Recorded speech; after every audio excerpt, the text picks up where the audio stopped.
高温末日悄无声息地降临了。起初没有人在意这场灾难，首先是持续几十天的高温，紧接着田地干旱，湖泊断流。当人们真正意识到问题严重的时候，末日已经来临。热死了，热死了！今年怎么会这么热？是啊，都连续3天超过40度了，这是要把人热疯啊！下班路上，行人匆匆，几乎没有人在大马路上逗留，全都用最快的速度进入建筑物内避暑。我开车停在路口处等红绿灯，瞄了一眼手机，17点45分，温度38摄氏度。明明已经接近傍晚，但太阳还没落山，阳光与持续的高温让人有现在还是中午的错觉。今天的气温比往常都要不对劲。绿灯亮起，我犹豫了一下，没有直行回家，而是左拐去了本市最大的一家超市，打算采购一些物资。今天是周五，明天就是周末了。如果接下来的天气依然超过40度，我就跟公司请调休假，在家里多待几天避暑。反正刚没日没夜签下了一个大项目，公司应该不会不批我的假。我杀进超市，直奔生鲜区，大批采购了一些日常食材，又跑到冷冻区买了些牛排和冻鱼冻虾。随后我又买了零食、卫生巾等等日常能用到的东西，整整装满了4个购物车。没想到超市还提供了上门送货服务。现在我独自租住在郊区一个高级小区内，中间楼层16楼，不高不低，1梯2户，有独立安全门。可能因为活动时间不同，加上隔音效果太好，另外一户邻居我见都没见过，只有偶尔放在电梯口的雨伞能看出这层楼还有其他人居住。花了10几分钟把所有东西分门别类放进我的大冰柜和大冰箱里。因为之前疫情封过一次小区，我特地买了个大冰柜，此时里面装了8分满，1/3格是我囤的雪糕，剩下的全是冻鸡、冻鸭和动物内脏，还有半扇猪肉。这些都是我妈从老家给我寄过来的。老家承包了一座山，老头老太太在山上养猪养鸡养鸭喂乐，动不动就给我寄冻品，越存越多。正把一部分饮料往冰箱里塞，手机收到一条短信。我用余光看了一眼市区气象局发布的高温红色预警，大大的41度跃然在上。明日本市气温将迎来一个新的高点，达到41度以上，请各位市民尽量不要在早上10点到下午6点之间外出，家中如有老人小孩。看见41度，我忍不住骂了一句，直接拿起手机跟领导请假。这么热的天气，我才不要出去备烧烤，当然是能请多久请多久。算了下这半年因为赶工大项目而积累的调休时间，加上周末，我大概能一次性休息20天左右，总不至于20天过去天还这么热吧。请假申请批得很快，我洗完澡出来，请假申请显示已经通过了。另外还有2个未接电话，是我妈，我回了过去。喂，妈。青青，你那里温度很高啊，你没什么事千万别出门，一个人在那里中暑可怎么办？公司那边也赶紧请假，别去上了。你这死丫头，小时候就喜欢39度到处跑。我知道了妈，你们也要注意防暑降温，不要不舍得开空调，知道吗？我叮嘱道。妈妈没好气地开始唠叨，我任她唠叨了10几分钟，才终于找了个借口把电话挂断。今年夏天确实热得太反常了。我拆开一盒冰淇淋，舒舒服服坐到沙发上，边吃边打开电视。近期持续高温已导致欧洲各国超过1000人死亡，印度局部地区温度超过55度，有专家称这样的温度已经不适合人类居住。一打开就是全球的高温讯息，我庆幸自己生活在空调人均普及率超过100%的中国。此时的我还不知道，在未来短短几天内，持续的高温再高温会很快告诉我什么叫做不适合人类居住。接下来的周末2天，我愉快地开着24小时恒温空调，睡到自然醒，醒来就在家看剧玩游戏，到饭点给自己做道菜炖个汤，舒舒服服实现在家里度假。这天早上，我正美美睡着觉，突然被手机铃声吵醒，一打开是同事黄玲。青青，你今天怎么没来上班呀？我请假了，请的长假，你下个月才能见到我。我打了个长长的哈欠。他是公司里面跟我关系最好的一个，我赶紧坐起来。没事，就是天太热了，不想上班，想休息一下，你别担心。我嘿嘿笑，真羡慕你能现在就请假，我的项目还有收尾工作没做，要不然我也想请，你知道吗？早上我来公司的路上，手背都被晒红了。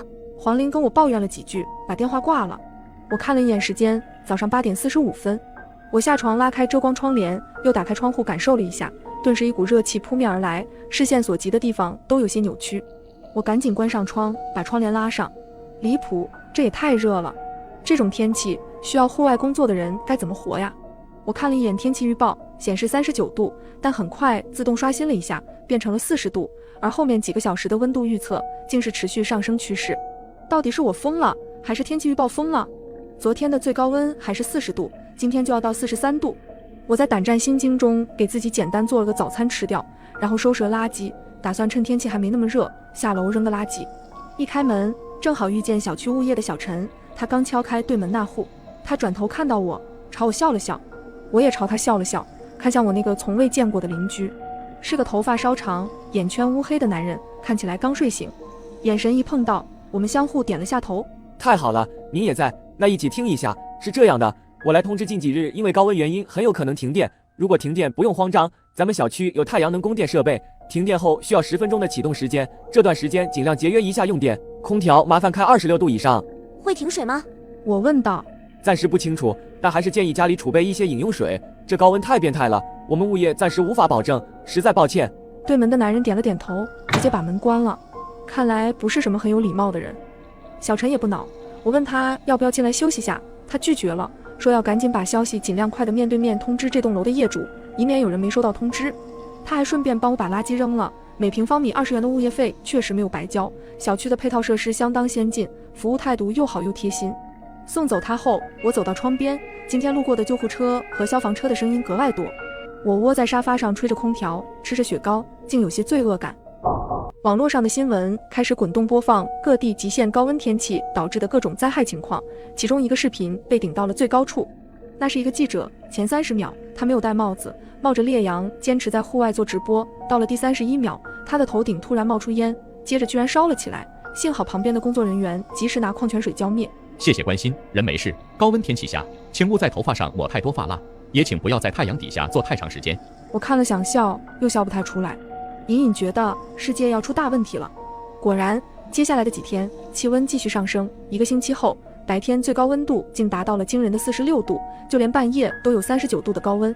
所有户外工作已经全部停工，几乎所有公司都改成线上办公，只有个别无法停工的工作人员还在前线咬牙坚持。随着高温持续，多地电力出问题，热死人的新闻越来越多。高层开启紧急避险措施，开放所有学校有空调的礼堂、体育馆以及商场作为24小时避难所，供没有空调的人避暑，但被热死的人的数量还是随着温度不断攀升。医院人满为患，城市乡村火灾频发，网络上四处是求助的视频。这天我刚拍完照给父母发过去，电视突然黑了，整个房间一片安静。我按了几下灯的开关，确定应该是停电了。幸好有物业小陈之前的提醒，我并不是很担心。空调停摆后，周围温度很快上升，空气也变得沉闷，每呼吸一口，吸进去的气都要热上许多。几分钟后，我竟然大汗淋漓，赶紧从冰箱里掏了一根雪糕，坐在地上一边吃一边等待电力恢复。雪糕吃完，电居然还没来，我又吃了一根，电还是没来。我有些坐不住了，正想拿对讲机给物业打电话问问情况，叮咚叮咚，门铃响了起来。透过猫眼，我看到是对门那个男人，还是那乌黑的眼圈，一头的汗，站在我门口。我犹豫了一下，拉上安全锁链，把门打开了一条缝。有什么事吗？我问道。男人示意了一下手里的东西，我定睛一看，是一根雪糕。我刚刚打电话给物业，说还要半小时，你应该热坏了吧？吃根雪糕降降温。我那里还有很多，你要是热可以跟我拿。谢谢，不用了。可能是看出我的防备，他没有再说什么，只是把雪糕放到我门口的架子上，转身离开。我开着门缝，看着他走过2道安全门，回到他的房子，把门关上了。或许真是个好人。这种时候，雪糕可是稀缺物。我打开门，把雪糕拿进来，又拿了一根自己的雪糕。吃完这根，我就不开冰柜了，免得冰柜里的冷气跑光。真的太热了。大约20分钟后，我已经呈大字形躺在地上，像狗一样喘气。热，但是又不敢开窗，怕外面更热。46度的高温啊！不对，15点38分更新成功。我瞪大眼睛看着手机上刚刚刷新的温度显示，差点惊呼出声。48度，已经48度了。这不可能，一定是我看错了。我的手指按住屏幕，往下继续刷新，但接连3遍都显示48度。随后手机突然没有了信号，不只是网络断了，连手机都失去了通讯功能。周围的温度在不断上升，我感觉房间里也快要到40度，每呼吸一口都是热气，让人觉得马上要窒息。我冲到门口，抓起门上的对讲机，按下物业通话键。许久没人接听，连物业都停摆了吗？炎热和恐惧瞬间充斥了我的内心，房间里全是我吸气呼气的声音，隔音太好，导致我完全听不到除我之外的任何声响，仿佛身处一座孤岛。我强迫自己冷静，走到冰柜前，一把拉开，从里面掏出一只鸭子，抱在怀里。这只鸭子已经在冰柜里冻了几个月，从里到外都冻得梆硬，让我稍微凉快了一些，也冷静了下来，开始分析如果我一个人在屋里面中暑怎么办。对了，藿香正气水。拆了一瓶藿香正气水，一口气喝掉，又拿出风油精涂抹在额头、脖子、腋下等地方散热，接着进房间拿了一条毛毯，在浴室的一大盆水里面直接浸湿，披到了自己的身上。能做的都做了，我一边几口吃掉一根雪糕，一边不断看墙上的时钟，后悔没有买个带温度计的电子钟，没法知道现在屋里的温度。不过即使知道温度也不能做什么。不知道过了多久，也许是几分钟，也许是半小时，门口的对讲机突然响了起来。各位业主请注意，我市正面临高温灾害，小区太阳能板被晒坏，目前无法恢复电力，各位业主可以暂时到地下停车场避暑。目前地下1层停车场目前温度为39.8度，地下2层为38度。对啊，地下停车场，我怎么没想到？我正要开门冲出去，想了想拿了个背包，换了冻压放进去，把剩下的风油精和藿香正气水全部装进去，又塞了2个面包和3瓶矿泉水，这才打开门。开门的时候，对面的门也同时开了，邻居背着个大背包走出来。真巧啊，以前从未遇见过的邻居，高温灾害以来开一次门见一次。跟我走，我的车油箱是满的。我下意识地后退了一步。对不起，我没有恶意，你应该也有车，我们到车里吹空调。如果我的车油烧完了，再去你的车，这样可以多撑一段时间。他看着我的眼睛，似乎有些手足无措。走廊里有窗户，阳光照射进来，比屋里还要热，我吸进去的空气都有些灼热，甚至眼睛都有些花。我喘了几口气，一把抓过门边的车钥匙，把门关了。在这种自然灾害下，没有人能独善其身，抱团才能活下去，我只能同意他。邻居走到我的前面，打开了楼梯间的门，瞬间一股清凉传来。16楼往常不会有人走楼梯，但因为平时不怎么通风的缘故，往常十分闷热的楼梯间竟然十分凉快，想来地下室肯定更令人舒服。对降温的渴望让我加快了脚步。很快，我听到楼梯间里回荡起了脚步声，此起彼伏，伴随着咒骂和小孩的哭闹声。应该是楼里面的其他人听到物业通知都走了出来。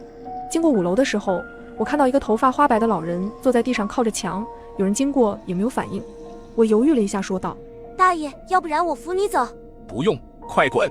我惊了一下，赶紧往下走进地下1层。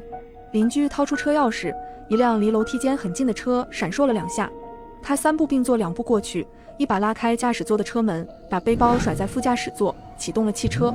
随着启动的声音，车子微微摇晃，一股汽油味扑面而来，让我的胃开始翻江倒海。其实我是个很容易晕车的人，但此时我除了上车别无选择，只能钻进了后座。这辆车空间很大，但是空气奇差，还充斥着一股发酵水果的酸味。我本来就晕汽油味，加上这奇特的味道，差点吐出来。我搜寻了一下，果然找出来一袋烂掉的水果。犹豫了一下，还是没有把水果丢出去，而是把塑料袋系紧了，丢到最角落。带的食物不多，我要做好最坏的打算。空调开着，车内的温度渐渐降了下来，虽然依然很沉闷，但至少不那么热了。周围陆续有人经过，纷纷坐进了附近的车里面，显然都跟我这邻居想到了同一层面上。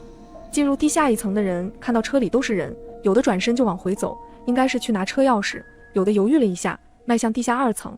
我看到几个物业人员从楼梯间匆匆跑过，手里抱着一箱矿泉水。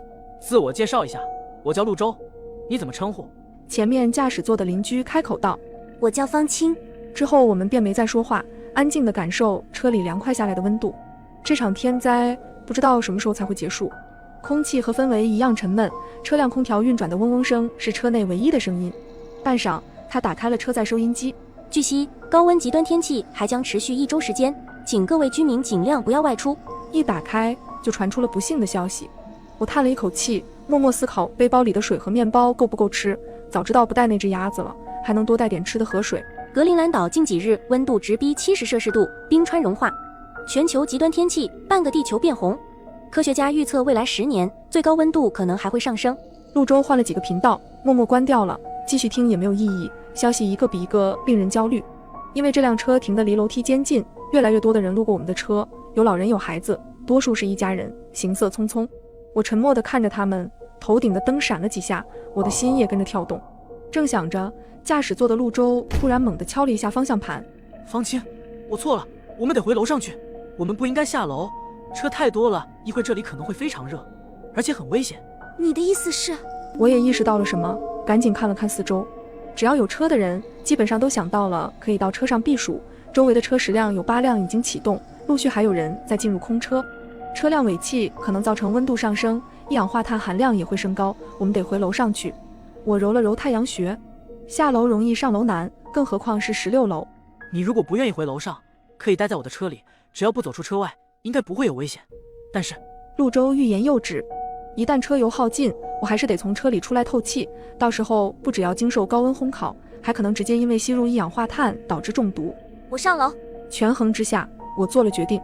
我们两个下了车，旁边正走来一对母女，我好言相劝道，女人却看都没看我一眼，继续往里走。我也没再说什么，我尽到了提醒的义务，没有必要当圣母。往上走的时候，我们遇到了物业小陈，我们提醒了他最好通知一下停车场那些人，小心一氧化碳超标中毒。小陈神情一顿，轻声嘟囔了句什么，突然凑到陆舟耳朵边，跟他说了几句悄悄话。我看到陆舟的表情从疑惑到诧异，再到震惊。你说真的？自求多福吧，兄弟。小陈拍了拍陆舟的肩膀，急匆匆往下离开了。陆舟转过头来，脸色凝重，额头的汗大颗大颗落下来。小陈刚刚说物业那边有温度计显示，现在外面不是48度，是56度。56度是什么概念？新冠病毒在56度下只能活30分钟。我喘着粗气，他也喘着粗气，小小的空间内全是我们两个喘气的声音。周围的温度正在升高，吸气呼气都如同在桑拿房里面，一团团的热，一团团的难受。这个数字实在太过惊人，我怀疑陆舟是听错了，可能是46度之类，46度就已经很吓人了，怎么可能短时间内升到56度？高温导致空气稀薄，我们又爬了这么多层，我感觉整个人都快烧起来了。陆舟没回答，打开一瓶水，喝了半瓶，把另外半瓶淋在头上。他的脸被热得通红，黑眼圈都消失不见。我掏出包里喝剩的最后一瓶水，也学着喝了半瓶，剩下的往头上浇。矿泉水紧贴着解冻了80%的鸭子，有一丝冰凉，让我清醒了一些，努力用被热得所剩无几的脑细胞去思考。现在是下午4点半左右，离太阳落山至少还要1个半小时。如果没有空调，室内与室外的温差一般是3至5度，也就是说我回家的话，很有可能受到50度以上高温的炙烤。这时突然听到清脆的玻璃爆裂声，是高温把金属窗框烤到变形，导致玻璃炸裂，一股更加灼热的气息顿时冲了进来。我们不暇思索地加快了脚步。13楼，我已经累得像条狗，伸长舌头喘气，扶着滚烫的栏杆腿僵硬到走不动。陆舟回头一把拉过我，揪着我往上跑，高温仿佛有了实体，化为一条火龙，在我们身后穷追不舍，不时喷发出上千度的龙息，随时把人烧成灰烬。终于到了最后一层，我几乎是爬着上去，手掌按到地面都被烫得生疼，我却惨叫都觉得嗓子疼，得快点进去。陆舟手忙脚乱掏钥匙，但怎么都掏不到。我从后面拽住他的衣角，指了指我家门，密码是0726。幸好密码锁还没被烤坏。我们连滚带爬进去，贪婪地呼吸着里面残余的一丝凉意。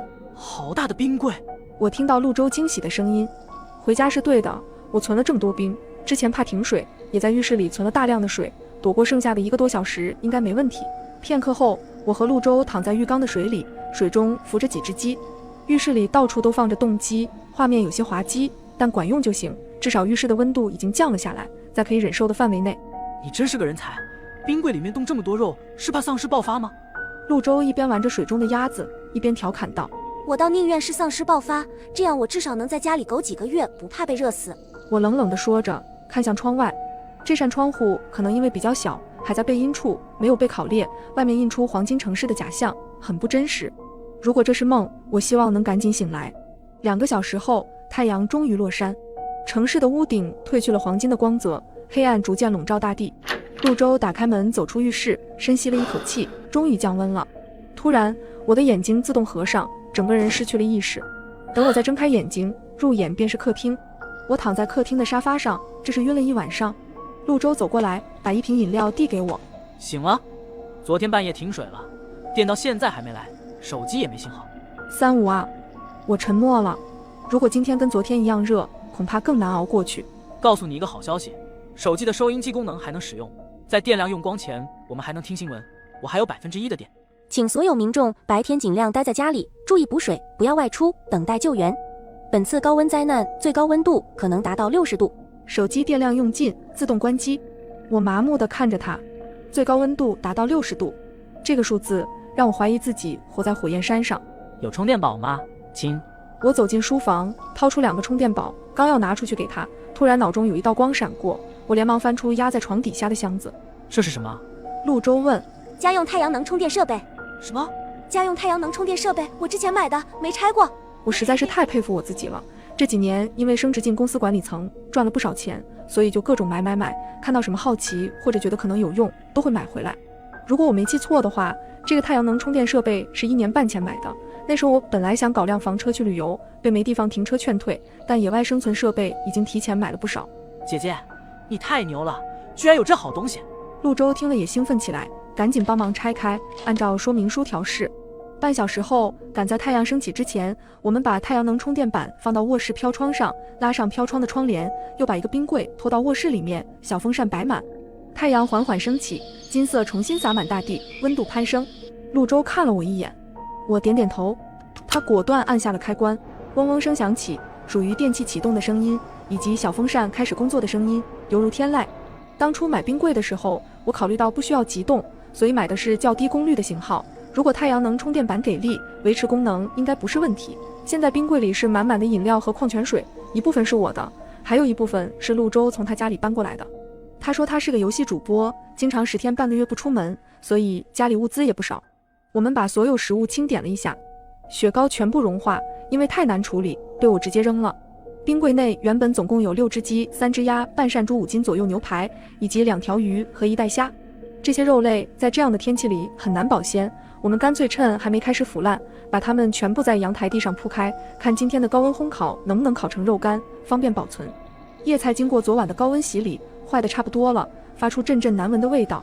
我们没敢吃，要是拉肚子得不偿失，只能也扔阳台，撒了点盐，试试晒成菜干。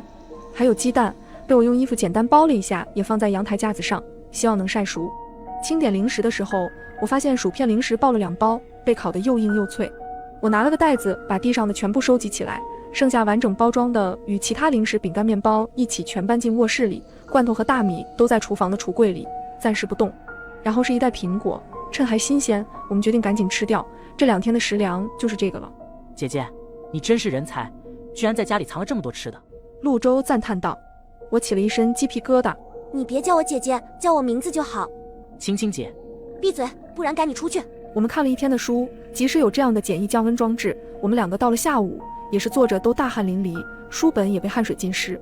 什么心静自然凉，在绝对的高温面前根本不存在。好在我们顺利熬过去了。傍晚，我们给手机充电，打开收音机听了一下，都有些心有余悸。如果没有那个救命的太阳能充电设备，我和陆周真不知道该如何度过。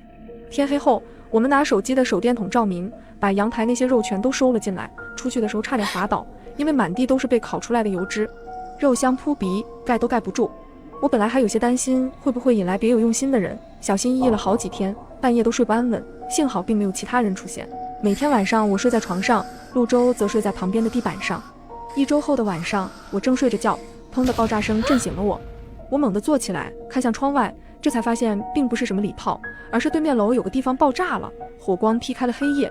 最近一直能听到爆炸的声音，也在晚上看到过火光和黑烟，但是都离我很远，这是离得最近的一次。又是一声巨响，玻璃都在震动。我尖叫一声，翻身下床，冲了出去。反应过来的时候，已经抱着陆周的腰在不断颤抖。没事没事，是对面楼，烧不到我们这边来。他有些僵硬地伸手摸我的头发，我一颤，猛地推开他。方清，你别过来，我没事没事。我咬着牙进到了卫生间里，并迅速关上门。对面楼的火已经完全烧起来了，仿佛能听到噼啪作响的声音以及尖叫声。方清，你还好吗？陆周敲了2下门，我蹲下来，双手抱住膝盖，又捂住耳朵，脑子里挥之不去的爆炸声与陆周的敲门声交织成一片，雨点般朝我侵袭过来。我没事。方清，我就在外面，你放心，不会有事，你冷静一下。陆周似乎是这么说着，敲门声停了。我听得不真切，只是蹲在那里，透过窗户看着对面楼越来越大的火光。有人从火光中冲出，像没有翅膀的鸟直直坠下，有人出现在窗口，拿着手电筒不停挥舞求救，还有人从高层泼水下来，但没有用，火光还是越来越大，直到笼罩了整栋楼，火光冲天。讽刺的是，对面的楼烧成了烈焰地狱，只间隔了不到100米的这里，却没有上升多少温度。就这么抱着吸，我睁着眼睛到天亮。大火烧了整整1夜，到天亮还没有完全熄灭。门被敲响。方清，是我是陆周，你看到外面是不是下雨了？说是下雨，其实只是零星几滴水，如果没有仔细看，根本不会察觉出是雨。因为在半空中就差不多被蒸发完了。半小时后，我从阳台往下看，地面依然是金黄色。太阳出来了，温度照常上升。是隔壁是人工降雨，我们蹭到了一点。陆舟拿着手机站在我身后。虽然这么点雨水没什么用，但是有人工降雨，说明高层没有停摆，只要坚持下去，一定能等到降温的一天。不能对生存失去信念。我又搬了2箱水过来，高温天气不会持续太久，应该很快就过去了。对面楼有几处一直在复燃，浓烟滚滚，遮住了一部分天空。阳光透过黑雾洒出一片鲜红，周围还裹着一圈橙色的光，杀气腾腾。面对这样的场景，我们2个都有些心不在焉，打个扑克，纷纷忘记刚刚出了什么，最后干脆不玩了，各自拿了本书来看。期间我去上了个厕所，发现浴缸里面用来冲厕所的水已经所剩无几，脸盆和桶全部空空如也。这几天为了节约用水，我们很有默契的只有上大号才冲厕所，洗澡也是用湿毛巾简单擦身子，但也架不住时间长，温度高蒸发快。厕所水不多了，我们决定1天冲1次。陆舟听了露出苦笑，但没有拒绝。我们都知道这是别无选择的结果。幸好3天后的半夜，我们终于迎来了一场雨，同样是人工降雨，只是这次降在了我们城市的上空，郊区的雨也不小，兴奋之情溢于言表。我们2个把所有可以接雨水的东西都放到了阳台，力求多保存下来一些水，并掏出毛巾抓紧时间洗澡洗头。我听到楼上楼下都传来开心的笑声，显然这栋楼还有许多人在坚守。半小时后雨就停了，来得快去得也快，桶里面只装了不到1/3，但带来了足够的凉意和希望。我和陆舟为此开了2罐黄桃罐头，当做给自己的奖励。食物还有很多，高温本来就会影响人的食欲，现在那烤干的半扇猪我们一口没动，只吃掉了几只鸭子和鸡。饮用水和饮料倒是一直不缺，灾难发生前我从超市囤的饮料都还没喝完呢。再坚持一下，一定能熬过去。刚换完干净的衣服，又多出了一个好消息，手机恢复信号了，有许多短信第一时间涌了进来。为了不错过外界消息，即使之前没信号，我们也都默契的每天把手机充满电。我拿起手机简单看了一眼那些短信，基本都是安全提醒和高温通知，还有一些是高层发布的避难所讯息。我们急忙给父母打电话。我这里没事，好着呢，水够喝，食物也够吃，你们千万要照顾好自己，没事别。而我却怎么也打不通父母的电话，我急得哭了出来。这么多天的艰苦我没有哭，被对面楼的大火吓到我也没有哭出来，但发现联络不上远在千里之外的父母的时候，我还是忍不住哭了。陆舟看到，一双略显僵硬但是温热的手臂轻轻环抱住了我，我微缩了一下，身体微微抖动。别怕，是我不会伤害你。你父母一定是正好在信号没恢复的地方，肯定也急着联系你。手机信号恢复1次，肯定会恢复第2次，我们要有耐心，再等等，好吗？虽然怀抱很笨拙，安慰人的话也没什么新意，但我还是在他的声音中渐渐安静下来。好，我们再等等。然而接下来的几天再没好消息了，因为温度很快又升高了，比人工降雨前还要高。地球已经快炸了，或者应该说人类已经没有办法在地面上生存了。陆舟搬着2箱矿泉水路过我，被高温烤变形的瓶身歪歪扭扭，有一瓶脱离塑料袋的包裹马上要掉下来，我赶紧扶住。也不知道他家里怎么会存着这么多的矿泉水，这些日子前后后他至少搬了10几箱。我帮他把矿泉水挪进卧室，一瓶瓶放进冰柜里。这几天最热的时候已经让我恨不得钻进冰柜了。我掏了瓶饮料出来，也塞给他一瓶，我们开开心心一起打开瓶盖，猛喝了一大口。饮料是在冰柜里放了1晚上的，喝下去十分舒服。高温之下，我们需要冰柜的冷气降温，无法全部封闭，加上功率不足，冰柜里的冰层早就融化了，现在就跟保鲜层的温度差不多，只有晚上能稍微冰上一些。现在不喝，过一会冰气也会散开。我们喝完，躺倒在地板上，看着天花板，突然我好像看到周围晃了几下，我以为是被热得眼花了。我揉了揉眼睛，结果发现晃得越来越厉害，是地震。陆舟一咕噜爬起来，拉着我的一条手臂，几乎是把我从地上拖走，猛地把我扔进卧室旁边的卫生间，自己也冲进来，慌乱地看着四周。卫生间里面因为没有冲马桶的缘故，很臭，但绝对比不上地震带来的恐慌感。这场地震来得毫无预兆且强。听说久旱会引起地动，以前只在网络上见到过片面之词，根本没去考究过。这么多天高温，我们被烧坏的脑袋也没想起来，猝不及防，大楼在倾斜，然后恢复正常，再倾斜，接着上下抖动，像一条巨蛇从地下经过。我尖叫着抱紧了面前唯一可以抱住的人。陆舟比我高出许多，弯腰把我紧紧护在怀里，带着我在地震中东倒西歪，不时撞到旁边的墙，又差点跌进浴缸。最后地震停下来的时候，我只听到紧锣密鼓的心跳声，以及我们两个狼狈的呼吸声，像抽风一样。楼没塌，卫生间的门歪了一边，我跌坐到地上。这场地震把我们救命的太阳能板震坏了，没法修，因为有2/3被砸碎，电箱起火，好不容易才找到灭火器扑灭，卧室一片狼藉。灭完火，我们几乎用尽了最后一丝力气，一起跌坐在地上。天上的太阳在用恶毒的视线看着我们，我可以感觉到我脸上的绒毛在高温灼烧中卷曲，陷入毛孔里，带来一阵阵刺痛。再过几个小时，高温就会杀死我们。半晌，我从地上爬了起来，把冰柜里面的水和饮料往外扒拉。我索性叫他把冰柜推离窗口，摆放到床尾，将里面所有的饮料扔到床上，随后便踩了进去。只见陆舟转身进入了卫生间，把仅剩的一些水倒进了冰柜里，然后也钻了进来。整个过程只用了不到5分钟时间，但周围的温度已经到了连呼吸都要小心翼翼的程度，仿佛大力呼吸会吸入火球。冰柜虽然很大，但要容纳2个成年人还是有些吃力。我挪了挪位置，转到他的旁边，缩进了他的怀里，让他的膝盖得以曲起来，以一种憋屈的姿势往下躺。不知过了多久，温度开始升高，伴随着一阵阵的余震，不知道是不是我的错觉。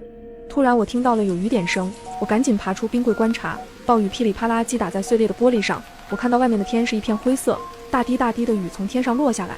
陆舟，下雨了，我们活下来了，我们活下来了！我兴奋地拍打他的脸，想叫醒他，入手却是高热。我摸了摸他的额头，幸好他被我吵醒了，只见他浑身发抖，显然是在发烧。好不容易把他拖躺到床上，我赶紧拿被子给他盖上，但他却把被子踹掉。我在一旁手足无措。我从未照顾过病人，不知道该如何是好。因为一个人住，我在家里备了一些感冒药和消炎药，可惜因为之前疫情的原因，我没能在家里储备退烧药。犹豫了一下，我拿出一盒消炎药，配了些维生素，回到床边配着饮料给他喂了下去。幸好他是个乖病人，任我折腾。做完这些，我任他睡去，转身从地上捡起水桶和脸盆，打算多少收集些雨水保存下来。雨点不断击打窗户，发出沉闷的响声，高高低低，交织成一远处还有轰隆隆的声音，时大时小，宛如惊雷。我绕过一地的障碍物，小心翼翼靠近阳台，刚想把桶和脸盆放下，一抬眼看见远处景象，突然瞪大眼睛，浑身僵硬。触目所及，远方有一条翻滚的巨型黄龙，正以一往无前的姿态前进，白色的龙背不断翻涌，所过之处，高楼大厦轰然倒下，更低的建筑物则是不断被吞没灭顶。我听到的根本不是雷声，是滔天洪水冲垮一栋栋建筑物的声音。这不可能，才刚刚下雨，怎么可能会有这么大的洪水？这里是内地，也不可能是海啸。被高温暴晒，又经历过地震松动的这些楼，怎么可能经得起洪水的大力冲击？纷纷倒下，只有零星几栋还屹立着，但也是风雨飘摇，倒下只是时间问题。脚下开始震动，大楼开始越来越颤，洪水已经离得很近了。我腿一软，差点摔在地上，强撑着回到卧室。陆舟也被声音吵醒，正一脸懵地看着我。碰撞声中，头顶的灯直接砸了下来，直直砸在被子上。衣柜与墙的连接处发出刺耳尖锐的噪声，接着整个床都被掀翻了。我感觉自己好像已经飞了出去，撞到了什么东西，又被一只手猛地拽回。是陆舟抓着我的手，但巨响中根本听不到他的声音。我们在空中翻滚落下，身下还在震动。我睁开眼睛，楼还没塌，只是外墙没了。我们快去16楼，这栋楼有33层。16层正好在中间的位置，是最防震的位置，也是本地消防云梯能到达的最高点。这时我们看到外面有直升机经过，瞬间心中有了希望。突然房屋猛地来一个巨震，衣柜朝陆舟砸来，把陆舟狠狠地压在下面。眼看洪水的声音越来越近，我顾不得陆舟的哀嚎，赶紧跑向16楼。楼梯间不断有建筑物掉落，终于有惊无险地到了16楼的阳台。刚好救援直升机经过，我大声地呼喊，直升机注意到了我，放出了一条绳子。可就在我抓住绳子的那一刻，大楼彻底的塌了，我得救了。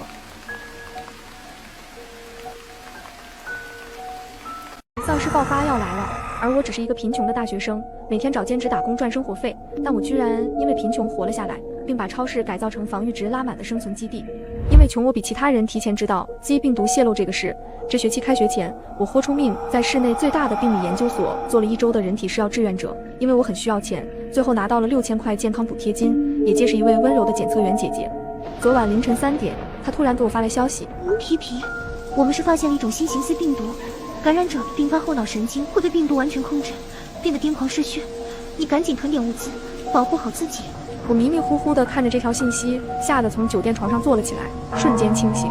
近几日频繁刷到本市狂犬病人咬伤路人的新闻，我就怀疑过这是丧尸病毒，没想到最坏的结果这么快就坐实了。病毒传播很可能已经是濒临失控状态，不然研究所低级员工不可能知道。这么说，最快今天下午，最晚明天，丧尸就会在身边爆发。哪怕我提前知道，也只是比其他人多出一个上午来囤物资和构建防御，这涉及很多难题。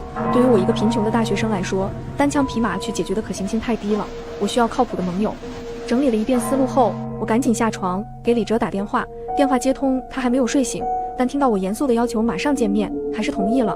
我们快速赶到了宿舍楼下，我将掌握的信息同步完，问他：你愿意相信我，跟我结盟吗？这么中二的话，换做其他人可能不相信，但李哲不同，他和我一样都是屏障理智和盘算，抗住家庭的经济压力，靠自己一步一步爬上大学。他懂我的小心谨慎和实事求是。听完我的话后，他几乎没有思考，直接问我：下一步计划是什么？我计划将学校小超市盘下来，改造成可以防御的物资基地。自从学校旁边的大型商超开业以后，校内小超市的生意就越来越难做。据我所知，老板最近是有意向转手的，甚至还约过好几波想接盘的人来店里看。我们住的学生宿舍防御力不够，存放空间太小，采买回来的东西搬运上楼也得耗费大量时间。将小超市盘下来，显然是最明智的选择。我当着李哲的面给小超市老板打过去电话，提出我今天上午就想接手他的店。15万。老板在电话里扔出回复：要是早上8点之前你能凑到钱付给我，我可以优先把店转给你，否则中午我就跟另一个人签合同。挂了电话，李哲二话没说，转头回宿舍找人筹钱。回到宿舍，我把仍在睡梦中的4个舍友全部拍醒，将鸡病毒泄露和需要15万囤物资的事跟他们和盘托出。我留了个心眼，没有提盘店。意料之内，除了一直找我辅导功课的小冉表示同意，其他人的表情都很迟疑。现在政府也没公布确切消息啊，不一定是真的吧？其他人纷纷点头附议。都什么时候了？我看他们个个都一脸无所谓的样子，急得不行，说话声调都明显提高了。还在这里浪费时间，丧尸病毒爆发以后不被咬死也得被饿死。好啊，你说凑钱的，说说看，你打算出多少钱？一个贫困生装什么大方啊你？另一个舍友点头，默认他说的有理，怕我这个穷人趁机占他们便宜。这时候我更觉得盘小超市的决定真的做得太对了。末世要是跟2个拎不清的人一起关在宿舍，就算有物资，活不活得下去真的不好说。我果断拿起手机，找出路人拍的狂犬病大街上咬人的视频，递给宿舍里还没有表态的富二代艺术生思瑜。思瑜接过手机，把视频看完，眉毛拧成了一团，又听到可以少干活，犹豫了一下，终于答应。把重要物品收拾好后，我拉着小冉和思瑜离开了宿舍。他们俩出来后都给家里人打了电话，提醒了几句，又要了一些钱。我没有打电话，因为我爸妈重男轻女很严重，他们认为我是女孩子，家里的赔钱货。从那以后我就发过誓，这辈子就算死在外面，也不会再求他们半分。电话打完后，我们也赶到了小超市门口，和李哲一行人集合。他也拉了2个人，潘达和何阳。所有人的积蓄加上家长帮衬，拼凑出几10万，为了方便调配，全都转到了我的卡上。小超市老板8点准时到店，我安排了小冉、李哲、何阳跟我一起粗略清点了一下货架和2楼仓库，发现物资存量并没有我想象中那么多。但2楼杂物房里多出1台发动机、几桶柴油，后面小院多出1辆采购用的电动3轮车。签完合同结清了账，老板离开，我开始安排分工。小冉、李哲和我骑3轮车出外采买缺失的物资。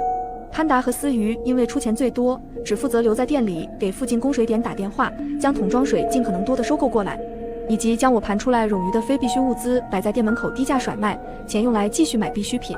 何阳负责联系供应商和安装师傅，马上将店里的铁闸门换成最后款，所有窗都加上不锈钢密网和防弹玻璃，所有门换成防盗加厚门，以及2楼屋顶上安装好4块太阳能蓄电板，后院4周的围墙全部加高，并且在顶部装上。我千叮万嘱他们，末世里物资最充足的地方也是最危险的地方，构建坚固的防御不仅是抗住丧尸的攻击，更重要的是扛住人的攻击。末世中最不可信的就是人性。交代好一切，我们负责采购的3人马上出发。到了学校旁边的大型商超后，果然在排着很长的队。为了节省时间，决定先让小冉一个人去排，我和李哲去搬东西。李哲直接找了食品货架的工作人员，让他到仓库找打包好的整箱的罐头、方便面、肉干制品等等。我拿起手机看了一眼时间，已经接近9点40多，没多少时间了。还有很多物资没买，要是都耗在超市，这些东西肯定囤不齐了。我跟李哲说，我要抢时间买其他东西去了，食品和日用品采买交给你了，记得非必需品一件都别买。李哲听后忍不住笑了。交给我，你还不放心？离开他们，我单独行动。我先去了附近的药店，搜刮常用药品、高浓度酒精、止血贴、棉球纱布、口罩等。我匆匆跑去结账，交代他们直接送到我们学校的小超市。从药店出来，我马不停蹄地打车直奔附近的装修建材市场。末日里水是紧缺资源，但是我们6个人关在一起，每天的排泄物肯定不少，没有水清洗就会繁殖细菌，使人生病。我先进了建材店，跟老板下单需要的材料，这些材料打算用来在后院里砌菜谱。庆幸的是，现在城市的院子里也种花种菜，市场里被我找到了农资店，可以将我要的农用材料备齐。有了土和发酵液，粪便和厨余垃圾1周左右就能转化为氮肥，储水桶可以储存雨水，速生种子20天左右就能收成，这些都能让我的菜谱快速长出蔬菜和粮食，保障大家的食物供应。还有一个安全感来源，就是防御工具。我在市场里找到装修工具店，快速考察了一圈，选了几种日常可用又能高强防御丧尸攻击的工具。检查了一下手里的单子，我负责的采买基本齐全了。跟几家店的老板再三强调马上送出，又付好加急送货费后，开始匆匆回城。可我在回程的车上，以为暂时能松一口气，结果回到小超市，心又提了起来。其他人的进展似乎不太顺利。李哲和小冉买东西回来了，但是东西太多了，仓库不够放，很大部分堆在了店门外面。他们2个还在想办法腾挪位置。潘达和思雨把多余东西甩卖的差不多了，但是光顾着卖东西收钱，顾不上找店收水，总共才收了20几桶，水量根本不够。河阳其他东西基本安装好，但是到处都找不到人气墙和家电网。我在手机快速浏览了一下最新信息 ，A 市大批狂犬病咬人，被拉到医院隔离，占据了热搜第1。很多网友猜测这是个新型病毒，丧尸病毒随时都可能爆发。我们没剩多少时间了，我去找李哲商量，他提议马上重新分工，先解决物资存放和囤水这2个大问题。思雨留在这里继续打电话找水电送水，河阳潘达骑3轮车出去收水，2线并进。剩下我们3个人把超市里的展示架全拆了，腾出位置放物资，大家没有异议，重新投入忙碌。这期间，很多同学路过围观，我都以小超市倒闭了，重新准备装修成美发店的理由来解释。为了网断后有些精神寄托，我去图书馆借了好多书，又下载了很多电视剧。下午13点25分，离小超市不远的校门口突然传来了刺耳的尖叫声，人潮四散跑开，有几个人滚在地上，满身是血，被病发的丧尸压在身下，痛苦的吼叫声响彻校园，病毒已经开始爆发了。几个男生还在小超市正门搬水，我赶紧对他们说，剩下的不要了，现在马上进店里。河阳和潘达马上放下水桶冲进了店，李哲往校门口看了一眼，快速坐上租的货车。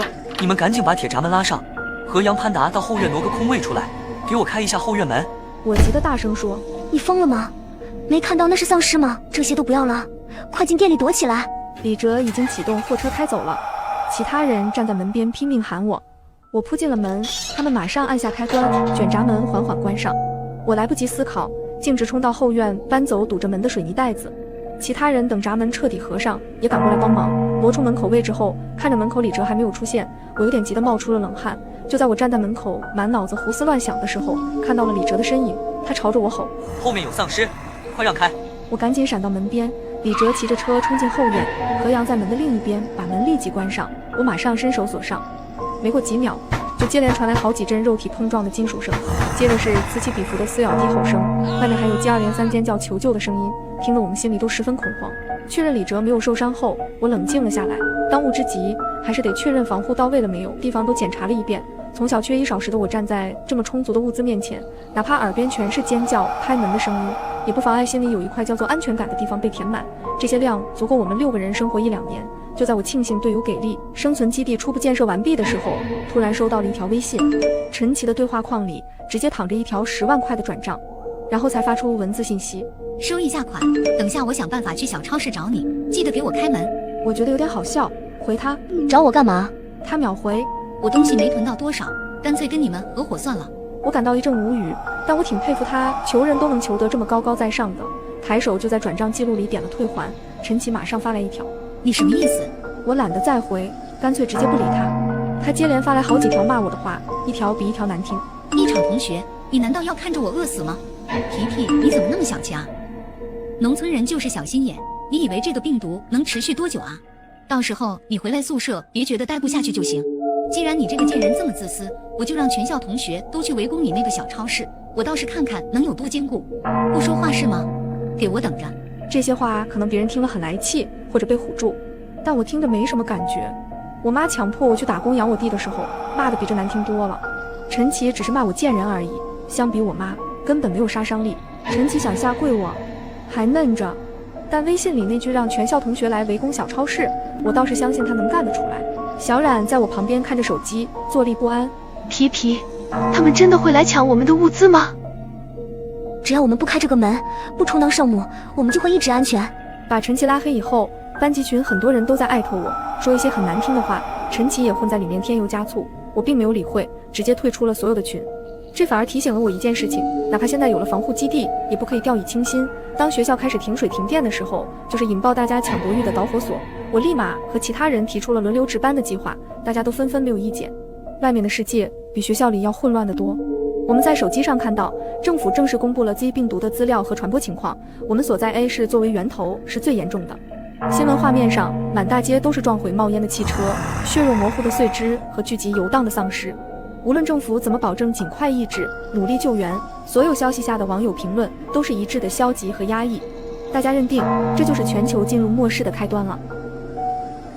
丧尸爆发第5天，阴暗的天空和连绵不绝的闪电都在衬托着末日的恐怖。据官方的最新报道 ，Z 病毒的侵袭范围已经覆盖全国，速度之快令人震惊。河阳一大早就放出无人机去巡查学校里的状况，我们所有人都围过去看。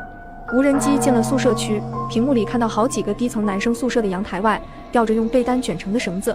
我让河阳操作一下停留，看看那是用来干嘛的。没过一会儿，就有个人出现在其中一个宿舍的阳台上，看到我们的无人机也没理会，自己放出了一台吊着沾血布条和外放小喇叭的无人机。附近的丧尸都被气味和响声吸引，往无人机飞走的方向涌去。底下丧尸清空后，另外几个宿舍又涌出来5、6个看起来比较健硕的人，顺绳子从楼上滑了下去，分开到达地面，又迅速聚拢到一起，每人负责防御一个方向，全速往校门外方向奔去。从每个人脸上淡定的表情可以看出，这是一套成熟且成功过的协作方案。这种时候结盟同行，确实比单打独斗来得更安全。河阳的无人机继续飞行，绕食堂飞了一整圈。旁边小冉一眼就看到后门附近有活物在走动。这是什么？鸡吗？河阳把无人机摇近了才看清楚，是活的鸡，而且养了好多只。丧尸爆发前，整个学校只有一个大食堂供应全校师生每天的3餐，里面的工作人员都是一些40、50岁的大叔大妈，他们平常下班后都在食堂后门外的员工宿舍里住。厨房有种类丰富的物资存储，员工宿舍四周也有比较高的围墙。丧尸来袭后，这估计就直接变成另一个生存基地了。潘达盯着满地跑的鸡，咽了咽口水。我们吃了这么多天罐头食品，是不是可以换一只鸡回来吃吃？人家大妈在末世好不容易养几只鸡呀，肯定是留来下蛋的，不太可能愿意换。我倒是觉得可以把鸡蛋换回来孵小鸡，只是孵蛋也需要母鸡。何阳在旁边一拍大腿，抢过话头。孵化只是要求温度吗？我能做一个满足条件的恒温箱出来。孵蛋计划是有了，但关键问题是，大叔大妈肯把蛋换给我们吗？我们心情忐忑地把无人机撤了回来。潘达想把罐头袋子挂上去，我喊住了他。突然想到，一个供应几万人吃饭的食堂要什么吃的没有，他们应该是更缺生活用品吧。我重新换了一袋生活用品挂上去，里面还放了一封手写信，大抵内容是跟大妈解释一下，我们是另一个生存基地活着的学生，没有恶意，现在想用手边有的物资换一些鸡蛋回来孵小鸡，如果可以的话，以后也能一直这样互通有无。何阳重新把带着物资的无人机摇到食堂后门，刚好看到一个大妈在喂鸡鸭，就操作机械臂把袋子放到大妈跟前，重新飞回半空等待回复。大妈慢慢接近那袋物资，用脚踢了踢，发现没什么危险，才蹲下来打开袋子。她把信展开看了一下，提起袋子进屋了。思雨在旁边紧张了起来，大妈是不是把我们东西直接拿走，不打算交换了？我叹了口气，这也是没办法的事，毕竟是我们求的人家，不可能要求人家先把鸡蛋给我们，这种时候只能赌一把了。但没过一会儿，他就拉着一个大叔重新出现在员工宿舍门口。大妈指着我们的无人机跟大叔在商量着什么，只见大叔点点头，把装了鸡蛋的塑料袋挂到无人机上，笑眯眯的摆摆手，示意现在可以拿走了。无人机满载而归的回来，潘达兴奋地冲过去把袋子取下，掏出那张纸。我们都围过去看，上面写着：孩子们，谢谢你们给的日用品，鸡蛋给挑的都是能孵出鸡仔的，后面还有什么需要可以随时再来，你们也要保护好自己的安全。王叔留字。丧尸爆发第87天，潘达斯鱼和小冉病倒了。偏偏在这个时候，超市外面开始不太平。原本何阳在无人机里观察到，学校里除了我们小超市、王叔他们的食堂和男生宿舍区结盟的那几个宿舍，其他区域只剩下丧尸，没再看到有存活的人。男生宿舍那边虽然没有跟我们主动释放过友好信号，但也从来没有来打扰过我们，大家都默契地按自己的方式在末世中继续生活。但是3天前，一辆大面包车就开进学校来。他们先是来到小超市门口，冲过来想撬门，撬了很久没撬开，踢了几脚便回到了车上，又不死心的开到寝室楼下绕了一圈，像是也没找到突破口，悻悻离开。经过这一次以后，我有个很不好的预感，他们马上还会再来，而且下次来准备会更加充分，搞不好我们学校里仅剩的3个基地有哪个会保不住。我们3个人商量了一下，决定向男生宿舍基地发出联盟申请，下次那帮人再来的时候合力对付他们。男生宿舍收到来信后，同意了我们的请求，并在回信中写了计划，只要我们打配合就行。就在达成联盟的第2天，那帮人果然又来了，还是直奔宿舍区去。何阳监控到后，马上将无人机撤了回来，夹好沾了血的布条再放出去。无人机先在学校各个角落飞了一圈，吸引了一堆丧尸跟着跑的时候，再往宿舍区飞去。那帮人从男生宿舍楼撤退出来时，刚好碰上我们引过来的丧尸，一时间惨叫声响彻校园，但声音渐渐被尸潮淹没，直至消失。男生宿舍见时机成熟，再派出一台绑着血布条和音响的无人机，和何阳的无人机齐齐往校外飞去。学校里面大部分丧尸都被吸引住，跟着涌出了学校。我和李哲迅速拿着电锯和铁板铁钉来到了校门口，立即将校门关上，并且用剩余的铁板和铁钉将校门彻底封死。重新回到小超市后，我们都惊魂未定，对刚刚所做的一切感到后怕。但这个险绝对是值得冒的，现在整个学校都成了我们的外盾，往后我们在末世里的生活基本等于没有风险了。丧尸爆发的第219天，这天手机突然接收到了信号，我收到检测员姐姐给我发的微信：皮皮，希望你看到这条信息还一切安好，国家已经研发出了病毒抗体，政府也开始逐步清理剩余的丧尸，我们的生活马上就要回来了。一夜间，狂风和暴雪席卷而来，极冻寒流降临了，而我却在山洞里喝着红酒，泡着天然温泉，看着上一世出卖我的男友在末日里苦苦挣扎。上一世我所乘坐的返程列车因为这场大雪直接被拦截在大山里，随着车外温度骤降到零下70度，电力系统崩溃，物资匮乏之下，列车内的人杀红了眼，最终连我也被男友推了出去，只为换一件御寒的破棉袄。我在寒冷和恐惧中闭上了眼睛，再睁眼，我回到了男友张新成的老家。都几点了？赶紧起来！我妈让你去帮忙包饺子。我没动，不敢置信地环顾周围，思绪一片混乱。我和张新成恋爱3年，这是他第1次春节带我回老家见父母。我们是在工作上认识的。刚认识的时候，他为人踏实体贴，十分照顾人。自从父母去世后，我很久没有体会过家的温暖了。所以当张新成拿出那枚价值10万的钻戒和我求婚时，我想都没想就答应了。只是当我跟着他来到他老家，这才知道他家在这么偏远的一个小山村里。然而就是这样一个穷苦的家庭，上面竟然还有2个姐姐，下面还有一个弟弟，一家人靠着那1亩3分地就这么活了下来。张新成告诉我，他是他们村里唯一一个大学生，如今能把我娶回家，他父母可高兴了。当初我被他的花言巧语骗到了，现在回想起来十分的讽刺。我父母离世后，给我留下了2处房产和1000万遗产，他父母知道了，能不高兴吗？自打我上门到他家，家的温暖没体会到，下马威倒是吃了不少。话里话外嫌我年纪大，觉得我父母双亡，27了还没嫁出去，命硬。要不是张新成喜欢我，这放在村里怕是倒贴几10万的陪嫁都没人敢要的。见我还不动，张新成意识到什么，毕竟我们还没结婚，这种时候怠慢了，我一生气，他图谋的一切可就泡汤了。他立即凑过来说：皮皮，这是你第1次上门，我爸妈也不知道你爱吃什么馅的饺子，怕你吃不惯，这才借口让你一起去包饺子，顺便和你聊聊天，问问你的喜好，不是真想让你干活的。张新成向来甜言蜜语，我做事的点了点头，拿着盆准备去洗漱，转角处听见了他父母的对话。怕什么？等新成和他结了婚，那遗产还不都是咱们老张家的？那他能答应吗？怎么不能答应？新成为了拿下他，可是拿了一个10万的钻戒求婚呢。多少？这死小子不过日子了，有这钱不知道帮衬弟弟，竟然给那丫头买个破戒指。租的，那也1天200块钱呢。不然你以为那丫头肯跟新城回来过年？到时候就说她自己弄丢的，反而她还要亏欠咱们一片心意。到时候咱家要什么，她还能不答应？听着这空手套白狼的计划，这张家人的嘴脸还真是和前世一模一样。前世的我听到这些肯定会气得和张新成大吵一架，但这次我忍住了，毕竟和未来即将发生的那些事比起来，这些根本不算什么。距离寒流降临还有3个月，察觉到一切都是真的那一刻，我没空悲伤。中午趁张新成熟睡，我立即将钻戒拿回了奢侈品店里，按照8折的价格退了回去。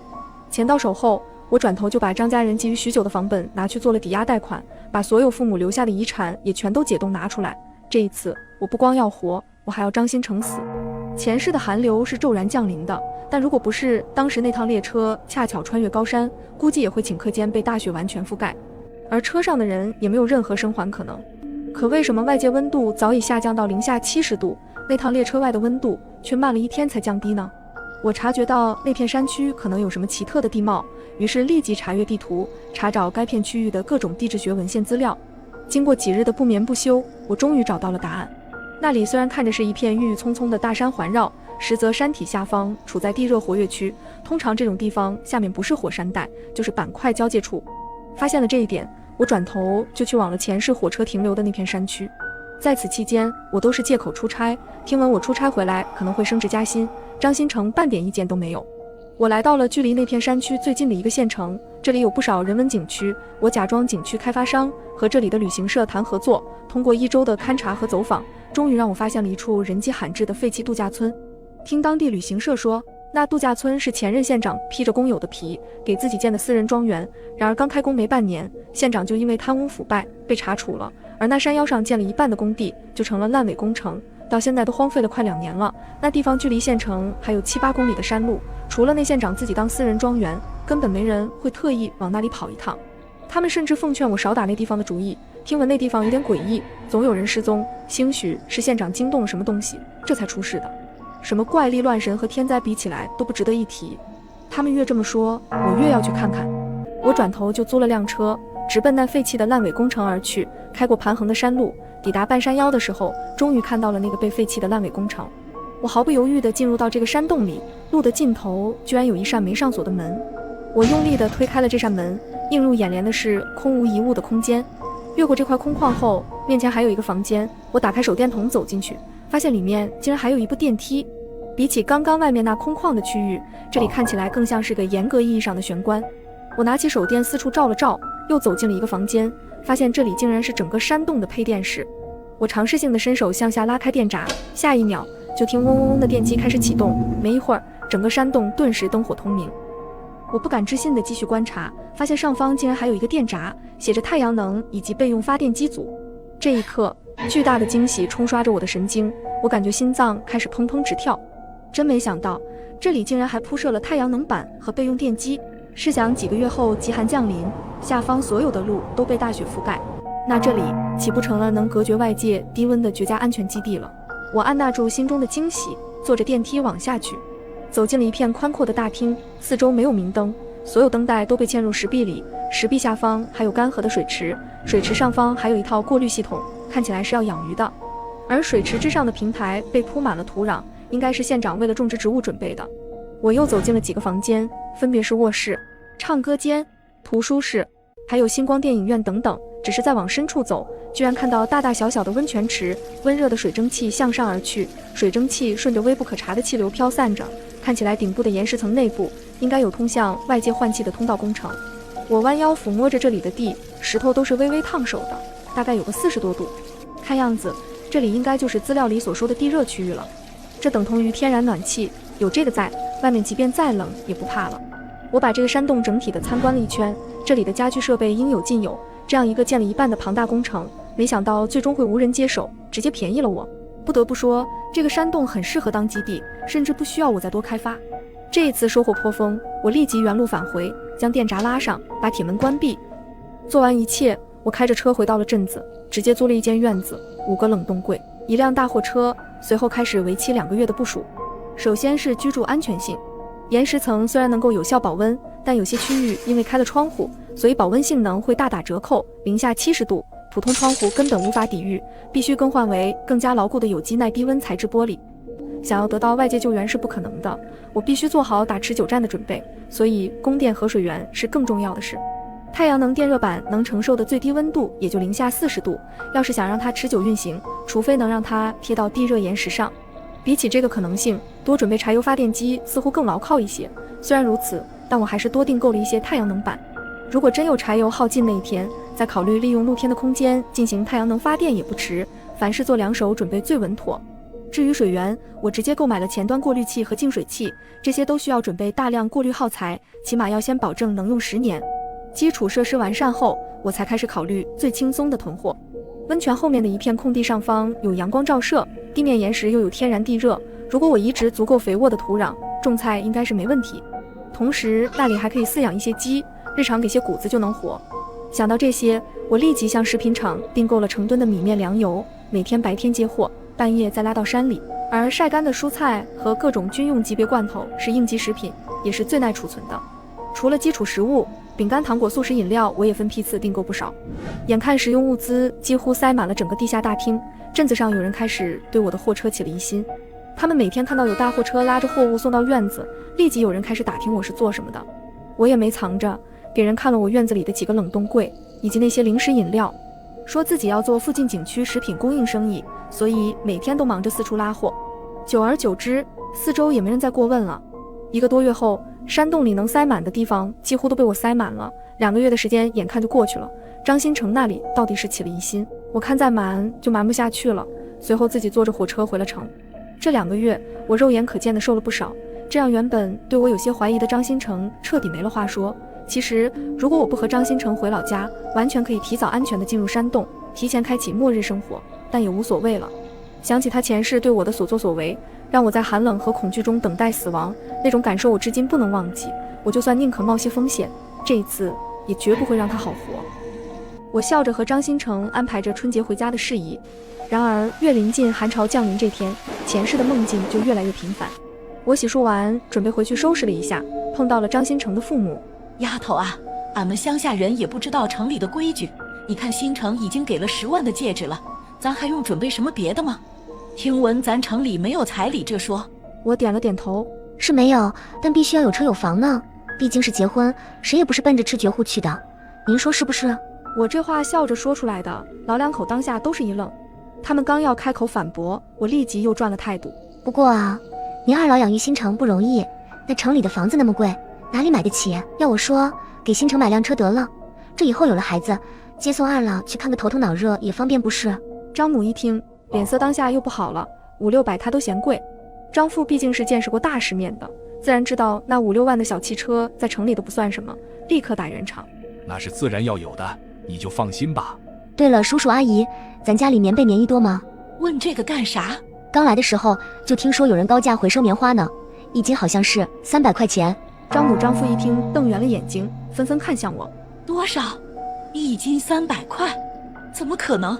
有个拿喇叭在那里喊着呢，这会儿应该还在村子口吧。不过咱家里这些棉被棉衣都还要税呢，给了他们可怎么行？听个笑话好了。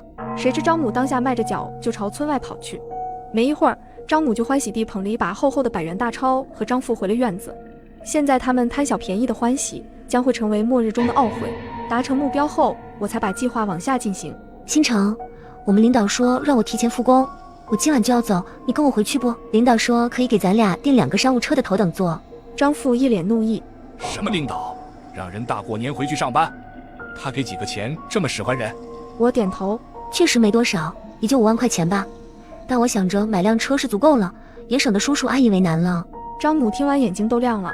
哎呦，工作最重要啊！新城你还愣着干什么？还不赶紧帮你媳妇收拾东西？我和张新成一路坐车到了火车站，拎着行李就上了提前预定好的列车。班次和前世那一趟一模一样，只不过这次我们直接进入了前世被占领的商务区。俩人中午都没吃饭，我们立刻去餐车大吃了一顿。张新成吃得满头大汗，他是个很怕热的人，看他这副样子，我和服务员要了一瓶冰镇可乐，我趁机放了一些安眠药拿给了张新成，他舒服地喝着可乐，随后打了个爽嗝。不过一会儿他就睡着了，随着窗外的景色逐渐被一层薄白雪覆盖，我看了一眼时间，从背包里拿出一个大袋子，默默地将张新成的毛衣、羽绒服、帽子、鞋子全都塞了进去。随着火车进站，我起身就推着一个行李箱，拿着那包衣服朝着门外走去。从商务车厢下车后，立即有服务人员上前帮我拿行李。站台已经飘起大雪，凛冽的寒风吹起我的发梢。我把张新成那包衣服随手扔在了站台的垃圾桶里，随后就去了停车场，把行李塞到了大货车里，一刻没有停歇，立即启动车子离开了停车场。一路上的车很少，毕竟没人会在春节期间跑来这个县城旅游。如果时间预计没错，再过6个小时，整个世界都会被大雪覆盖。可即便如此，车窗外的大雪也已经下得很急了，雨刷器一直在工作，覆盖在雨刷器上的雪也越来越厚。如果没有大雪，按照以往的时间计算，我从火车站开到县城，再从县城的省道开进山抵达目的地，只需要2个小时。但现在雪越下越大，我的货车速度根本提不上来，时间至少要增加1倍。张新成大概不会想到，我取行李的时候，已经在车厢行李架上安置了隐藏式的远程充电摄像头，而且临离开前还将一封举报盗窃的信交给了乘务员。前世车里有几名犯罪团伙，张新成为了活下去，那么圆滑，那么狗腿，那么势利地讨好这伙人，甚至不惜加入他们成为帮凶。而这一次他没机会了，只要张新成醒来发现行李消失，肯定会去找乘警，而乘警就会因为信的内容带他去和那伙假冒工人的杀人犯相互对峙。只要触怒这伙人，1天后他只会成为被开刀的那个。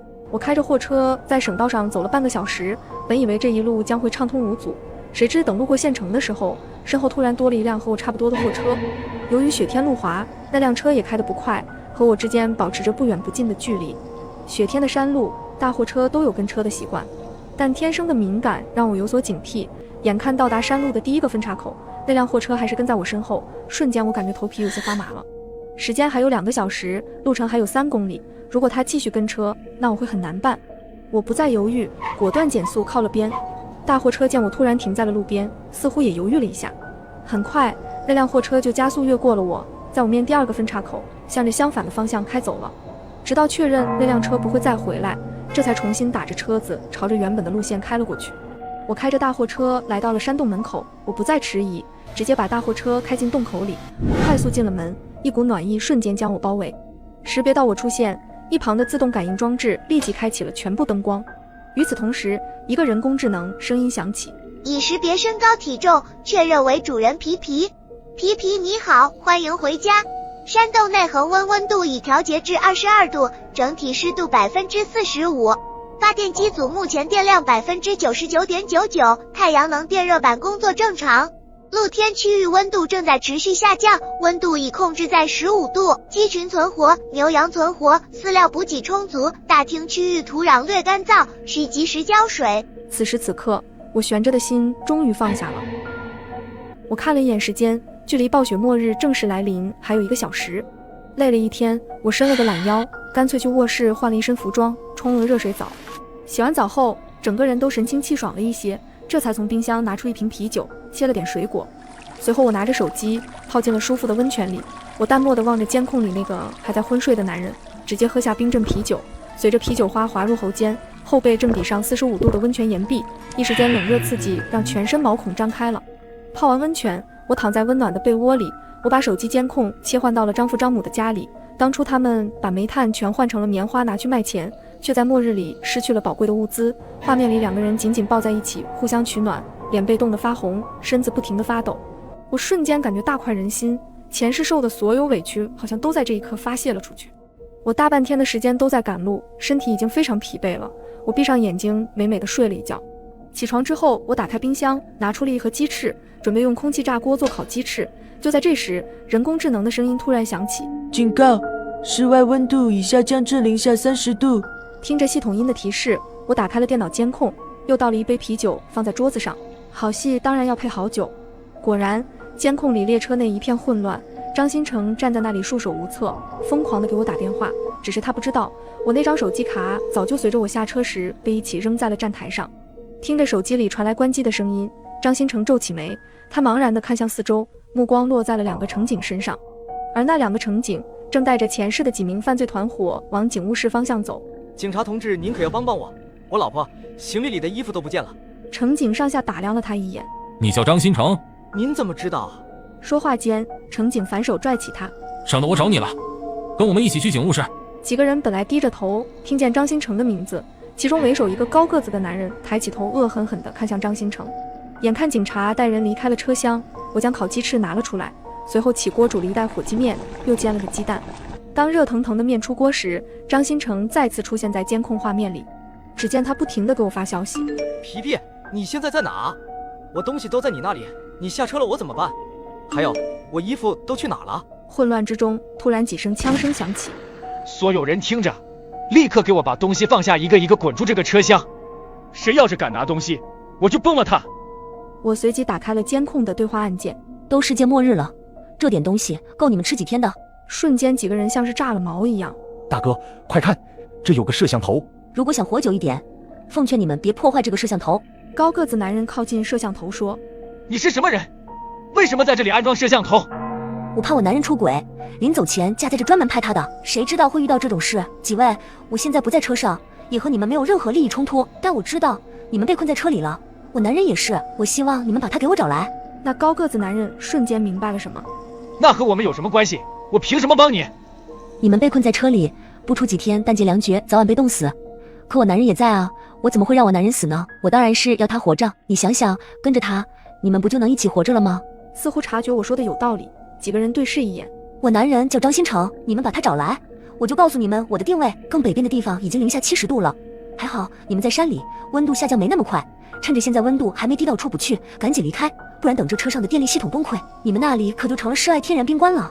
那高个男人听完，瞬间面色沉重了几分，立即转头把已经呆傻住的张新成抓了过来，拽着他就离开了列车。我给张新成的手机发了一个定位，定位是我自己在地图上随便标的。几人打开一看，发现距离列车有3公里的路程。很快几个人就面露难色，平时看起来的确不远，但现在外面大雪都有半人高，这3公里就异常的远了。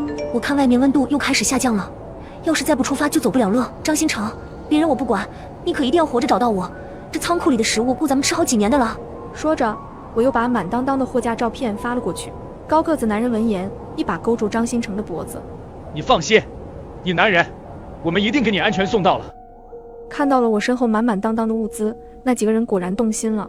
我关掉手机，转身去了菜地。末日降临前，我就开始种了很多蔬菜，安装了人工智能定时浇水施肥。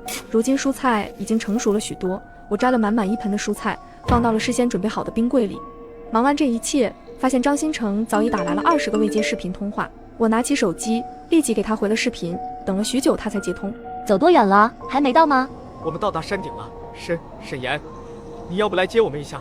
外面太冷了，手机又没电了。高个子男人一把抢过手机。你男人还在我们手里，你不要他的命了吗？你再不出来，他就真冻死了。我叹了口气，凉凉道：你以为他的烂命值几个钱呢？你说什么？张新成，那钻戒保单上的金额你还记得吗？什么保？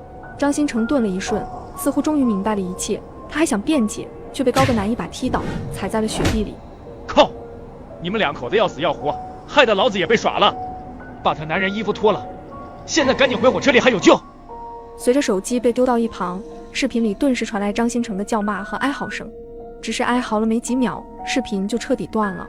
我关上手机，目光落在监控里，看着下方有还在走的人，看样子像是之前的乘务员。我立即点开了通话键。喂，还有活人吗？那乘务员被吓了一跳，连忙四处查看。谁在说话？长话短说，刚刚拿枪的那伙人被我骗下车了，现在他们发现不对，正在往回赶路，要活命就赶紧去把车门锁上，不然等他们回来，你们都得死。这里是中控室，我们已经派人营救你们了。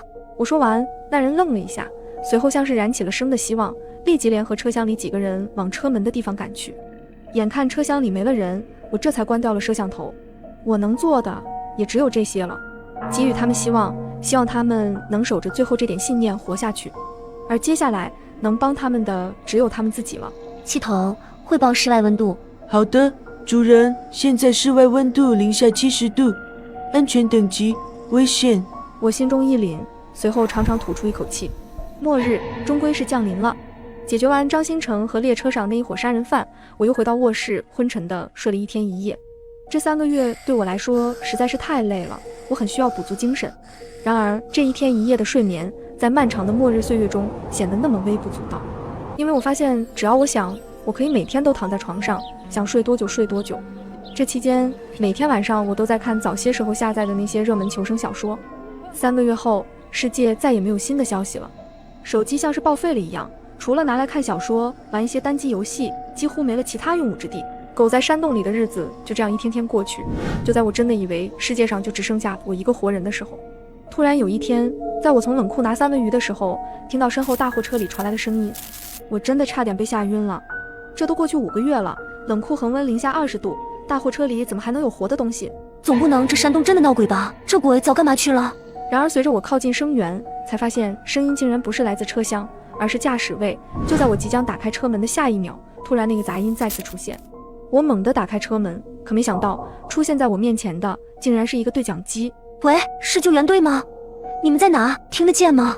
我正要继续询问，下一秒就听他继续说道：有人在向你的山洞靠近，小心。这一句话差点给我干得灵魂出窍。这世界上比鬼更可怕的，大概就是货车对讲机里突然出现的幸存者告诉我，有人在向我的山洞靠近。快把对讲机拿到露天的地方。我十分震惊，他居然知道我有个露天山洞。听到这话，我也没再犹豫，立即行动了起来。我立即跑到了露天山洞，问了半天，就在我以为对讲机坏了的下一瞬，对面终于传来一个清冷的声音：在。我立即询问：你是谁？你怎么知道有人在向我靠近？我看到了，我就在你隔壁山头。隔壁山头？隔壁还有山头吗？放心吧，已经没事了。这附近温泉山脉不少，能躲进去的人也不少。你那个山顶口一直在冒烟，所以一直有人前仆后继的冒死朝你过去。短短几句话，说得我后脊梁骨冒出一阵寒气。所以这4个月，我以为外面人都死绝了，原来一直都有人朝我这个方向前进。而这个看起来十分小的洞口，实际上每天白天都在冒烟，而我自己却看不到。你该庆幸，你选的这个山头后有一片断崖，所有朝你寻去的人全都被大雪欺骗，从断崖掉下去了。听着男人的话，我倒吸一口凉气。你怎么知道我的存在？这几个月我也在运货，只是我没想到你也会在最后一天进山。本来我打算跟车跟到最后，确认你到底去了哪，不过你太警惕了，所以我就越过了你，回到了自己的山头。原来他就是那天在路上跟着我的大货车。中韩的位置距离我大概5公里，就是我那日看到的分岔路口再往前3公里。他说那个县长狡兔3窟，弄了好几个这种山洞。我这个山洞是最后一个被查封的，还没来得及完全搬空。他那个山洞早就建成1年了，甚至人都进去住过好几次了。而他发现的时候，那里也被封了，而且已经除了硬装啥也不剩了，彩电更是想都别想。而他那边虽然没有露天山洞，但是最高的位置侧面有个180度落地观景窗，正好能看到我那冒烟的山顶以及山顶后面，于是他才能用望远镜看到有人不断向我这里靠近。只是这里是个景区，估计是不少员工留守没回家，因祸得福留在了那里活了下去。但是因为没吃没喝，当看到我那个山头一直在冒烟，这才冒死前仆后继的跑来找我。只可惜虽然距离很近，但2山之间有个大断层，还被白雪覆盖，所以没人看得出来。所有人都以为能爬上来找到我，却没想到还没被冻死，就全都命丧在断崖下了。说到这里，我和他都沉默了。通过对话我才知道，这人名叫钟涵，是个大气物理系专业研究生。他是最早发现天气异常的，甚至在半年前就已经推测出了精确到具体月份的寒流降临日期。然而他的导师对此不以为然，因为这个寒流早就在气象学会里不是什么秘密了，而且更多更高级别的院士都认为这股寒流会被一股强暖流冲击消散。随着日期逐渐逼近，钟涵见没人相信自己，甚至导师觉得他是想毕业想疯了。没办法，他只能自救。据他所说，他在考察期间还在当地旅行社附近和我遇见过。当时他并未多疑，然而在他选定山洞，同样向个大货商订货时，却被告知同样有个人也订了不少货物要送到这个县城，甚至他还要为此多等1周。那时他这才反应过来，有人在和他做同样的事情。最后他发现我是真的有钱，他是真的穷。钟涵是个孤儿，从小没有亲人，一路靠着社会救济和奖学金才读到现在这个位置。但是钟涵头脑很聪明，他知道自己在做一件孤注一掷的事情，于是在1个月的时间里，愣是靠着网贷信贷把自己变成了失信被执行人。我问他最后借了多少，他抿嘴想了很久，随后告诉我借了2000万。我是真的服他是个狠人。你就没想过，万一寒流只是降临几天、几个月，你怎么办？没想过。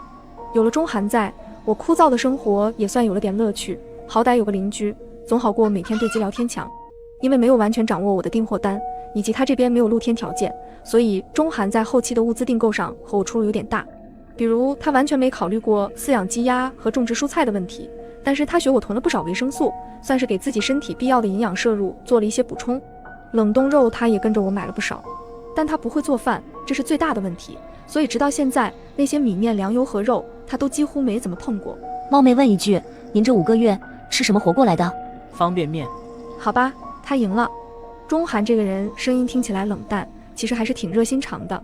比如他最开始淡定地告诉我有人找我山洞的事情，比如他会几个月来一直坚持着给我传递消息，算是还个人情，以及给自己找点事做。我决定开始教他做饭，也算是拯救一下他瘦弱的身体。虽然看不见，但我大概也猜到了吃了个5个月泡面的男人得瘦弱成什么样子。末日后第4年清晨，皮皮，快醒醒！吵什么吵？救援来了吗？没来，再让我睡一会。雪化了。我甚至眼睛都还没睁开，就下意识起身，随后揉着眼睛，第一时间打开了窗帘。然而外面依旧一片雪白，差点闪瞎了我的眼。哪化了？这不还都是雪吗？不，你仔细看，雪位下降了2厘米。我皱着眉，却不知道远在隔壁山头的钟涵一直在落地玻璃前观察着雪和风向的情况。末日第5年春，雪线下降了5厘米。我询问系统室外温度，系统回答室外温度零下55度，也就是说用不了几年，室外温度就能升到零下40度。末日第5年夏季，2只牛生了1只小牛犊。我开心了3天，当天就把粮食全都给他们放满了。为了庆祝，我甚至一边给钟涵报喜，一边去鸡舍里摸了鸡蛋，给自己做了个蛋糕吃，以犒劳自己这几年对家里牲口的精心照顾。钟涵，你说现在全世界还有活人吗？能撑到现在的，估计没多少了。要是温度回升了，你第一件事想干什么？吃顿麦当劳。你有点出息行吗？都末日了，哪有麦当劳？那我就去探寻末日真相。对了，我去看看货车还能不能开。听着那边没了声音，我笑了笑，随后点开了电脑里存的水稻栽培视频。末日第8年春温度已经上升到了零下18度。听着对讲机那边传来滋滋声，我拿到嘴边。到哪了你？门口。我打开了关闭了8年的大门，随着门滋啦的声音，我望着钟涵那张清秀的脸，惊叹一声：钟涵。是我。钟涵，我见过你啊。钟涵愣了一下。当初在县城的旅行社，茫茫人海间，我不经意回头瞥了一眼，那时一个高个子男孩正茫然地看向四周，也回头不经意看了一眼我。在这期间，我们2个不是没想过要一起搭伙度过末日，只不过钟涵的山头能看到白烟，观测到高空，而我的山头能养活牛羊，种植菜地。我追求的是末日后的生活，而钟涵追求的是末日背后的真相。我们有自己的人生和选择。许久，我率先开口：极寒马上要结束了，我们下个8年再见。钟涵愣了愣，握住了我的手说：下个8年见，希望下次见我能找到答案。我们彼此相视一笑。快跑！天灾洪水和巨型龙卷风真的来了。末日前，我侥幸囤了一大批折扣物资，却不曾想因此救了自己一命。作为一名追求精致省的女孩，楼下大妈们组团抢菜，而我则混迹于各大折扣群。晚上8点多，折扣群突然弹出来几条消息：为了感谢各位新老顾客的支持，本店开业以来最大的一次优惠折扣活动即将开始，数量有限，先抢先得。所谓的折扣群，就是以低价出售一些包装受损的商品，但绝不影响使用。而我家的折扣群数量比我微信里躺着的好友数量都多，距离活动开始还有1分钟。我瞪圆了眼睛，下意识屏住了呼吸。便宜又好的东西，谁都想要。这个时候就要拼手速了，抢货比赛很快就开始了。大牌自热火锅，原价119元每箱，现价59元每箱。天啊，5折，先来10箱。紧接着又是一条链接划过。某师傅方便面，原价59元每箱，现价39元每箱，每种口味限购2箱。每种口味来2箱，这1年的泡面就有了。9金块，户外野餐的好帮手，原价30元每箱，现价19.9元每箱，满5箱赠配套的塔式炉1个。虽然我用不上9金块，但是又给折扣又免费送炉子，还有什么可犹豫的？接下来是冷冻食品、火锅、底料、速食产品等各种食物和生活用品。折扣商品虽然省钱，但也容易使人丧失理智。凌晨，优惠活动准时结束。我看着缩水了一半的小金库，后知后觉自己这次太冲动了，竟然花了1万多块。要知道，作为一名月薪5000的社畜，这2万多块钱我足足攒了1年多。虽然内心很挣扎，不过想想未来几个月都不用额外花钱购买物资，我又很快释然了。一样的商品，折扣群里卖的比超市里便宜了将近1倍，买到就是赚到。我暗暗地夸自己是一个省钱小能手。早晨天一亮，我就接到了折扣群群主的私聊。由于我这次购物花费的数额巨大，店铺将以优先安排人上门送货。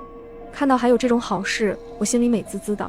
转身看到已经空了的饮水机，立刻又找出了手机，点开了购水的软件。购水界面很快弹出了一条通知，为了回馈新老客户，现推出订单每满10桶赠1桶的服务。我盯着软件上新弹出来的通知，深吸了一口气。有谁能拒绝得了白得1桶水呢？由于搞活动的店铺就在同城，下午的时候工作人员就送货上门了，一箱又一箱的物资很快填满了整间客厅。还剩几箱自热火锅没搬，想着东西也不重，干脆先让送货的师傅回去了。我自己则慢悠悠地搬着3箱自热火锅往回走。走到一半，旁边突然传来一声嗤笑：皮皮，你还真是死性不改，又搞这些便宜货吃呢。这个人是我那个上个月刚劈腿的前男友毛不凡。毛不凡和我住一个小区，我和他是在共同好友的撮合下认识的。结果没想到毛不凡这个渣男长得倒是挺老实的，实际上却是一个花心男。脚踏 N 条船不说，通讯录里的妹妹比我手机上的折扣群还多。分手了也时常骚扰我，动不动就嘲讽我喜欢卖折扣商品，上不得台面。我低头看怀里的自热火锅，怎么就上不得台面了？不就是外面用来包装的箱子有些破损吗？毛不凡这种人天生喜欢在别人面前秀优越感，和这种人讲道理是没有用的。我放下了怀里的箱子，突然向前几步，照着毛不凡那张脸猛地扇了过去，然后又狠狠地踹了他几脚。好狗不挡道，给我滚！毛不凡被打懵了，还是他的女朋友先反应过来，拿着手机威胁道：你这人怎么打人呢？信不信我报警，让人来抓你啊？报警！我呵呵一笑，也拿出了手机。那就让警察来吧，我正好有东西想分享给大家看看。毛不凡像是想到了什么，脸色一变。行了，和这种疯婆子有什么好计较的？说完，不顾女朋友的反抗，拉着他就跑出了这栋楼。看闹剧就这么散场了，围观的众人露出了意犹未尽的神色。有个老太太凑上来问道：小姑娘，你刚才说要给我们分享什么来着？我当然不可能把毛不凡的那些破烂事爆出来，毕竟有些事情说出来就没有价值了。回到家里，我先将杂物间腾了出来。房子2室1厅，另一间卧室是我闺蜜在住。趁着这周调休，她攒了3天的小长假回老家了。1万多的物资，说多不多，但也将杂物间摆得满满当当。正和要订单的时候，外面突然下起了雨，豆粒大的雨滴砸在玻璃上，又急又快，薄薄的水汽很快笼罩了整个小区。就在这时，手机上突然弹出来一条消息，是气象局发布的红色暴雨预警。紧接着，公司群也发布了一条通知：各位同事，气象局已经发布了红色暴雨预警，为了配合政府的工作，公司决定于停业3天。我抬头看了眼窗外的雨幕，心里涌上一股不安。能够让铁公鸡老板都不得不松口放假，这次的强降水肯定很严重。不过想了想，杂物间塞得满满当当的物资，我又很快地安定下心来。再大的雨又能怎么样？大不了不出门就是了。精打细算的话，这次囤的物资足够我吃上半年没问题。唯一的问题就是怕断水断电。我想了想，先把手机和旧手机还有2个充电宝都充上电，又把浴缸和厨房的盆子都放满了水。扫了一眼厨房的锅碗瓢盆，我觉得远远不够。日常生活中的洗衣做饭、洗脸刷牙哪一样不用水？虽然在我的老家有利用水窖储存雨水的习惯，但雨水在降落过程中已接触到细菌，所以非必要情况下还是要避免使用雨水。心里惦记着这件事时，目光在经过床上的被子时突然顿了一下。去年搬家的时候，为了防止床褥被罩落上尘土，特意买了大号透明的密封袋，目前还有10几个没用过。虽然自来水在空气中放久了也已变质，但多准备一些总比什么也不做让人安心。很快，小区的住户群也转发了当地政府的通知：尊敬的各位业主们，气象局已经发布了持续性红色暴雨预警，请大家注意关闭好门窗，不要出门，以免造成不必要的损失。往年也不是没有台风天，日子还不是一样的过。这学校停课，公司停业，总算有个正当的理由可以休息了。这学校刚发了通知，今天早2个小时放学，有没有人约着一起去接孩子的？我看着群里的住户插科打诨，悬着的心也不由得放下来。我不是本地人，应对台风天气确实没这些本地人有经验，但这些本地人都说不用紧张，或许事情并没有我想象的那么糟糕，是我太大惊小怪了。我松了口气，开始用刷视频来转移紧绷的注意力。折扣群里不停地弹出1、2条消息，大多是顾客在询问暴雨影不影响发货。此时老板也很无奈，因为受红色暴雨预警的影响，店铺已经被迫关门，更别说按时发货了。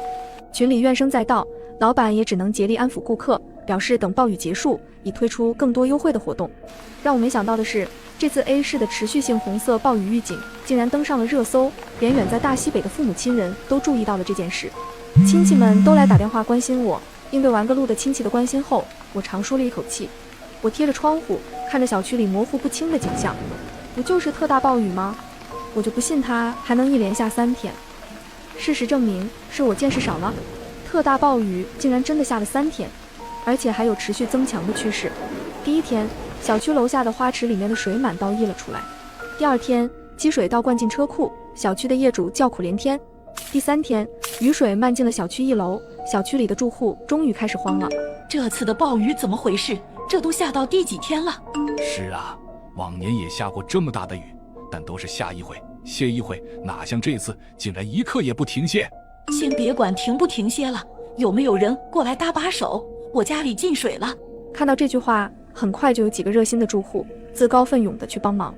这大概就是人性的善良，在力所能及的范围内去帮助别人。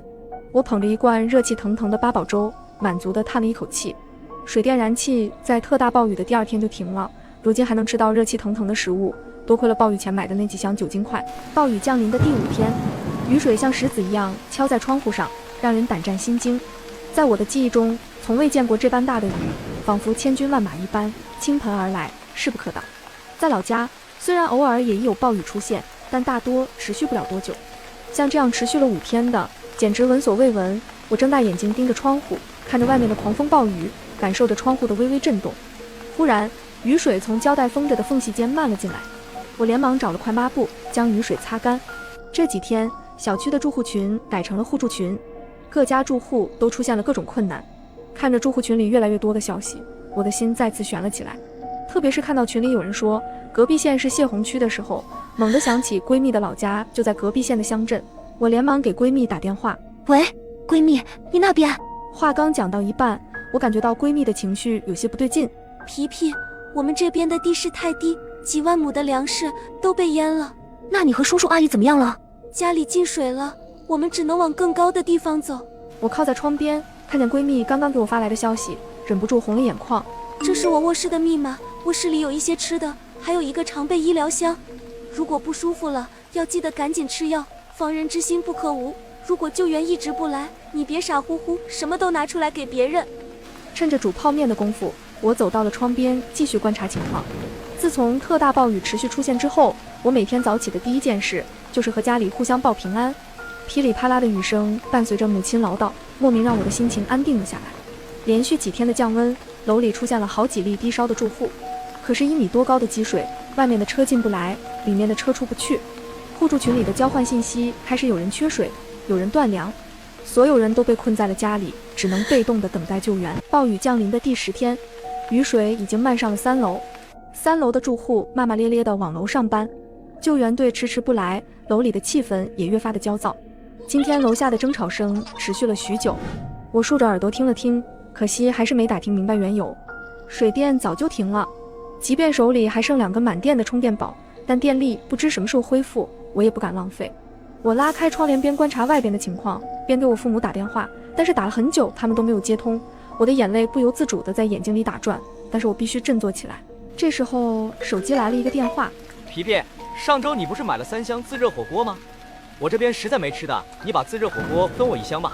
是毛不凡那个狗渣男。我随手点击了挂断，结果毛不凡很快又发了一条短信来质问。死皮皮，现在大家都缺吃的，缺喝的，你怎么那么自私，连箱自热火锅都不舍得拿出来？我自私？我直接被毛不凡的话气笑了。给狗一个骨头，狗还知道冲人摇摇尾巴呢。可他呢，要他再好，也挡不住他劈腿别的女人。我直接手动拉黑。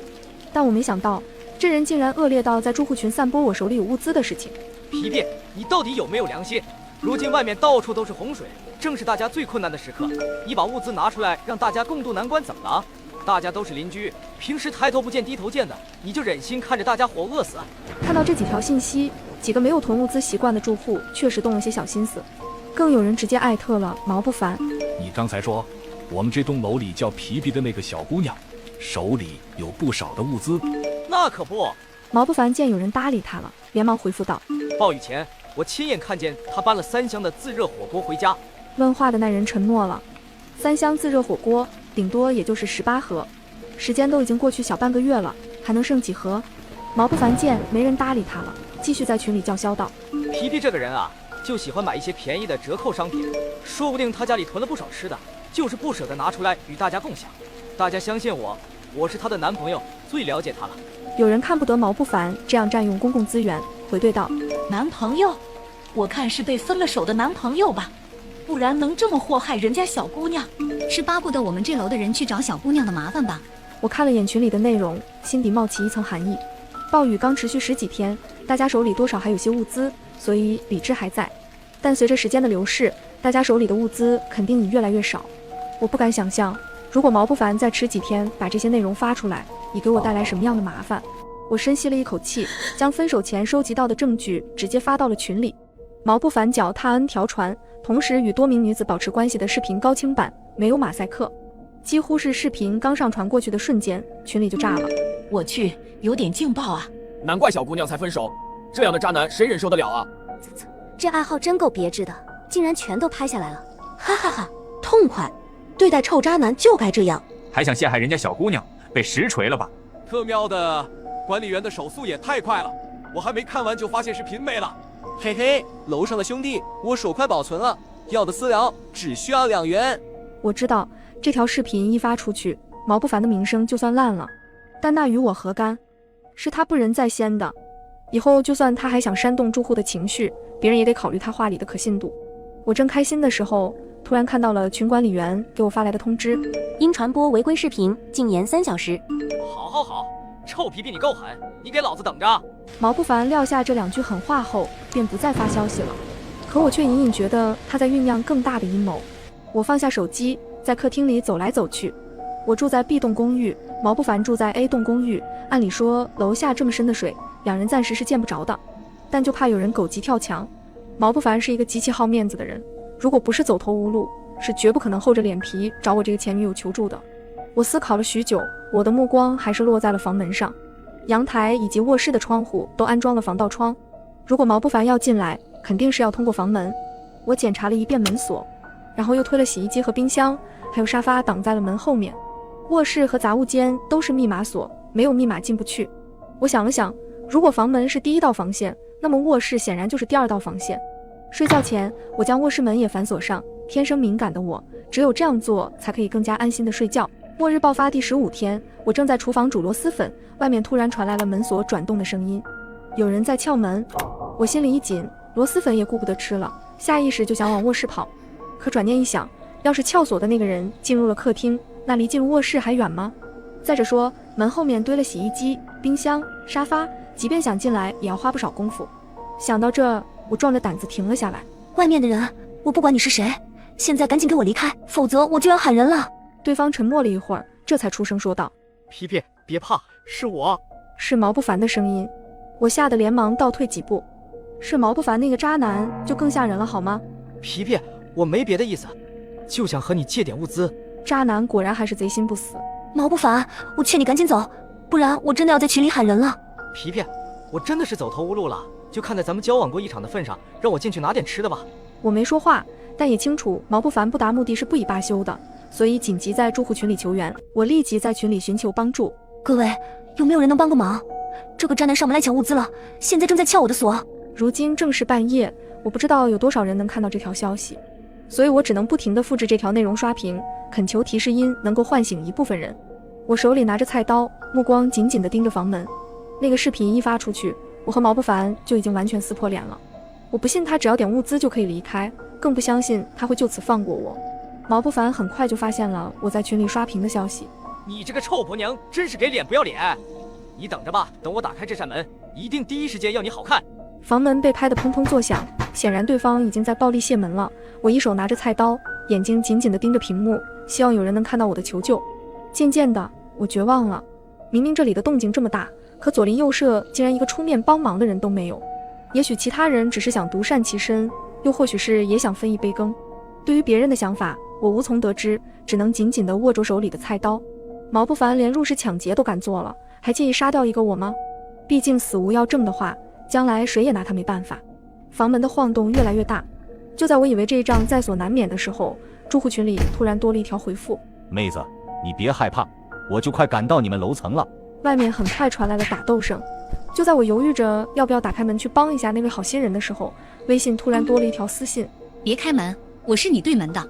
你公寓门口一直有2个男人，他们在演戏骗你。我的心猛地一颤，连忙缩回了准备推开冰箱的手。我忽然想起了自己忽略的一件事：毛不凡不会游泳，单凭他自己的话，怎么从对面公寓楼游到这里的？很快，楼道里的打斗声停了下来。那道陌生的男声说道：妹子，我已经把他制住了，你快找根绳子过来把他绑上。闻言，我从猫眼里往外看了一眼，但那2人都站在阴影里，根本看不清楚。我心里一紧，也怀疑起了外面的那个男人。如果2个男人同时进攻的话，恐怕我这个房门根本坚持不了多久。事已至此，我只能拼命地想办法拖延时间。我装作一副被吓到的样子：这位大哥，我家里没绳子怎么办？男人强忍着不耐：那你就找几根布条，要结实的那种。那窗帘或床单可以吗？这2种布料材质哪种更加结实？随便你。不行，到时候布料不结实，他又跑了怎么办呢？男人似乎已经忍耐到了极点。那你想怎么做？我看男人已经完全失去了耐心，生怕继续这样下去以惹怒他，索性答应了他的条件。那麻烦您先等一会儿，我这就去剪窗帘。然后装作走远的样子，一边走一边给住户群里的管理员私发消息。没错，就是那个因为我传播违规视频把我禁言3小时的老古板。你们那还有多久能到？我这边快顶不住了。对方发了一个表情包，回复道：已经找好了人手，2分钟后到。我心里松了口气，接下来只要再扛过2分钟就安全了。半分钟后，门外的男人忍不住催促道：还没找好布料吗？已经找到了，正在剪。2分钟后，那个男人已经开始不耐烦了：还没剪完吗？好啦好啦，我故意夹着嗓子说道：大哥你再等一会儿，我这就把门后面堆的沙发和冰箱搬走。2分钟后，门外响起了和毛不凡如出一辙的话：臭婆娘，你竟然敢骗我们！几声敲门声过后，我打开了房门，入目可见的是2个被捆得结结实实的男人。我总算松了口气，转身对着管理员他们的方向感谢。令我没想到的是，对方居然是一个年轻的女生。不是，跟我交易的人不是备注陈大爷吗？这个账号原本是我父亲的，后来他退休后便把这个账号交给了我打理。我点了点头。作为帮我的报酬，这是我答应给你们提前储存好的自来水100升。思雨笑了笑，抬眼问道：你打算怎么处理他们2个？我直接拿出了一个铁锹，把他们打晕后从窗户外面扔了出去。处理完事情后，房门重新被我拿冰箱和洗衣机等重物堵住。思雨还拿了个阻门器给我，说这个比用冰箱和洗衣机还管用。我刚坐在沙发上，手机上突然跳出来一条重要消息，紧接着公司群、住户群，就连朋友圈都在转发这个消息。各位市民朋友们，气象局已经发布了最新的台风预警，超强台风将已于明天傍晚从东南沿海登陆，其中途经地市，请大家注意防护，切实保证自己的人身安全。看到这条消息，网上很快叫苦连天，群里的住户也开始叫苦。我们小区虽然不在台风移动路径的中心地带，但隔壁县刮台风，我们这边也少不了受影响。群里很快又开启了新一轮的物资互换，急需矿泉水，1袋泡面换1瓶。大家伙谁手里有拉肚子的药？昨天捡了水上飘来的吃的，现在肚子疼得厉害。我看着这些消息，心里更是慌乱。像台风这种自然灾害，我以前只在电视上看过，如今却真实的发生在我身边。临近傍晚的时候，手机上的信号完全消失了，我从未有过如此强烈的恐惧感。好不容易用被褥蒙着头睡着，迷迷糊糊间又被一阵急促的雨声惊醒。这半个月以来，外面一直处在红色暴雨预警当中，但这一次的雨势似乎是前所未有的大，天空像是割开了一道口子，大雨倾盆入住，窗户被砸得砰砰作响，仿佛下一秒就要支撑不住碎裂开来似的。雨水很快顺着窗缝流了进来，我不敢像之前那样去擦，生怕玻璃炸裂，被卷入这无穷无尽的雨势当中。渐渐的，我感觉到有些不对劲。天色已经蒙蒙亮了，可却还是什么都看不清楚。几分钟后，外面突然传来了急促的拍门声，熟悉的声音让我有了一丝安全感。思雨不知道怎么回事，浑身都湿漉漉的，一见我开门，连忙说道：“刚才接到消息，是南部有人发现了龙卷风，估计很快就要到咱们小区了。”我心里一惊，龙卷风，那可是比台风天还要可怕的自然气候，灾害破坏力极强。龙卷风移动速度极快，外面这个天气，跑是来不及了，只能想办法自救。思雨大概瞥了我家里一眼，记住，一定要远离窗户，实在不行就往卫生间里躲。见我点头，思雨也没有多留，小跑着去通知下一家了。时间不等人，我先打开了闺蜜的卧室，把里面的贵重物品和医疗箱全搬了出来。如果能顺利度过这次的暴雨危机，闺蜜能回来，我一定亲手把这些东西交给她。鸡蛋不能放在一个篮子里，我将所有的物资分成了3份，一份藏在了卧室的衣柜里面，一份放在了杂物间，一份放在了浴室。做完这一切后，我拎着一桶饮用水，还有一背包的物资，紧紧贴着浴室的墙坐下。我深吸了一口气，目光看向了那扇被木板封住的狭小窗户。能做的都已经做了，接下来就是听天由命了。暴雨猛烈地拍打着窗户，等待龙卷风到来的时间一分一秒过得格外漫长，时间一分一秒的流逝。不知过了多久，外面突然传来一声尖叫，龙卷风来了！我看不到外面的景象，但微微摇晃的大楼做不得假，那种轰隆隆的巨响，连着沿途建筑炸裂的声音不断侵入耳膜。我双腿发软，心脏砰砰直跳。我十分害怕我们这栋大楼会被冲垮。我在电视里看过龙卷风过境时的景象，龙卷风混合着雨水，裹挟着车辆、树木，甚至是断裂的建筑，带着一股毁天灭地的气势席卷而来。不知过了多久，隔壁的屋子传来咔嚓一声，玻璃炸裂，紧接着房屋震颤，不知道是衣柜还是床被甩到了墙上，发出砰的一声巨响。我心里一颤，隔壁就是我的卧室。倘若我刚才没有听思雨的，而是执意留在卧室，此刻怕是已经……我不敢再细想。墙外的呼啸声越来越近，我咬紧牙关，浑身汗涔涔的，房屋颤动的幅度越来越大。突然一阵地动山摇，仿佛有什么东西奔腾而来，猛地撞上了大楼。咚的一声，我因为惯性撞向了对面墙壁，还好双层羽绒服为我卸去了大量的冲击力。外面的哭喊声不断，不知道是不是有人被卷进了水里。我贴紧旁边的墙，努力压下心底的恐惧。不知过了多久，大楼的震颤总算停了下来。我仔细听着外面的动静，发现风声也小了许多。龙卷风过去了，楼道里到处都是断断续续的哭声。我的双腿早就麻了，我扶着水管小心翼翼地站了起来。客厅里一片狼藉，卧室里的那张大床好巧不巧地卡在了窗户上，窗户全部都碎裂了。衣柜直接摔散架了，放在里面的物资洒了一地，不过幸运的是并没有全部被风卷走。我又打开了杂物间的门，还好里面的物资也都在。傍晚受台风天气的影响，暴雨卷土重来，这一次没有了玻璃的遮挡，客厅和卧室很快被淋湿。我找了几块木板将所有的窗户封上，虽然肯定不如定制的玻璃那般严实，但也比没有的强。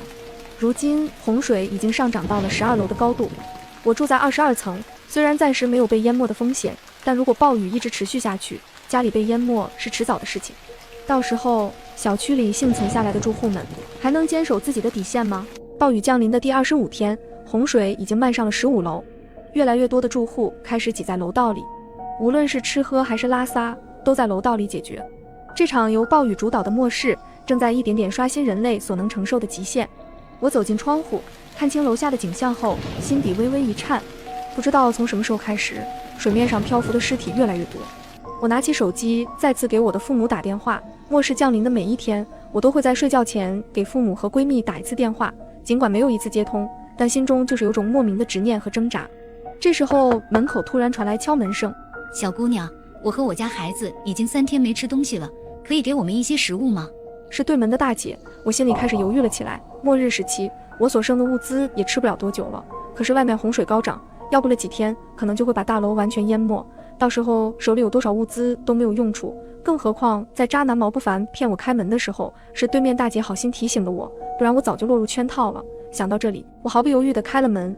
只见大姐和小男孩一身虚弱的样子，我赶紧把他们带进了房间里，拿出了食物。大姐临走之前给了我一个救生圈，以表感谢。暴雨降临的第35天，洪水已经涨到了21层，我和思雨不得不跑到顶楼，和一些居民们挤在一起。暴雨爆发的第40天，洪水涨得越来越高了，马上就快冲破我们最后的防线了。就在所有人都快放弃最后的希望的时候，是传有救援队驶进小区了。不大一会儿，救援队的人就进到了楼道里，而我却不敢置信地看到了爸爸的身影。我连忙跑过去，当我看清正脸时，我激动地抱住了爸爸。我甚至不敢相信这是真实的，眼泪不由自主地流了下来。在过去的时间里，我想过许多可能，唯独没想过爸爸因为担心我的安全，不顾自身的危险，不远万里参加救援队，只为了能够早日找到我。这时候妈妈也走到了我的旁边，我又哭了出来，激动得连话都说不出来。爸爸揉了揉我的脑袋，从怀里掏出了一个眼熟的吊坠。这是我闺蜜的，瑶瑶她是不是也安全逃脱了？爸爸微笑的点点头。我每天担惊受怕的心终于落下了，我们得救了。一场突如其来的暴雨从天空降临，随后空中竟浮现出一行诡异的大字：不要碰到水，千万不要。燥热的天空终于下起了第一滴雨，紧接着是黄豆大的雨水打落在窗户上。我和同事毛不凡从18楼坐电梯下到1楼大厅时，才注意到此刻大厅里已经站满了下班遇上暴雨回不去的人。毛不凡无奈地和我讨论起来：今年雨水特别多，由于北极气候恶劣严重，地球上最后一只鸡也被淹死了。我长叹了一声：你快去坐地铁吧，你老婆在家等你呢。那我先走了，我老婆给我煲了汤。随后毛不凡打着伞就出了门，还和我打招呼：月月，明天见。当再次回头时，却被东西绊倒，整个人跌倒在了雨中。毛不凡伞都摔飞了，失路地坐在地上。我连忙拿着雨伞准备去扶他回来，可就当我要出门时，却听到了砰的一声。毛不凡已经看不见人影，只有爆炸后产生的血雾在雨中弥漫，直到身后传来了女同事的尖叫。这时我才回过神，立马疯了一样打算冲进雨里。一个大活人就这么毫无征兆的突然爆炸，成了血肉的微尘。我不相信，我刚刚跨出一步，却被一股力量拉住手臂，是我的闺蜜萱萱。她微微抬头，示意我看下阴云密布的天空。我顺着她的视线望去，一行霓虹大字极为恐怖地浮现在天空之间：不要碰水，千万不要。暴雨越来越大了，仅仅过去了半个小时，大厦门口的水已经上升了大约30厘米，而且暴雨丝毫没有停歇的意味。我蜷缩在角落，还沉浸在毛不凡莫名其妙自爆的阴霾之中。好好的一个人就那样没了。月月，你就这样孬种吗？毛不凡看见也得笑你。萱萱不知道什么时候来到我身边，愤怒的表情中夹杂着惊恐。对，不能死，一定不能死！我要活着搞清楚这一切到底是为什么。17楼是咱们促销部的仓库，有食物和饮料。我把钥匙交给部门同事，打算拿一部分食物出来应急。大家已经被围困快1个小时了，救援人员迟迟没有出现，手机上也没有相应的解释，这一切太不寻常了。我来到仓库，打量起货架上的物资，眉头紧紧蹙着。假如雨一直不停，大家一直被困，这些东西顶多够所有人吃上1周。那1周之后呢？这栋大厦恐怕会变成人间炼狱。就在我思索时，萱萱慌忙地走了过来。不好了，外面来了两个变异的人。门外一个爷爷跟一个奶奶站在大厦的门口，眼里充斥着惊恐。给我们进来躲躲吧，求你们了，我老伴已经非常虚弱了。我发现那个奶奶的皮肤已经开始变异，好似有了腐烂的迹象。一旁的保安也凑了过来。后退，都后退，你们还是到别处看看吧。我赶紧往门口走，抬手拦住了保安。是外面的雨导致了他们异变，也就是说，淋到少量雨会导致身体组织产生异变，而一旦人体大量接触到雨水，就会自爆，就像毛不凡一样。听见我说的，保安也放下了武器，把他们赶出去。说话的胖子叫老汪，是7楼科技公司的项目经理。他嘴微张，还想说些什么时，大地忽然震颤了一下，不知从哪里来的大浪掀起来，几乎有1米多高。我脸色巨变，快跑！大家往楼上跑！果然不出2分钟，浪花就冲进了1楼的大厅。有些人慌不择路地按着电梯按钮，我刚要阻止，却见电梯门已经缓缓打开。没等电梯口的人反应，大量的泥水从电梯里喷涌而出，几乎把每一个在电梯口的人都淋湿了大半。随着3声炸响，无数朵红色的花在空气中绽放开来，他们就这样死了，甚至来不及惨叫。地下的流水声犹如地狱般的魔音，把每一个人神经都压迫到了极致。看着一个个活人就这样爆炸死掉，我也是紧张的捂住嘴巴。而萱萱再也忍受不了，她尖叫起来：世界末日来了！世界末日来了啊！已经是凌晨了，雨还在下，而且雨势没有丝毫的变小，就连2楼也已经被淹掉了一半，无数的垃圾产品漂浮在泥水中。我知道没了不少人，只是他们都在这场血雨之中变成了微不足道的一抹红色，很快就在爆裂的水势中消失殆尽了。手机里还是没有任何消息，甚至连信号都中断了。我们这一栋楼的人就像被世界遗忘的孤儿，静待着死亡的降临。在刚刚那一场骚动之后，一个年轻男人也变异了。只见他的整个右臂已经完全被腐蚀，可在这种皮肤下，居然有3、4个圆白的东西凸显出来，好像随时都会破土而出一样。旁边一个斯文男人慌张地走了过来，我叫张有良，是做生物基因工程的。他的皮肤……男人就好像看见了什么极为恐怖的东西。不过我还是先看看再做决定吧。张有良拿出一个精良的镊子，随后用镊子捏住他手臂上的白色圆头，伴随着年轻男人一声吃痛的闷哼，居然拔出个伞状的小玩意。蘑菇。男人把蘑菇高高举在灯光下，发现蘑菇的底端还有些类似血管般的红色根茎，使得蘑菇可以牢牢地嵌在皮肤内。随后男人居然咬掉蘑菇一小部分，在口中咀嚼起来。是菌类，真的是，而且是比较常见。轩轩脸上带着惊讶，人类身体上怎么会长出蘑菇？这太奇怪了。我心里一阵不安。被淋到少部分身体的人类都在慢慢变成动物和植物，被大量淋到雨的人类直接爆炸了。这就像是……轩轩看着说一半停住的我。什么？城市人类清除计划？暴雨下了整整1周，窗外的乌云密布，根本分不清昼夜。洪水已经进入到了大厦的5楼，偶尔可以看见深不见底的烟积水里，居然有某种未知的生物耍着粗壮的尾巴一闪而过。公司仓库的食物几乎要被消耗殆尽，这不是个好兆头。老汪仗着自己身强力壮，总是抢别人的，还好现在的人还尚存着一丝理性。可我知道这样下去用不了多久，大家就会彻底的堕入黑暗。被困在公司的第8天，明明是大中午，外面却雾蒙蒙黑漆漆的。在一阵噼啪的响声之后，城市断电了。我最害怕的是发生了，电源是人类城市里唯一的光，也是我们这群濒临绝境的人心里唯一的光。就在我思考接下来如何应对时，办公室外面却突然传来尖叫声。我只是来上班的，外面到底怎么了？怎么会这样？女人崩溃地往窗户边走去，随后就决然地打开窗户。我看出了女人的意图，快把窗户关上，雨点会飞进来的。轩轩冲上去想把女人拽回来，别放弃啊！可女人似乎已经彻底疯了，她飞身跃下，一股脑地跳进了外面的洪水之中。在水中闷响一声之后，女人在污浊的洪水中化作一朵短暂绽放的红花，很快就消失了。我拼命逼迫自己战胜恐惧，冷静下来后，我穿戴好一切可以挡住雨水的东西，还戴上了塑胶手套，这才冒着狂风去把窗户合上，又走到走廊上探查了一番。水位又涨上来了，水里还夹杂着一股子难闻的腥臭味，看来5楼也不能待了。我回到我的工作区，走，轩轩，咱们再往上爬一层。谁知在昏暗中，轩轩半步都没有挪动，只是站在窗户边看着我，眼睛里还流出了泪水。他朝我举起手臂，已经发生了异变。是刚刚，轩轩为了拽住那个女人，把手伸到了窗户外面。轩轩朝我挤出微笑。月月，你走吧，别管我了。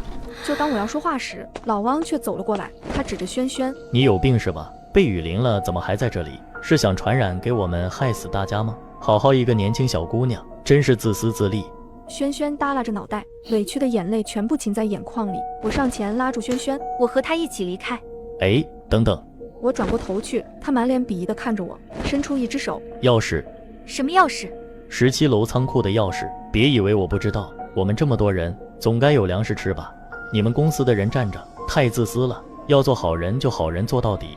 我身后的部门同事刘子乐马上不乐意了。不是我们组长你们早饿死了，现在说这种话也太没良心了。老汪一脸无所谓，狗仗人势。我微笑起来，你要过来我给你。老汪赶紧走了过来，却没注意我拿出橡胶手套，我直接砸在了他的脸上，是刚刚我关窗户时戴的手套。此刻上面沾满了雨水，现在刚好派上了用场。老汪被吓得坐到了地上，这次换我居高临下的看着他了。不要以为我不说话就是好欺负。时间又过去了2天，轩轩的情况越来越糟糕了，他的右臂从手指开始，正慢慢的变成藤条和树枝。他看着我，没事。我眉头紧锁，我知道不能再等了，我们必须离开，轩轩必须立马得到治疗，而且食物也快没有了。暴雨一刻也没有停歇过，我感觉潮湿的气味甚至顺着大厦的墙体窜入了我的鼻腔。没多少时间了，或许我有办法。门口站着一个人，是基因工程研究员张有良。21楼是我们的实验室，里面有不少潜水服，可以很好的避免你们接触到水，还有可以充气的小艇。如果你们不怕危险，可以试试出去寻求救援。往这出去10公里之外，是我市最高的建筑。你们应该知道，那里是高层所在的地方。如果你们过去，或许一切就能有转机。太好了，时间刻不容缓，现在我们就过去。我们来到了实验室的最里面，只见玻璃柜里架着几件看起来很昂贵的潜水服，就像电影里那种华丽的战斗服。我和刘子乐对视了一眼，一种使命感油然而生，真帅。确实。一旁张友良开始得意地介绍起来，这是我们采用人类最尖端的科技，大大降低了人体入水的负担，所以让人在水里很灵活。你们摸摸，这多么细腻的触感啊！再好的技术也无法达到这个水准。刘子乐边摸边问，就像海豚一样。张友良沉默了一下，愣愣地点着头。我们也想直接使用动物皮肤，但皮肤一旦剥离原有的肉体，就会失去原本的机能，所以我们只能利用拟生科技，尽可能模仿。但人类进步必须得有牺牲吧？刘子乐一脸嫌弃，真恶心。张友良却笑了，你们可以不用，但别忘了，就连你们吃的药都是通过动物实验得到的，别那么清高。庆幸统治世界的不是海豚吧？在人道主义之下，人类不会成为试验品。我看着手里拿着的潜水服，脸上的神色无比凝重。我站在窗前朝外面望去，大厦之外已经成了一片汪洋，刘子乐声音都在颤抖。这还是我们生活过的那个地方吗？我把潜水服和皮筏艇丢到众人面前，这是咱们唯一求生的机会，年轻力壮的跟我一起出去求助，到时候找到政府救援了再回来救大家。我们已经没有多少时间了。一群人面面相觑，没人愿意说话。老汪却走了过来，一只眼用纱布紧紧地缠着，估计已经感染了。他笑得很是狰狞，跟着你去，你不知道吗？我们这儿的人马上就要得到救援了。哼，你这个没安好心的家伙，叫大家赶着去送死是不是？我眉头紧紧地蹙起，心里泛起疑云。什么救援？你看看窗外再说话吧。天空还是那样乌云密布，只是几个霓虹大字不知道是什么时候出现。各位居民，请不要当心，救援很快就会过来，请短暂的睡一下吧，请安心。刘子乐好像着魔了一样，原本手里紧紧攥着的潜水服，啪一下掉到了地上。喂，刘子乐，你给我清醒一点，这怎么可能？我们压根无法联系上外界，原本大厦里的人死掉了一大半，现在却又冷不丁的冒出来，太可疑了。我赶紧拉着刘子乐的手臂，心里其实也在打鼓，这到底是不是真的？我们就像玩物一样被操控在鼓掌之中。玉玉姐，这噩梦一样的1个月终于要结束了，我们为什么还要去赌？咱们睡一觉吧，说不准就明早救援的大船就开过来了。之后刘子乐头也不回地离开了。我一个人独自蹲在角落闭上眼睛，除了那暴雨的杂音之外，其他地方几乎一片寂静。我猛然惊醒，如果那霓虹大字是政府搞的，为什么要用这种诡异新奇的方式通知我们？就像迎接死亡来临前最后的晚餐，是绝望中唯一的圣光。我来到刘子乐的身边，他还在熟睡。子乐，子乐，醒醒，咱们还是得去啊，这不对啊，太奇怪了。刘子乐一脸迷茫地看着我。玉玉姐，你是不是糊涂了？就当我还要叫她时，月月是我的闺蜜萱萱，她的手臂已经严重的植物化。月月，我相信你，我和你一起去，一起活下去。我顿住了，隔了半晌才压一下心中的震颤。我跟萱萱穿好潜水服，站在窗前，还带上了充气艇。窗外的雨水已经即将蔓延到我们这个楼层，我跟萱萱都是神色凝重。我们都知道，这一去很可能就是死路一条。你怕吗？萱萱摇摇头，不怕，我相信你。真不明白你们，救援都要来了，还赶着冲出去，真蠢。我和萱萱互看一眼，眼里全是坚定的神色。我们坐上充气艇后，一切比我们想的要顺利，就连雨势都减小了不少，一副风平浪静、岁月静好的模样。只是我有些害怕风平浪静是危险来临的前兆。果不其然，就在我们大概前行了2公里时，萱萱突然尖叫一声：“你看那是什么？”朝萱萱手指的方向看去，一个前所未有的巨大海浪袭来，几乎有100米高。这样的浪打过来，别说保命了，就连粉身碎骨都是小的。萱萱，快把马力加速到最大，前面是浪，是大浪。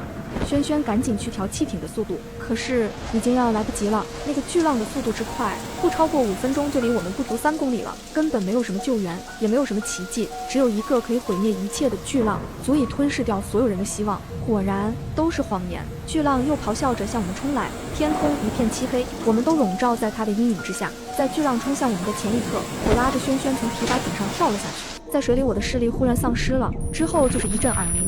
当我再次睁眼，发现我在办公室里。这是梦吗？告诉我呀，老天爷！我是不是根本没有经历过什么暴雨？毛不凡还活着，萱萱也活着，我只是趴在办公桌上睡了个午觉，对不对？之后我的身体就突然疼痛起来，又是一阵耳鸣，疼痛强迫我睁开眼睛，能看见的只有一片汪洋。萱萱就在我身边躺着，我整个身体已经用不上一点力了，除了疼痛就是麻木。我想呼唤轩轩，可我的声道似乎已经彻底损坏了。我想尽力抬起我麻木的手臂，这时我才注意到我的手臂上已经被划了一道口子。还好潜水服的压力设计，水才没有灌进潜水服内。可当伤口呈绿色长出白色的蘑菇时，我才明白我也逃脱不了这场神罚。我最后还是变异了，毕竟我也是普通人，这样的结局也不算难以接受吧。我刚要放弃求生时，天上却传来直升机的声音。地下的人还有意识吗？我真的哭了，这辈子从来没有那么激动过。我赶紧朝他们招手。有啊，我们得救了。当我再次醒来时，已经在病床上，医护人员就在我旁边。你运气好，命大，在我们的研发下，现在已经研究出来了针对变异的药物，你们很快就会好起来的，你放心。搜救人员在进入办公室的大厦之后，发现了无数溺死的生物，初步判断是人类变异后溺毙在洪水之内的。搜救人员还在14层发现了几件潜水服和一个没有充气的皮筏艇。另一个救援人员跑过来，一脸疑惑：李队，我不明白，有潜水服为什么他们不赌一把，甘愿留在这里等死？李队看向窗外，此刻上面已经没有霓虹大字了，只有透过云层微微打进来的阳光。那些霓虹大字就像迎接死亡来临前最后的晚餐，是绝望中唯一的圣光。就算平时能感觉到有问题的聪明人，在长期的压抑下也会对这份凭空的希望甘之如饴。520大雨倾盆，浪漫日秒变暴雨末日，而我在31层豪宅吃着蛋糕，喝着橙汁，背叛我的毛不凡和柳如烟却在雨中狼狈求生。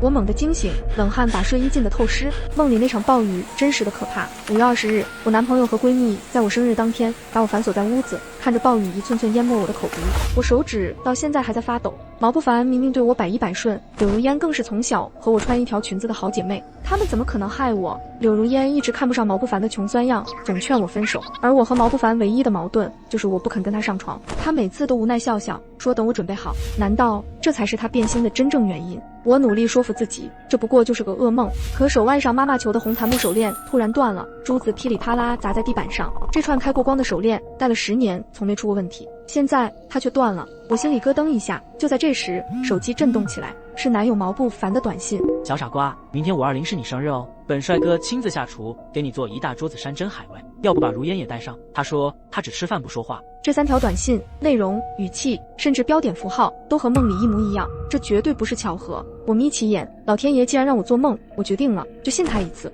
我立刻冲向超市，开始疯狂囤货，压缩饼干2箱，各种肉罐头各2箱，矿泉水整整10箱，还有调味料、冻干蔬果、纸巾、卫生巾、大米200斤、泡面、风干速食、腊肉、零食，甚至连消防斧和手电筒都备上了，各种常用药也没落下。梦里那场毁天灭地的大雨，据说会下足6个月，明天它就要来了，我必须马上行动。幸运的是，我爸妈很疼我，刚毕业就给我买了套35楼的顶层公寓，精装修，拎包就能住。曾经我为了跟毛不凡在一起，住他公司附近，我才一直让这栋公寓空着。没想到现在他却成了我的末日堡垒。35楼，再大的雨还能淹到这儿不成？为了不引人注意，我分了好几趟，偷偷把东西运到顶层公寓。等搬完，天都黑透了，我瘫在沙发上，脑子却还在飞速运转。还有自热食品，万一停电了，没办法做饭呢？螺蛳粉、酸辣粉、自热火锅、麻辣烫，全部都要末日了，谁还管健不健康？充电宝必须充满，手机里塞满小说和电视剧，那么多电视剧终于可以追完了。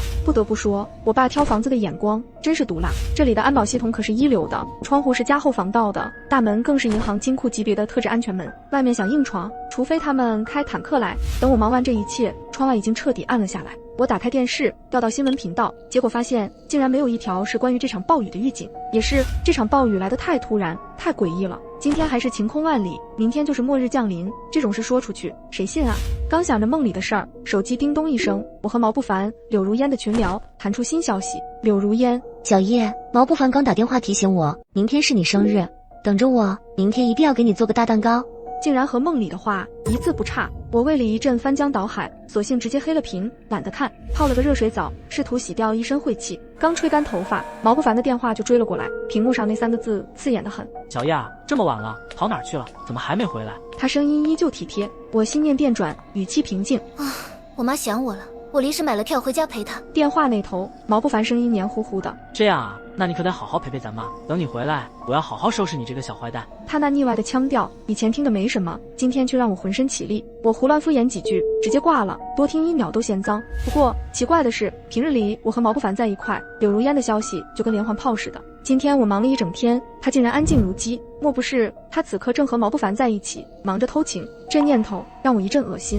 第二天，我是被一阵雷鸣声给吵醒的。窗外已经噼里啪啦下起了雨，天空乌云密布。果然，那不是梦。手机显示已经是下午。我昨晚通宵搬东西，还和家人说了囤物资的事情。忙完后一觉睡到现在，屏幕上几十个未接来电，幸好我开着静音，不然根本睡不好。物业群早就炸开了锅。紧急通知尊敬的各位业主，气象局已发布暴雨红色预警，3小时内降雨量超100毫米，且将持续，请各位做好防范措施。而我和毛不凡、柳如烟的群消息更是刷爆了。柳如烟还在演小叶叶，人呢？今天不是说好了给你庆生吗？毛不凡又发，昨天小叶跟我说回家陪妈妈了，会不会是还没回来？外面雨这么大，路上不安全吧？毛不凡还发来一桌菜的照片，配文看着好香哦，小叶叶。我定睛一看，那桌子菜几乎全是柳如烟爱吃的，竟然没有一道是辣的，而我偏偏无辣不欢。我想起梦里一模一样的情景，同样一桌菜，我就像个多余的，筷子都不知道往哪儿伸，最后只能一杯接一杯的灌酒，把自己灌得烂醉。手机还在震个不停，你的好友拍了拍您，疯狂弹出。柳如烟竟然说：“小叶叶，回句话呀，再不回我们报警了。”报警！我心里咯噔一下，不行，不能让他们发现我在顶楼囤货的秘密，必须得回信息。我立刻打字：“我在我妈家呢，昨晚通宵看剧，这会儿才醒。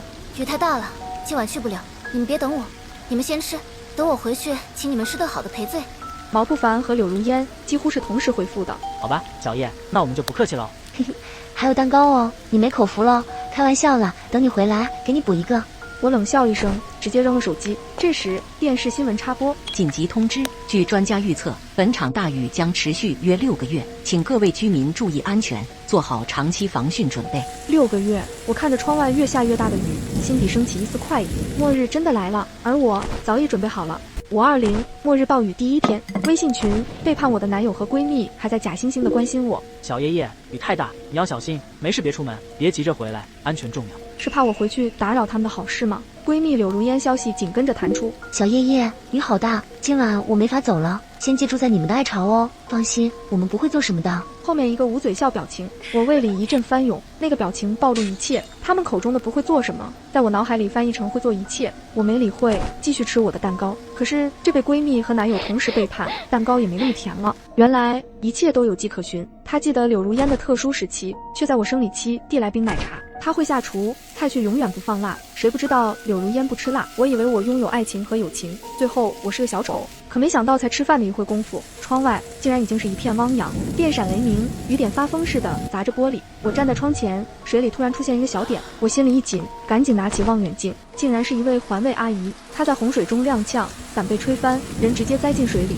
没了动静。末日才刚开始，就要这样吗？还好，她又挣扎着爬起来，一步步往前挪，我这才松了口气。这场暴雨也许是天怒人怨，可最无辜的偏偏总是这些拼命想活下去的普通人。暴雨末日第3天傍晚，咔嚓一声，整个城市的灯光熄灭，停电了。我走到窗边那么一看，积水已经把路灯整个给吞了，那些低矮的建筑居然就只剩下了屋顶在水上飘着。我赶紧找出发电机，打算供电，手刚要按下开关，却突然停住。对面楼栋黑漆漆的一片，我此刻要是打开了灯，这里不就成了黑夜里的灯塔，等于告诉所有人这里有人，准备充分，有食物。虽然黑暗不变，却是最好的安全屏障。还好网络居然还没断。我点开短视频平台，热搜全都是这次暴雨引发的各种灾情。短短3天，伤亡竟然就超过了200人。商场超市早就被抢空了，人性在灾难面前真是丑陋的没眼看。最新的消息弹出来，社区已经展开紧急救援，此次灾害范围广，物资严重短缺，请各位居民积极采取自救措施。翻译一下，救援遥遥无期，只能靠自己。不过还好，我暂时还算安全。我妈一直很疼我，当初这顶层公寓特意加固装修过的，顶楼也做了高强度防水。这场暴雨据说会持续好几个月，但我这里应该能撑到雨季结束。暴雨末日第6天下午，电还是没来。我拿出手机看到仅剩下22的电了，心里就很焦虑。我点开微信，毛不凡居然发了张照片过来，是我们曾经那个家。浑浊的积水已经漫过了地板，都淹到床角了，各种杂物飘在水上，真是一片狼藉。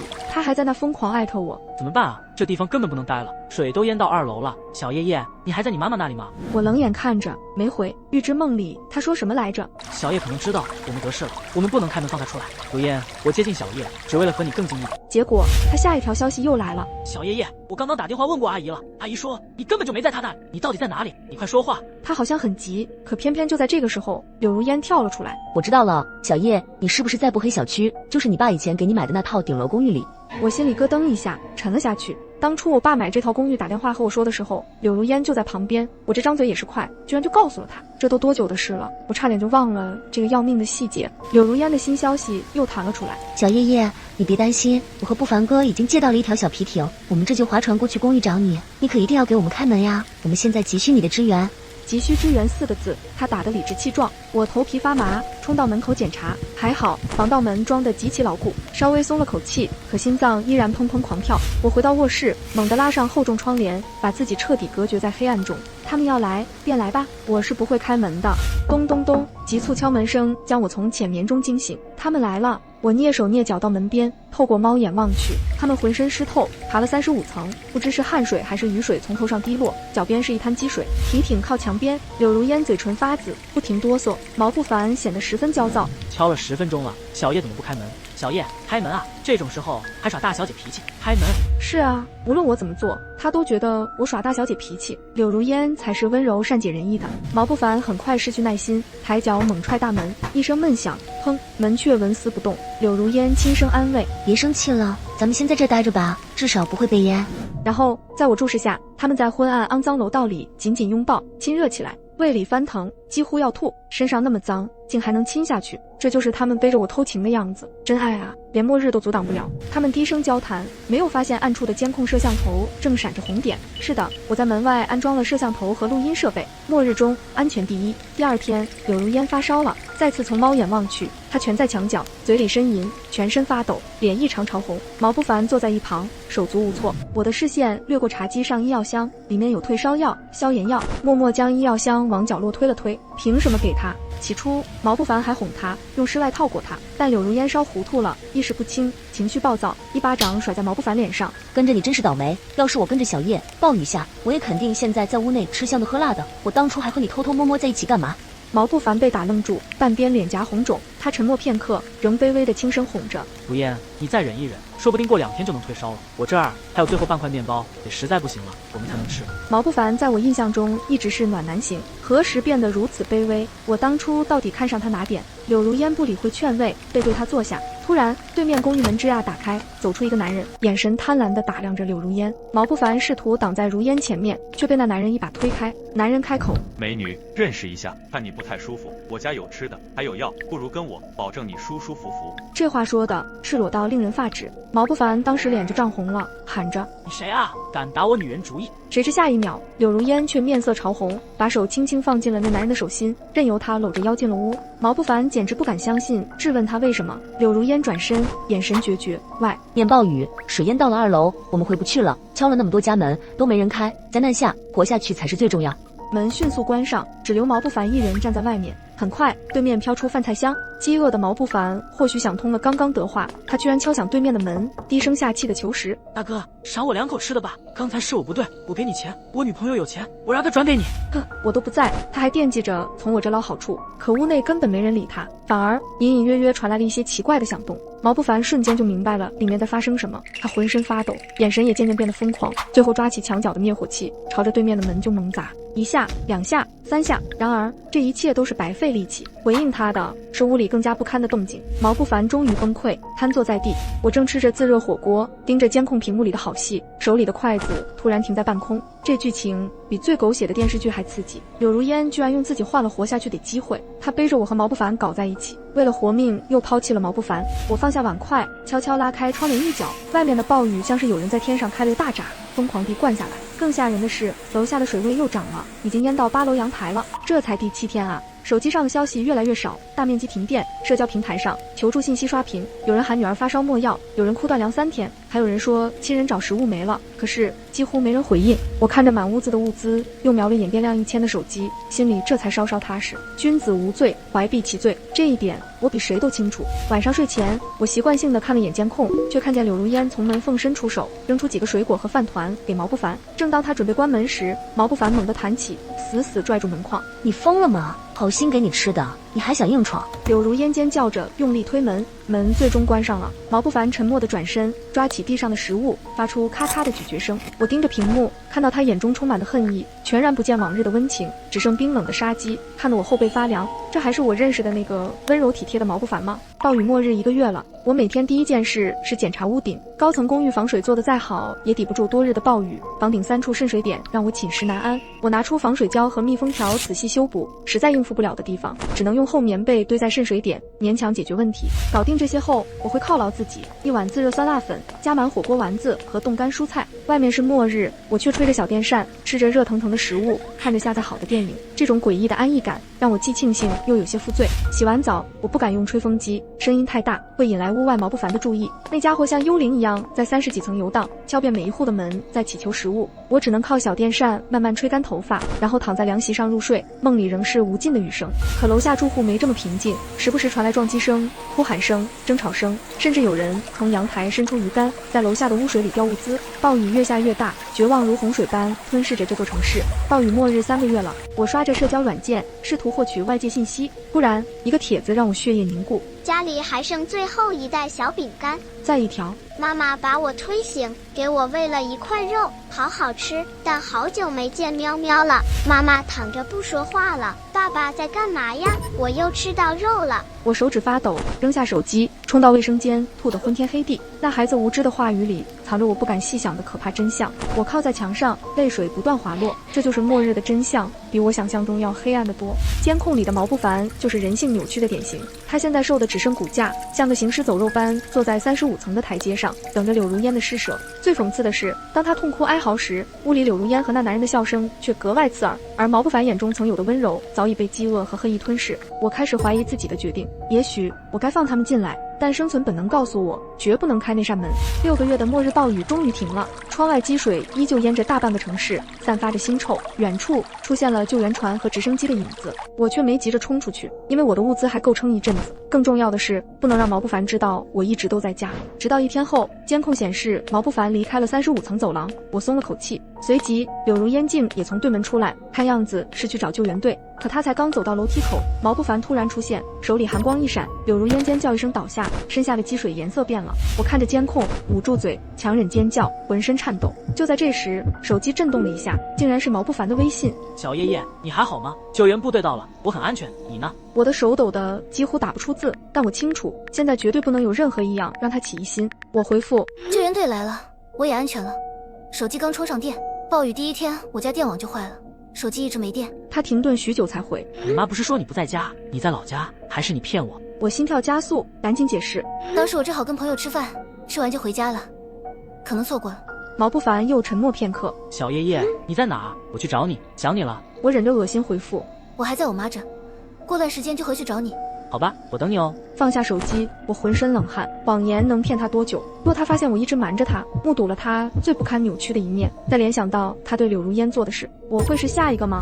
末日结束了，可我依然不敢出35层公寓，整天惶惶不安。直到门铃响起，是爸妈来了。看到他们，我再也控制不住情绪，哇的一声哭了出来，扑进妈妈怀里。妈妈紧紧搂着我说：乖宝，还好当初你跟我们说了暴雨的事，我们才立刻去了老家山顶的楼房，那里物资充足，水也淹不上来。我把毛不凡那些阿杂事儿，还有我通过监控看到的一切，都告诉了爸妈。爸妈认为我的安全为重，暂不惊动毛不凡，待时机成熟再让他付出代价。随后我随他们回了老家，期间毛不凡不断发消息给我，我都说自己还在老家没回去，但我早已联系警方，提交了关键证据，那不藏在35楼，记录了他对柳如烟下手的监控设备，铁证如山。毛不凡很快被逮捕，判处无期徒刑。出于一种难以名状的复杂情绪，我去看过他一次，隔着厚厚的玻璃，他眼神透着疯狂。小叶，我爱你，我变成这样都是被逼的，是柳如烟勾引我，是他活该，你能等我出来吗？都到这时候了，他还推卸责任，不敢承认自己有多么扭曲和烂透。我平静地说：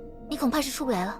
然后凑近玻璃，用只有他能听到的声音说：“暴雨那些天，我一直都在顶楼公寓。”他瞬间惊恐万状，嘴唇颤抖，却一个字也发不出来。看着他这副模样，我心中已无恨意，止于悲悯。我起身离开，没有回头。回到家，父母准备了满桌饭菜，庆祝我们一家劫后重生。之后，我积极参与到家乡和城市的重建中，看着满目疮痍的城市逐渐恢复秩序，生命重新焕发生机，我才真正相信，那个可怕的末日终于过去了。快跑！天灾洪水它真的来了，谁都没想到引起这场灾难的暴雨，居然下了整整1年。高温持续20天后，天空终于下起了雨，所有人的脸上都充满笑意。终于下雨了，凉快！我看着外面越下越大的雨，皱了皱眉。我并非不喜欢下雨，只是我对雨水有恐惧症。因为3年前我在一个雨夜开车跌入了湖中，被水淹没，险些身亡。从那之后，我就对水有了心理阴影，哪怕是看见下雨都发怵。我掏出手机看看天气预报，从今天起，未来的1个星期都会持续性降雨。我叹了口气，打算返回超市多囤点货，1箱泡面和12斤冻鸡翅，3袋饺子外加4袋汤圆，这些都是我爱吃的，再怎么着也能吃1个星期了，省着点吃，撑1个月都行。可我回到家后，雨似乎更大了，噼里啪啦地打在窗户上，仿佛随時能将窗户打碎一般。我给我父母打去了电话，他们在老家山里，下暴雨对他们的影响也不小。月月，注意安全啦！这个雨势好猛哟，越下越大。我爸在电话里叮嘱我，他很多年没见过这么大的雨了。爸，你们才要注意安全，我这边不会有事的。最近我也不会出门。我爸连连说好，又嘱咐我说遭水淹了要往高处跑，跑到楼顶去。我爸知道我怕雨，所以一直在叮嘱我。随后我洗了个热水澡，然后便沉沉睡去。可一觉醒来，窗外依旧是狂风暴雨，无数雨水像石子一样砸在窗户上。我拉开窗帘看出去，发现竟然看不清小区的样子。这时物业在群里发布通告，各位尊敬的业主，目前气象局发布了暴雨红色预警，请尽量不要外出，务必关好门窗，以免造成不必要的损失。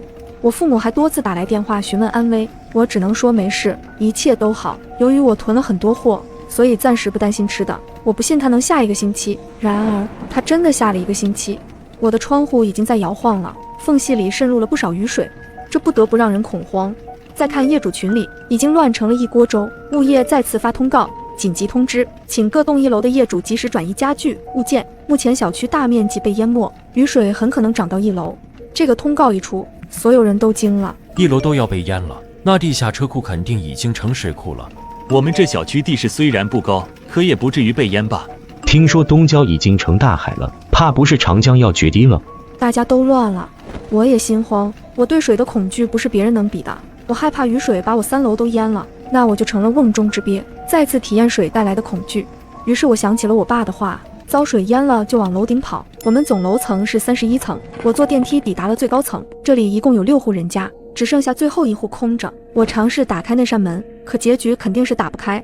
无奈我只能又回3楼去，盼着雨快点停下。这一晚我都没睡好，一直迷迷糊糊的，脑海中总是浮现我在车里被水淹的场景。随后我被惊醒，竟没听见雨声，外面依旧灰沉沉的，但是已经不下雨了。难道灾难真的过去了？我喜出望外地拿出手机到网上查看情况，我发现全国各地依旧有很多地方在下雨，一些原本降雨量稀少的地方都降雨了。再看国际新闻，我心脏提了起来。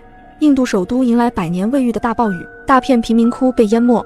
这些新闻带着一股浓浓的末日味道。我皱紧眉头，看向外面的天空，雨没有来，只是天空依旧压抑。我对雨水的恐惧让我不得不多想。犹豫了片刻，我决定前往超市开始真正的囤货。上百袋鸡翅、鸡腿，50包火腿肠，30盒饼干，20袋面包，2箱矿泉水。超市的营业员都惊呆了，我也不理会，打电话准备叫货车来拉货。这样一来，我省吃俭用，撑个2-3个月不成问题。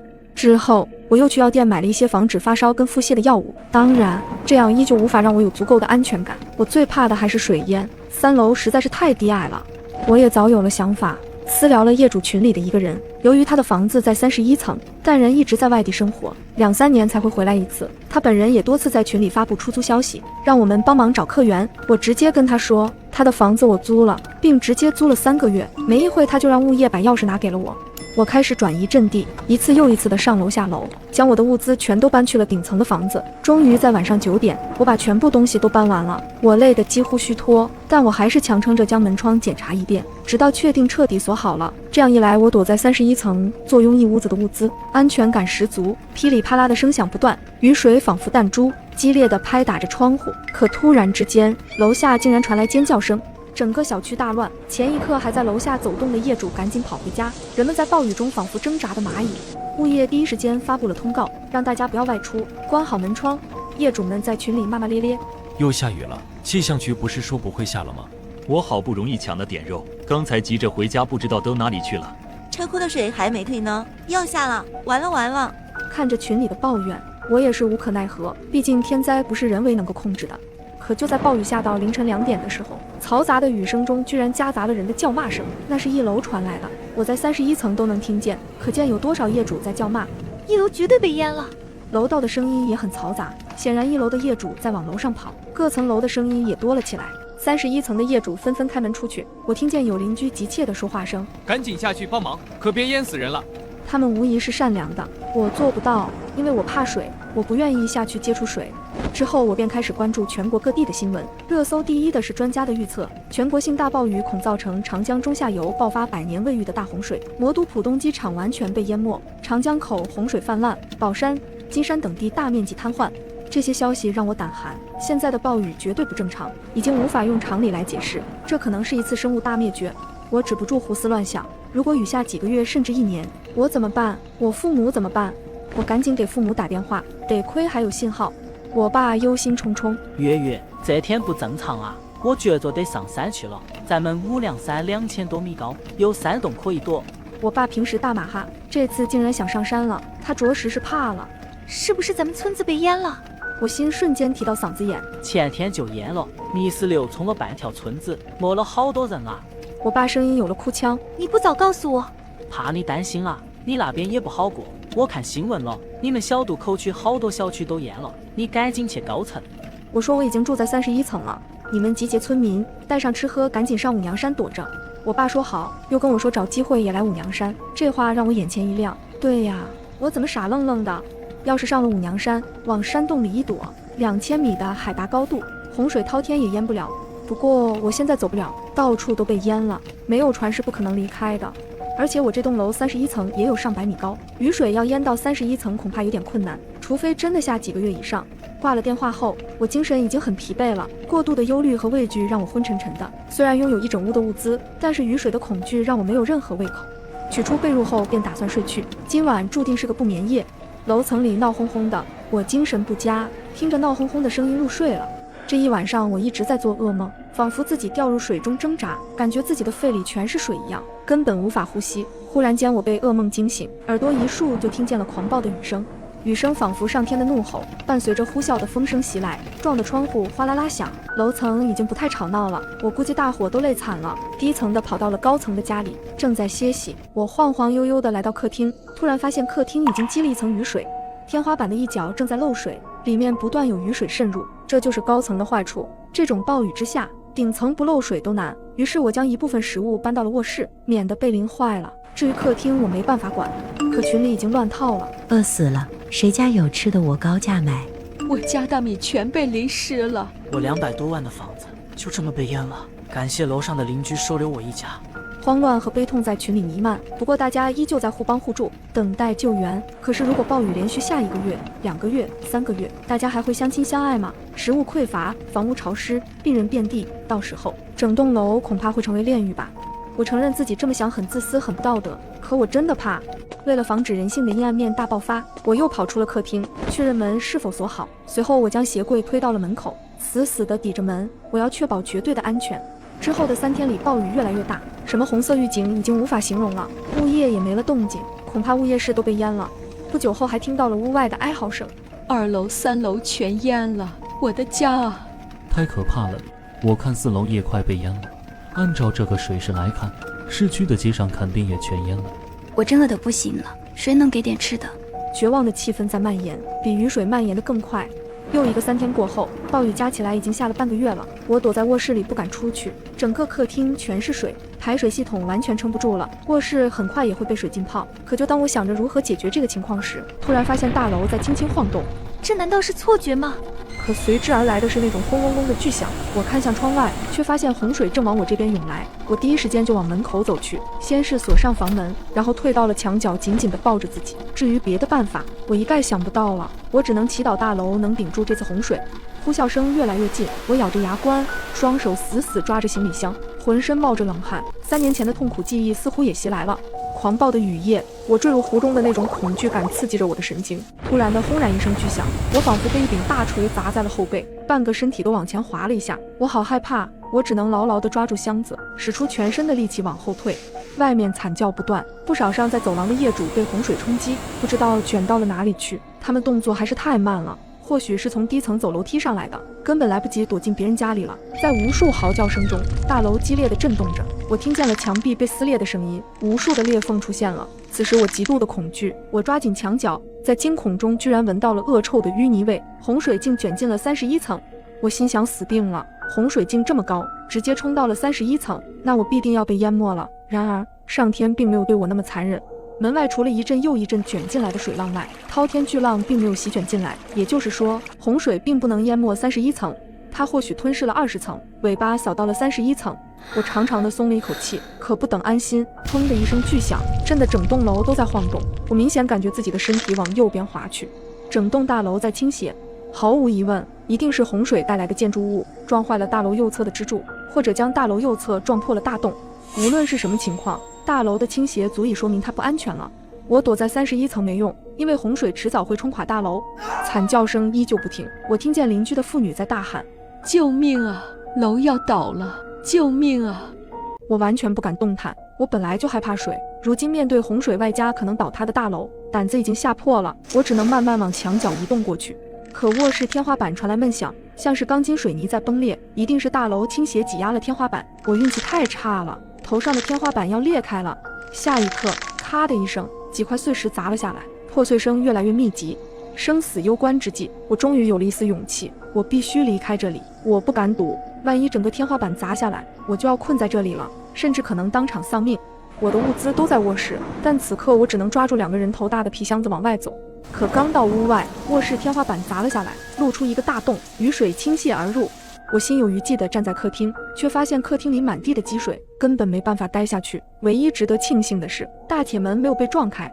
我只能躲在厨房里，靠着墙蹲下。还好我的皮箱还算完好，这是我唯一能救出来的物资。箱子里装着简易的食物和水，还有一些能用得上的药物。就当我要喘口气时，不知何处传来的爆裂声，大楼又再次颤抖起来。大楼的天花板好像也要破裂，随着碎裂声蔓延，我心想完了，我像垂死之人一样，只能紧紧地抱着箱子，留意着天花板的破裂。当天花板再次出现裂缝时，我就知道厨房也不安全，我必须再次转移阵地。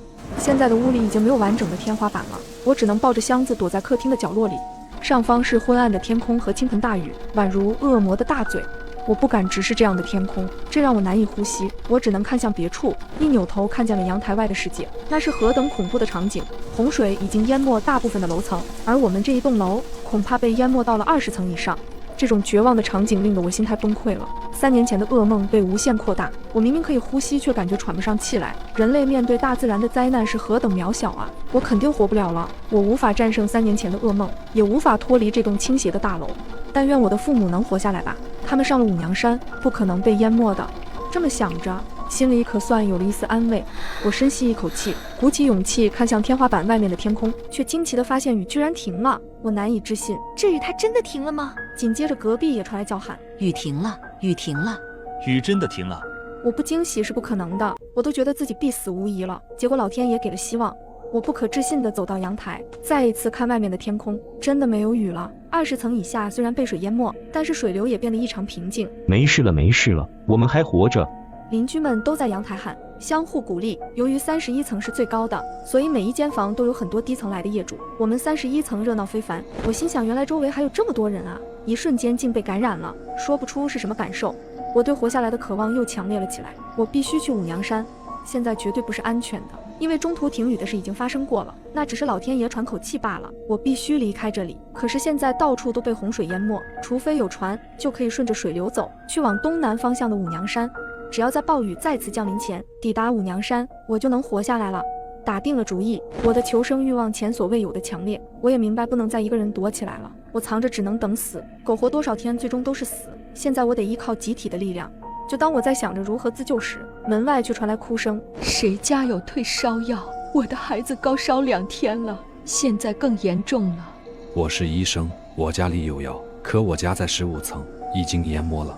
我还有大米，大家啃几口吧。他们聚集在一起，依旧想着互帮互助，可能力太有限了。楼下也有不少人上来，求食物的、求药的比比皆是，而且大楼里弥漫着一股腐烂的味道，这可能是传染病流行的前兆。这种灾难面前，一个人的力量何其渺小。等暴雨再次降临，所有人都得死，必须联合起来自救。于是我便走了出去。我有药。随后将箱子打开，里面露出了很多常用的药。太感谢你了，谢谢谢谢。有药就好办了，我来给孩子喂药。我看向他，是个高大的男人，他朝我一笑。我是医院的医师毛不凡，你好。我点头致意。这种时候，自私也好，伟大也罢，不过是想活着。我们也必须活着。我们得离开这里，暴雨肯定还会下的，我们不能赌它停了。众人脸色一变，我感觉很多人都猜到了，暴雨肯定还会下，只是没有人愿意说出来。毛不凡也沉声说道：确实不能赌。月月，你有什么想法？找一艘船去东南郊区的五娘山，趁着暴雨停歇，洪水平缓，我们有机会抵达五娘山的。众人对视，纷纷来劲儿了。当然也有人怂，20多公里啊，而且沿途那么多障碍物。洪水虽然平缓了一些，但毕竟不是河道。再说了，万一中途下暴雨了怎么办？这些顾虑是情有可原的，我也想过。可如果不走，留在这里必死无疑。大楼已经倾斜了，只要再下暴雨，洪水一旦猛涨，大楼肯定会倒塌。我们没有食物了，就算可以一直躲在大楼里，最后也会活生生饿死，不如一搏。毛不凡说清楚了厉害，他跟我想法一样。这时一位大兄弟站了出来。我们是划水运动员，只要有船，我们可以掌舵。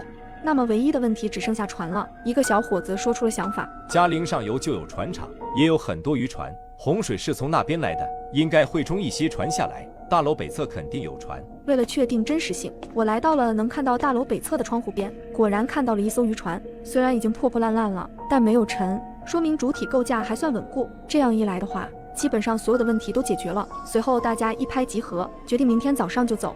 难熬的夜开始了，我心里十分的不安，害怕暴雨突然降临。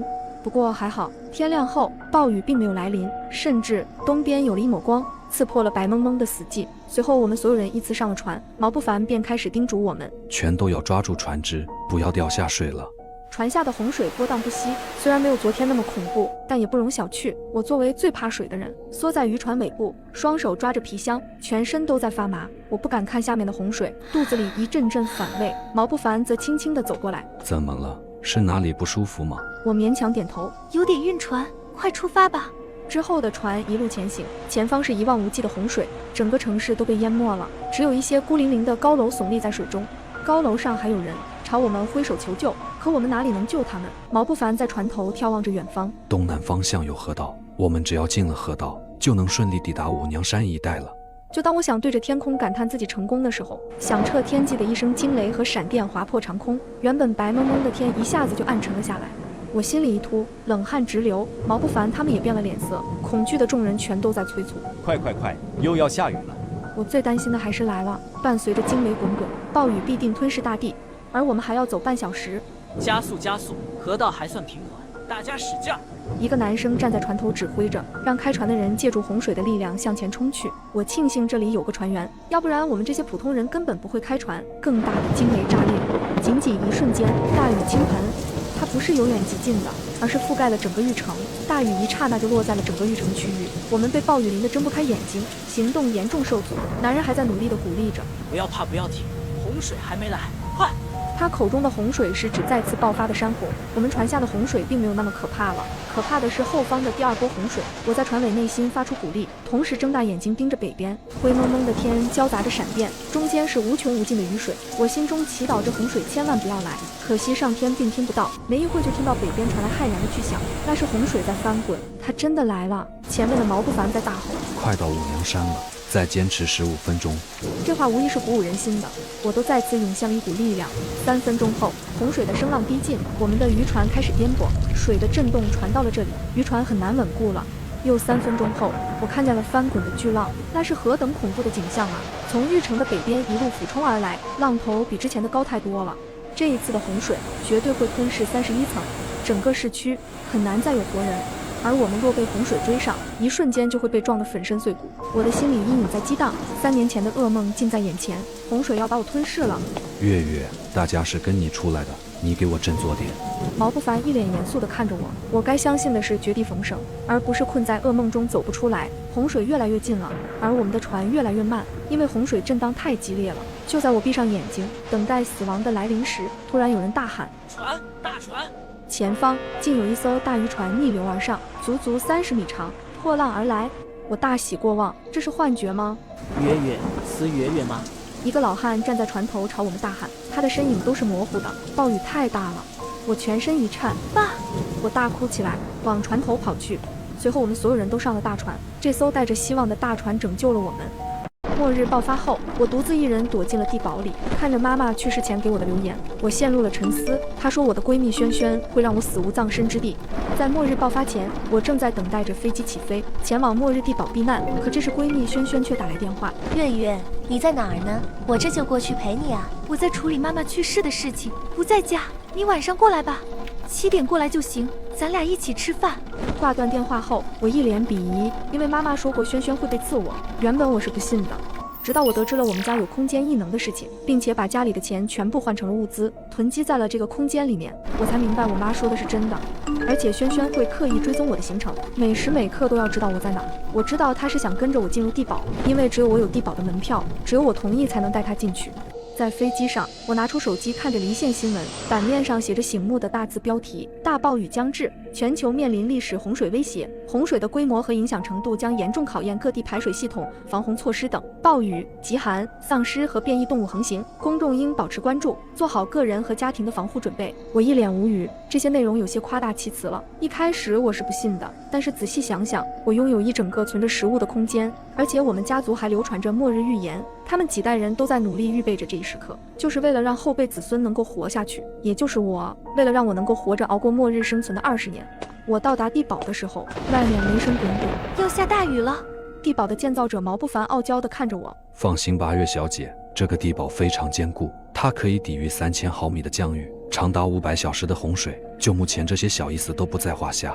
我当然知道地堡的强悍之处远不止这些，我满意的点点头，并让他引领去属于我的那一层避难所。毛不凡带我坐电梯到达地下第5层。您的家族是最大投资人，也是第一个购买门票的客户，所以有优先挑选权。之后毛不凡把钥匙交给了我，我一脸微笑。现在地堡除你之外，还有别的客人在吗？目前没有，别的人会在后天到达，他们也是提前过来考察的。我看着他没有说话，只是从空间拿出手枪，对着他轻开了弹脚。在末日的预言里，毛不凡的野心在世界末日来临后，妄想着统治地堡。我现在不及时处理掉他，就是给自己埋雷。随后我便往控制室走去。一进去就看到了监控画面，外面已经是傍晚，暴雨没有停息的下着。萱萱的来电显示闪烁不停，我没空理他，当前最要紧的是将外侧的大门锁死。接着把所有可以验证进入地堡人的信息通通删除干净，我必须保证接下来的20年，这个硕大的地堡里只有我一个人存在。等忙完一切，我才长长松了口气，暗暗想着，这样是不是就不会发生预言中我遭遇到的那些不幸？萱萱的信息如潮水般涌入，大段大段的语音一个接着一个。我到了，怎么不开门？你关着灯就以为不在家是吧？月月，你没事吧？可别想不开做傻事。接着物业又打来电话，我没接。月月，我找物业开门了，你可千万别做傻事。哎呀，你怎么搬家也不告诉我一声？你去哪了？你还骗我一起吃晚饭，你对得起我吗？月月，你是不是自己一个人跑地堡去了？我冷笑着，看来他还不笨，妈妈说的没错，萱萱确实不简单，她什么都知道。我妈之前是做投资生意，但我们都住在普通的居民区，生活低调简单，因为我们所有的钱都转换成物资，囤积在空间里。在我和萱萱认识之前，妈妈就知道这么个人，她要我提防她。她是重生回来的那一个，她是吃人不吐骨头的豺狼。我不明白妈妈为什么这么说，直到有一天萱萱有意无意地问我，暑假你不出国玩吗？比如别的国家之类的。巧了，妈妈刚好要在暑假带我去国外地保，让我提前熟悉一下环境。妈妈说她要上班，还没安排呢。之后她就像个连体婴一样，动不动就突然出现在我家门口，然后找各种借口来见我。从那个时候我就知道，轩轩绝对重生了。第3天雨停了，有人出现在地保大门外，毛不凡的手机在桌子上吵闹着，信息内容都是催促他快开门。可惜我把他们的会员记录删除了，他们不能自主进入，除非我从里面人工操作一下。接着来到大门口的是轩轩，还有另外的同学刘洋。刘洋家里很富有，一直在准备出国留学，可不知道怎么突然改变主意，非要报考和我同一所大学，一个普通的2本，像轩轩一样，他们放弃了大好前途。果然他们都是重生者。月月，我知道你在里面，快开门。轩轩站在监控器下，你怎么自己躲起来了不叫我啊？还把家搬空了。我确实在走之前把家里所有的东西都搬进了空间。你不能这样，你太自私了。你都不叫我一声就自己跑了，枉费那么多年我对你的好，你个白眼狼！你赶紧叫毛不凡开门，都是好朋友，都是一起的，你不能见死不救。随后又来了一个人，那个人我认识，是个有钱的富豪，但这张脸我一见就打心里害怕。当初暑假熟悉地保时他也在，一双眼睛死死盯着我和妈妈打量。我知道有家肉餐馆很好吃，能请你们一起吃个晚饭吗？我知道这个人的食材很广泛，不是我们能招惹得起的。现在门口站着4个人，毛不凡的手机快要打爆了，而且我的手机也是。轩轩不断指责我忘恩负义，无非是我妈生病住院时，她过来陪伴我的日子都让狗吃了之类的话。接着这群人拿起石头砸在大门上，我知道这些都是无用功，无非是发泄情绪罢了。之后我便想回房间睡一会，可1个小时后，轩轩突然发信息给我，救救我，那个富豪杀了刘洋，他要吃了我吗？我看着手机，忍不住嘲笑他的谎言。轩轩是重生归来的人，对食人魔的性格了如指掌，还想演戏给我看，真是可笑。对于轩轩的求救信息，我并没有放在心上。我很清楚他在故意装傻骗我开门，而真正的灾难会在今夜降临。作为重生归来的轩轩，一定知道的比我更加清楚，他一定会借着灾难降临的机会，去集合地保外的生还者们闹事，从而把我从地保里骗出去。因此我要赶紧巡查一下地保的情况，以防地保在今夜的灾难中被攻破。轩轩的骚扰短信果然没多久便停了下来，我不用猜也知道，身处地保外的轩轩已经开始实施他的恶毒计划了。作为防守重心的地保正门，我并没有前去查看，因为单向角合的合金大门足以抵挡上百吨外力的冲击，且内部的角轮机构会随着外力的冲击越咬越紧。有这扇合金大门在，我完全不怕那些地保外的疯子会凭借蛮力撞开地保大门。而我巡查的重点则是地保内的换气系统、电力系统，还有一系列的排水系统。这些东西是维持我在地保内生存的重中之重。好在这座末日地保修建的比我想象中的完美得多，我担心的问题根本就不是问题。除此之外，我又重点检查了一下地保的防毒、防火、防腐等设施。就算地保修建的极其完美，但这些细小的问题早晚会出现。检查完一切后，我这才安心地返回了监控室，等待着真正灾难的降临。时间1分1秒的流逝，我的手机突然弹出消息，不用想也是轩轩发来的。月月，那个食人魔随时都有可能发疯，求求你了，回句话吧。就算你不念着往日的情谊，但对于死者要有起码的尊重吧。刘洋死了，你就没有表示吗？该死的混蛋，你好狠的心啊！你一定会后悔今天的选择的。看着轩轩在那一个劲的唱独角戏，我不免嘴角微微上扬。有这么一个恶毒的女人活着，或许会给我的地保枯燥生活带来一些别样的滋味。这也让我下定了决心，一定要留一部分人活着，否则长久的不见天日，我一定会疯的。就在我胡思乱想时，外面狂暴的轰鸣声突然传进了地保之中。我紧盯着监控屏幕，灾难降临了。纵使地保外部的排水设施修建得极其强大，奈何地保处于地下，还是有大量的洪水冲向了地保大门。洪水之中漂浮着大量的杂物，待洪水消退后，这些杂物必然会成为瘟疫的源头，从而给地保中的我带来巨大的生存压力。当然眼下根本来不及思考这些，末日地保要迎接的第一项考验已经正式来临了。一声震耳欲聋的巨响过后，地保的正门纹丝不动，我悬着的心缓缓地放了下来。在持续了1个多小时的轰鸣骚扰后，洪水终于退去了。而今夜的第2个灾难正在悄然降临。由于洪水的冲击，地保正门处已经堆积了海量的杂物，形成了一座小山包。而之前不知躲去哪里的轩轩等人，在洪水退去没多久，居然出现在了地保前。放眼望去，他们集结了一群人。不难想象，之前的天灾降临让不少人死掉了，而作为重生的轩轩等人，肯定找好了藏身之处，不仅躲避过了天灾的洗礼，还能借着机会把一些人集中在他的身边，想着抢回地堡。我紧张地注视着监控屏幕，看着这些亡命徒的一举一动。处于队伍前端的轩轩正对着地堡大门指指点点，由于监控设备并没有收音功能，我并不清楚轩轩讲了一些什么，但通过他的肢体动作，我还是大约看懂了他的意思。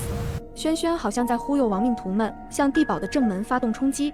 我的脑海里快速思考着，可我思来想去，也没有想出地堡正门哪里出现了薄弱的环节。可作为重生归来的轩轩，正对着地堡正门指指点点，这不由得让我紧张起来。难道真有我没发现的薄弱环节？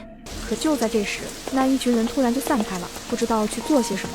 只有轩轩留了下来，他正对着监控摄像头呲牙呢。此时的他简直像一头饥渴的野兽，看得我脊背发凉。幸好按照妈妈的警示，我提前进入了地堡，并且把轩轩隔离在了外面，否则不难想象，如此恶毒的女人一旦进入了地堡，她将如何的残害我。就在我胡思乱想之时，监视器传出了动静，很多人手里都抱着一堆东西，把地堡正门堵得严严实实，然后又快速转身离开了。我脑海中的念头不断转动，莫非他们是想爬到高处来找到合适的位置，从而打开地堡大门？不对，地堡都是钢筋水泥浇筑的，简直像坚固的铁盒一般，他们从哪个角度都攻不进来吧？难道这是化学物品，从而腐蚀地堡大门的内部结构？可是腐蚀是一个很缓慢的过程，就算成功把地堡正门的金属结构腐蚀了，就不怕这个金属大门永远闭合，他们也永远进不来吗？我的脑海中突然灵光一闪，突然就想到了问题的答案。莫非他们就是想要把我永远困死？可他们能活到我死的那一天吗？就在我思考时，手机突然响了起来，我立刻拿起来查看。臭东西，给你最后一次机会，乖乖打开大门，否则你就永远困死在里面吧。我嘴角高高扬起，第一次回复了信息。你真是个猪，你真的觉得能困得死我？不信你就试试，外面多的是化学剂，等到你的大门被腐蚀掉后，看你还怎么活。是吗？那咱们就走着瞧吧。地堡正门的地方已经完全的被堵住，一些腐蚀液体正往下流着，感觉大门正在摇摇欲坠。用这种方法想把我困死在里面，真是痴心妄想。他们并不知道，我拥有一整个存着食物的空间，这里的食物完全够我度过末日的灾难。在监视器下，轩轩的脸上挂着胜利的笑容。我虽然听不到他们在说什么，但也猜得出此时的轩轩是多么的得意。我微微扬起嘴角，随后打开监控室的扬声器，极为镇定地谈起了条件。告诉各位，想要我打开地堡大门，门都没有。毫不意外，门外的众人瞬间换上了愤怒的表情。不过我用扬声器广播只是单向的，他们吵嚷些什么东西我都听不到，也不想听到。我继续逗着他们。不过我倒是能给各位留个活下去的条件。门外众人的脸色瞬间开心起来，尤其是处于首位的轩轩，他那一副旗开得胜的得意表情，看得令人恶心不已。作为交换条件，你们也必须答应我几个条件。首先，那个叫轩轩的女人，我不想看到她，我不管你们用什么办法，让她马上消失。听到说话的轩轩立刻愣在了原地。我大约能从她的脸上看到些许的绝望，我的心情顿时好过不少。这个恶毒的女人，若不是彻底撕破了脸，我或许还能留她一命。但她召集众多亡命徒，企图把我彻底毒死在地堡里的那一刻，她在我的心目中就已经彻底成了死人。她把那么多的亡命徒集合在一起，看似声势浩大的样子，在我抛出利益的时候，他们内部就已经开始分化了。能在第一轮的灾难中存活下来，除了手段过硬外，无一不是心性狠辣之人。为了丁点利益大动干戈，也不是不可能的事情。轩轩正手舞足蹈地给那些亡命徒解释着什么，时不时还指一指地堡的方向，尤其是那个中东食人魔，此时好像张开了血盆大口一样。看着监控中的众人表情，我满意的大笑起来。时间有限，最先让那个女人消失的人将获得10天的生活物资、药物以及其他必需品。原本还驻足观望的亡命徒们纷纷眼露金光地朝轩轩走去。轩轩已经被吓得坐在地上，嘴巴疯狂张合着，似乎还想说动那些红了眼的亡命徒。眼看众人越围越近，轩轩绝望地掏出手机拨打着电话。我的手机铃声也在同一时间响起，我故意等了片刻，这才接通电话。月月，我求求你了，看在同学一场的份上，你救救我吧！你忘记我这么多年对你的帮助了吗？你就忍心看着我被这些混蛋杀了？月月，只要你放我进去，我保证以后你说什么我都答应你。我微微扬起眉头，一脸嘲笑。晚了，轩轩，咱们的情谊我不会忘记，所以就送你早点上路喽。此时中东食人魔已经拿出了手中的武器，轩轩已经被吓得流出泪水。狗东西，你给我等着，等我下次回来绝不会饶了你的。我不管你是如何重生的，也不管你是如何留住记忆的，我只送你一句话，废物就是废物，这辈子不行，重生多少次都是废物。你，轩轩已经来不及说什么了，近乎癫狂的中东食人魔已经将他彻底抹去。我再次开启扬声器，很好，答应你们的条件马上送上。我拿出无人机的操作器，生涩地操作一番。很快，外面的无人机带着东西从空中扔了下去，很多人都想走过去拿，却被挥舞着手中武器的食人魔吓退了回去。见到如此情景，我脸上的笑容更加开心了。我的再次分化计谋就这么顺利实现了。中东食人魔手中有武器，如今又掌握了不少的生活资源，在其他人的眼中，他就是个大肥羊嘛。只不过这头大肥羊长了锋利的獠牙而已。不过这完全不是问题，只要给的利益足够充足，这些失去人性的亡命徒们必然会有人铤而走险的。也正如我所料，那些亡命徒们虽然忌惮于中东食人魔的凶残，但却没有离开太远。我就借着这个机会再次交上一把火。你们很想知道交换的物资是什么吧？除了必要的食物、水和药品，还有通讯装备外，还有一把装满弹匣的手枪哦。门外众多匪徒先是愣了一下，然后就不分先后地扑向眼前的物资。不管中东食人魔如何挥舞手中的武器，众人也没有丝毫的退缩，他很快便被众人扑倒。接下来的画面我有些不忍直视，我微微闭上了眼睛，等待着眼前的争夺落幕。最终的结果就是一个胖子成为了最终的赢家，他手中握着那把上了膛的手枪，原地威慑着众人。对于这场争斗的结果我还是很满意的，心底也不想他们继续争斗下去，毕竟接下来的20多年里，我可不想孤孤单单的在地堡里苟活着。留这些人手不仅能帮我探查外面的情况，也可以抽空跟他们聊聊天，不至于让自己的说话能力彻底的退化了。于是我再次开启扬声器。第1轮的交易已结束，第2轮交易正式开启。一听说还有第2轮交易，没抢到的生存者们顿时兴奋起来。把地堡门口的腐蚀剂清理了，我按量分配交易的物资。幸存的亡命徒们一时间都面面相觑，他们花费了大量的时间才凑出来的腐蚀剂，转眼间就要搬走，而他们的身体情况又不方便去做剧烈的运动。壮硕的胖子最先有了动作，他举着手枪，冲着金属大门连连比划，其他人也只能咬着牙去搬东西。看着眼前的一切，我非常满意。不错，分化计划很成功吗？还多了几个好用的劳动力。不过我很清楚，这些好用的劳动力并不能持续控制太长时间。我早已做好了打算，在这些亡命徒失控之前，要狠狠地压榨一下他们的利用价值。其实这个结果我还是挺满意的。我并不想让他们全部死去，起码要留1、2个幸存者替我去侦查外部的情况，而我只需要给他们些许的好处，就能让他们拼尽一切的为我做事。我打算让他们全力寻找能进入地堡资格的客户信息，因为地堡之中有着众多的独立仓库，他们早早就准备了各种物资，囤积在了地堡的仓库中，而这些独立仓库只有那些专属客户通过密钥才能打开。虽说母亲留给我的物资足以让我在地堡之中苟活20多年了，但是如今是乱世，谁又嫌囤积的物资多呢？能多活上几年没什么不好的。而在之前死掉的人里面，恰好那个中东食人魔就是地堡的客户。我打开扬声器广播，给你们一个新任务，帮我找一根钥匙，找到的人可以奖励半个月的物资。按照我的要求，幸存的亡命徒们全力翻找着那些失身的遗物，在他们的不懈努力下，还真的找到了一根仓库密钥，看起来十分的粗糙。虽然这座地堡的科技水准极高，但谁也不能保证在长时间的封闭断联下，这座地堡内的高科技设施还能正常使用。想到这里，我觉得将仓库设计成稍显低端的机械开锁方式，那可太正常不过了。拿着密钥的胖子正兴高采烈地冲着摄像头挥手，好像中了大奖一般。其他的亡命徒们一个个脸色红闷，眼看着手持枪械的胖子一步步的壮大，备受压迫的亡命徒们别提有多难受了。当然这也不是我该考虑的事情。我先是拿出无人机的操控装置，接着又打开扬声器。很好，把那个钥匙放在外面的无人机上，我会给你们相应的奖励。地堡外的无人机缓缓落下，手持枪械的胖子看着无人机，微微迟疑了起来。我很清楚他在犹豫什么，胖子是有意想坐地起价。别想着讨价还价，那把钥匙对于你们毫无作用。若不珍惜这次机会，我不介意换个人交易。事实也正如我料想到那般，其他的幸存者听完我的广播后，一个个都蓄势待发，紧紧地盯着手持枪械的胖子。胖子很是警惕地往后退了几步，接着举起手中的枪械对准那些亡命徒。之前还跃跃欲试的亡命徒们立刻都老实了下来。随后胖子看了手上钥匙半天，最终咬了咬牙，才把那个钥匙放到了无人机上面。众人看着无人机缓缓起飞，一个个眼神里充满了失落。可这时的胖子却突然举起枪械，对着天空疯狂进行射击，想要将无人机破坏掉。当那把钥匙彻底落入他们手中，他们很清楚，拿到这把密钥就拥有了与我谈判的资格，有机会拿到更多的好处。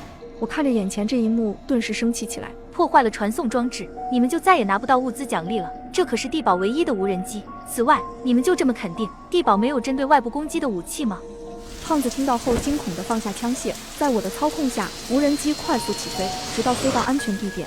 我这才松了一口气。地堡内确实有些武器系统，但那是到了万不得已自保用的，所以我之前是炸他们的。幸好那些幸存的亡命徒们对于地堡的构造并不清楚，他们只知道地堡足够危险，这才是他们惊恐放弃争夺密钥的原因。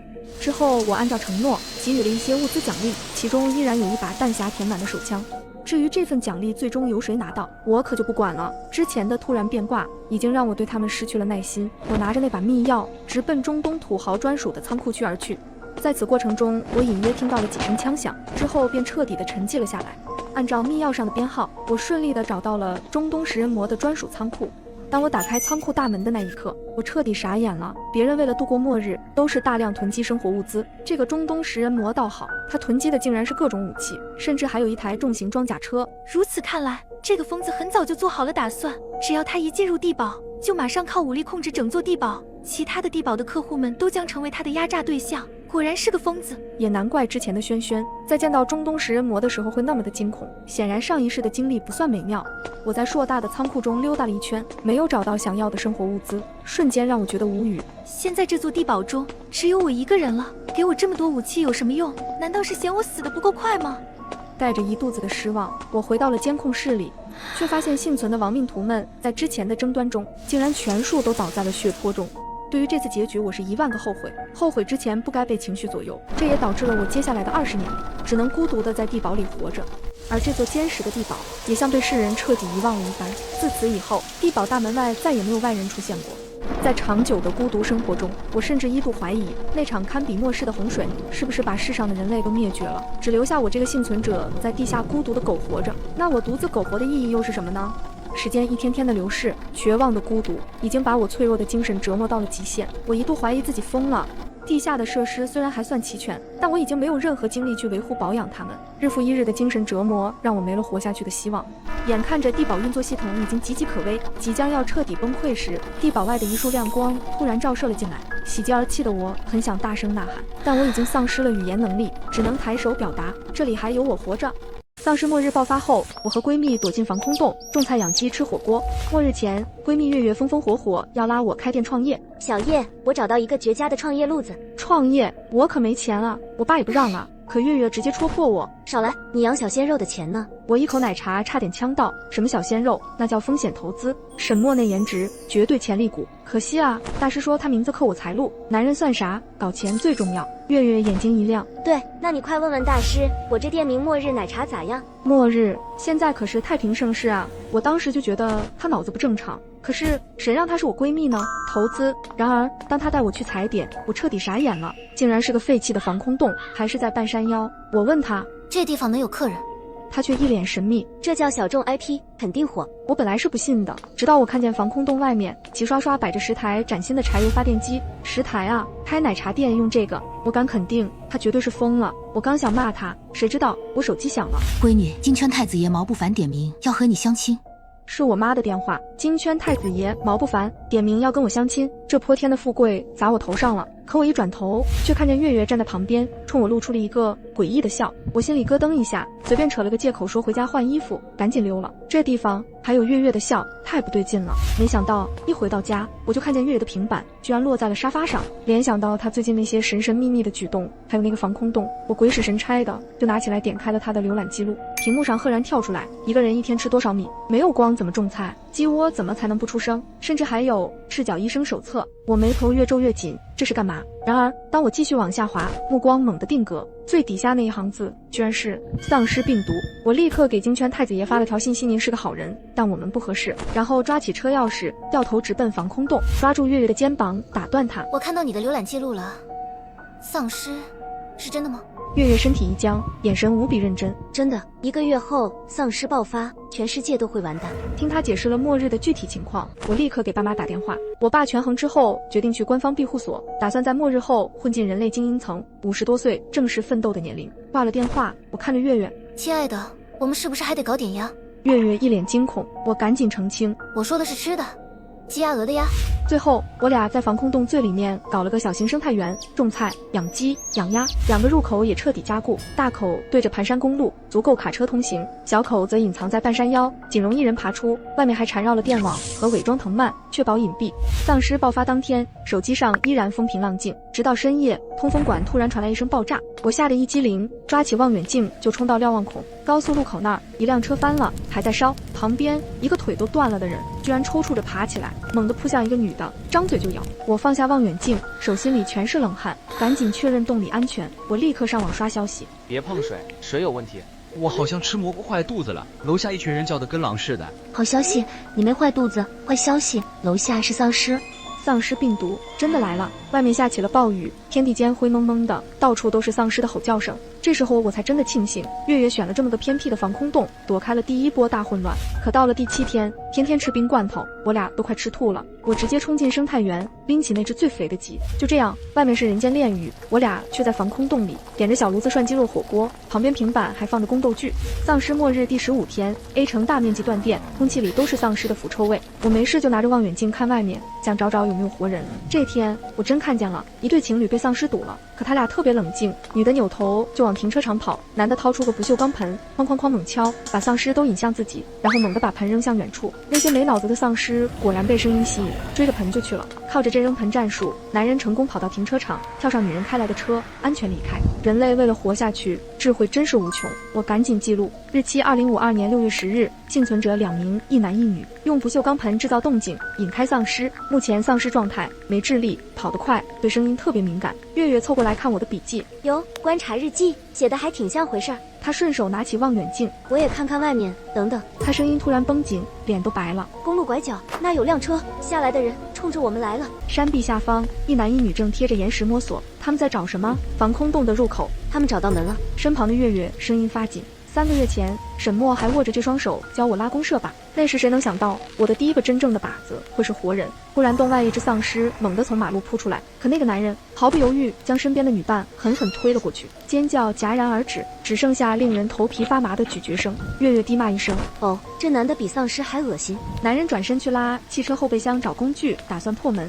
可当他抽出油锯的瞬间，我的箭矢离弦而出，精准定在他脚前。他猛地抬头，凶狠的脸瞬间堆满谄媚。2位美女，让我进去，物资分我1点就行，我什么都干，还会修电脑。修电脑？我冷笑。我机器站都瘫了，你修给鬼看。他抬头的瞬间，我也认出了他，是装修公司的一员，但我没理会，只是再次拉开弓弦。他脸色骤变，拔腿就跑。臭娘们，等着吧，老子叫人来抢了你们。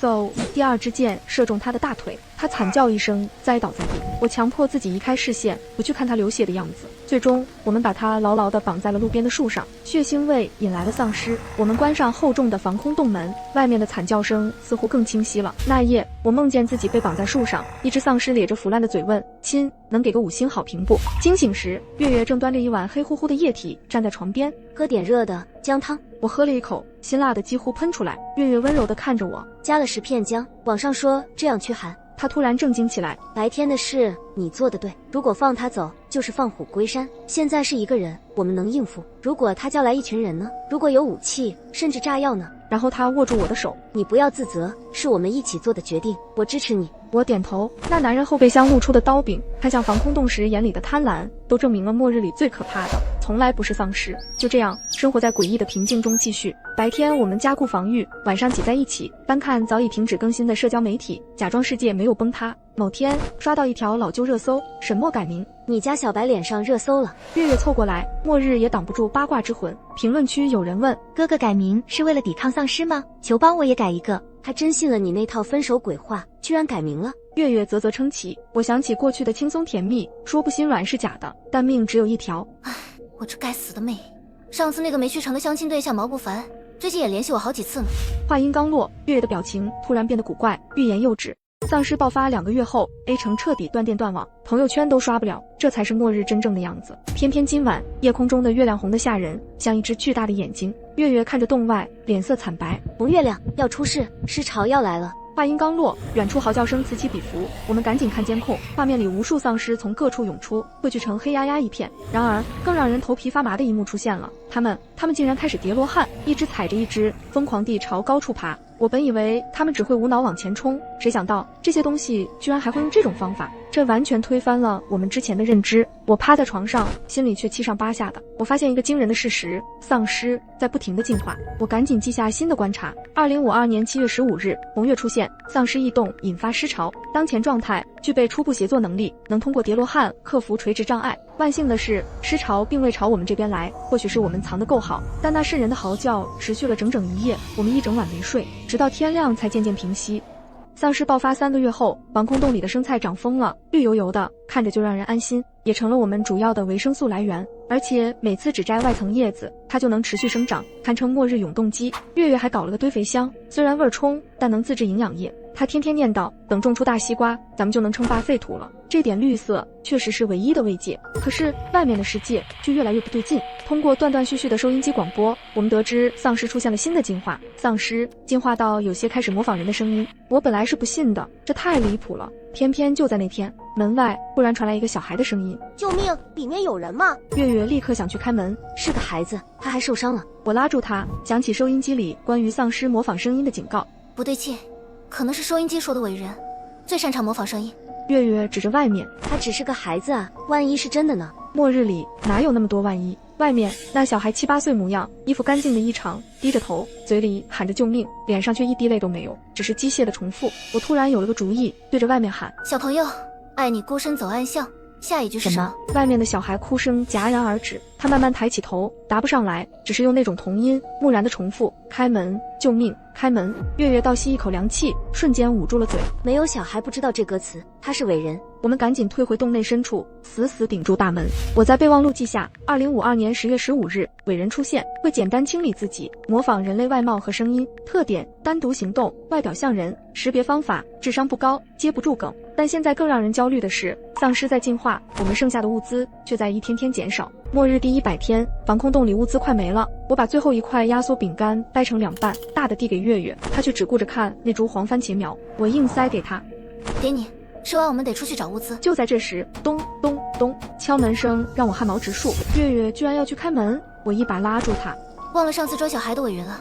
他用力挣脱，指着门外。这次真的不一样。我小心凑到门缝，一看，差点惊掉下巴。门外码着一整箱罐头，还有一包药品。我扭头看月月，他眼神躲闪，大概是路过的好心人吧。鬼话，这1个月，每到我们快撑不下去，门外总会神秘出现物资，他绝对有事瞒着我。算了，先吃饱再说。我们把东西拖进来，靠着这些天赐物资，又苟了1个月。但这天，外面突然传来引擎的咆哮，由远及近，月月又要往门口扑，肯定是好心人又来了。我这次学乖了，一把将他摁在墙上，自己扑到对讲机前，喊出暗号：宫廷玉液酒。对讲机里一阵电流的滋啦声，一个磁性的男声传来：180一杯。这声音有点耳熟。门开了，外面站着的竟然是沈墨。月月凑到我耳边，悄声说：“小叶，这几个月送东西、清理外面怪物的就是他，而且他就是毛不凡。”我大脑瞬间空白。那个传说中杀伐果断、建立幸存者基地的末日大佬毛不凡，竟是我那个被我用名字克我财运这种鬼理由甩掉的前男友沈墨。半个小时后，我和月月带着全部家当上了他的越野车。我死死盯着他的侧脸，忍不住质问：“所以你从头到尾都在骗我？”车子猛地一个急刹，沈墨不，现在该叫他毛不凡了。他转过头：“小叶，你听着，如果不是末日突然来了，我原本打算在你生日那天就把所有真相告诉你。”他重新发动车子，语气不容置疑：“别多想，我们先去基地，那里有完善的防御系统，充足的物资，而且叔叔阿姨也在那里。”越野车驶过丧尸区，前方出现高耸的钢铁围墙与瞭望塔，基地规模远超想象，俨然一座小型城市。检查站士兵向毛不凡敬礼：“毛长官。”他淡然点头回应：“长官。”我心中一惊，刚进基地，一个熟悉的声音喊我的名字，是我爸。他头发梳得一丝不苟，精神头看着比末日前还要好。我眼泪一下就出来了，冲过去问：“爸，你在这儿怎么样啊？”爸爸一脸得意：“我现在可是重建委员会的编制内正式人员了。”好家伙，末日竟然让他圆了考公梦。我急忙问：“我妈的呢？”爸爸指着基地中心：“你妈看单身年轻人多，在中心广场搞了个相亲角，说末日更要抓紧，不能断了香火。”这风格是我妈，末日都拦不住她当红娘的热情。毛不凡给我和月月安排了2间挨着的板房，干净整洁，比我想象中强多了。刚收拾完，月月就拽着我去看她那株从防空洞带出来的番茄苗，本来都快枯成标本了，结果现在它居然在发光。月月伸手碰了碰枯黄的叶片，下一秒，那叶子刷得舒展成翠绿色，顶端甚至薄地冒出一簇嫩芽。我瞪大眼睛：“异能？月月点头，眼睛亮晶晶的。我好像能加速植物生长。基地科学部知道后，直接给月月批了间实验温室，待遇拉满。毛不凡告诉我，现在不止丧尸在进化，人类也在觉醒异能。我正感慨月月这能力牛啊，结果我的异能也来了，但画风完全跑偏。那天我盯着从防空洞带出来的鸡，咽了咽口水。兄弟，对不住了，我真想吃大鸡腿。突然，鸡脖子一扭，开口了：“小叶，你看我这羽毛多顺滑，养我当宠物不香吗？”我直接下飞，狂奔回板房。救命！我们的鸡会说话。然而月月啥也听不见。换了，不是鸡会说话，是我能听懂动物说话。听懂鸡说话有毛用？难道让他们表演相声？我瘫在床上哀嚎，月月却眯起眼。如果让动物当侦察兵呢？万一以后动物也进化了？我瞬间支棱起来，冲去找毛不凡。我要组建动物情报网。他眉头一皱，太危险。我直接反驳：末日里谁不危险？我可不是只能当花瓶。空气凝固3秒，他忽然笑了。行，但得派人保护你。于是第2天，我抱着我的谈判专家鸡，带着一队士兵，大摇大摆出了城。鸡在我耳边小声哔哔：“前面300米，2只丧尸在啃树皮。”我乖，认真侦查。丧尸爆发的第1年，我的动物情报网终于有了点成果。基地外围建起了侦察区，而我的异能也进化了。现在不仅能听懂基地流浪猫骂我两脚兽，还能让他们当我的眼线了。直到6个月后的那次侦查，彻底颠覆了我们的认知。丧尸还在进化。通过几只小猫咪传来的语言，我得知有几个穿高定西装的丧尸在开会。都末日了，丧尸还卷起来了。我迅速记下观察日志。2053年12月15日，伟人特征：新外观，爱穿西装，会嫌弃普通丧尸致命，脑袋里有会发光的晶核。后来研究小组的发现更让人震惊，他们变异的大脑形成了新的神经回路。而当我们捕获那个不断低语和平的伟人时，整个基地炸开了锅。他断断续续地传递着意念：我们不是丧尸，新物种，家园。基地分裂成2派，有人拍桌怒吼，必须消灭他们；也有人低声提议，或许可以共存。毛不凡站在人群中央，眉头紧锁。那天晚上，我问他怎么想，他望着星空，沉默了一会儿。人类历史上，我们总是选择消灭异类，但这一次或许可以不一样。最终，我们提出了一个疯狂的计划，承认伟人为新物种，称其为异人，给异人发身份证，画了块隔离区。出乎意料的是，他们接受了。他们似乎同样厌倦了战争。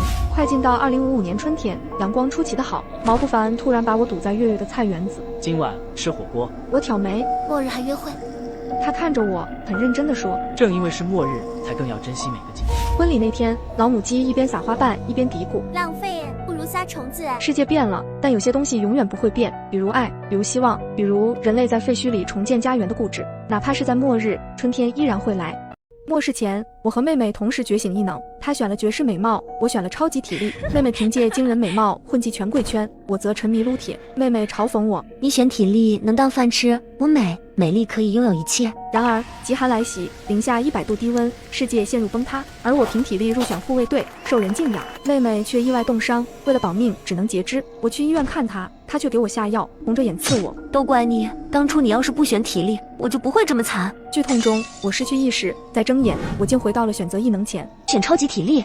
耳边传来妹妹的声音，我这才意识到我重生了。更诡异的是，上一世对美貌执迷的妹妹，竟然也选择了体力，看来她也是重生的。既然妹妹叶小白抢先一步，那绝世美貌自然归我。做完选择后，系统滴一声消失，我瞬间变美变白，而叶小白则是整个人壮实不少。她摸着自己新长出来的腹肌，得意地瞥了我一眼。夜不黑，这次荣誉属于我了。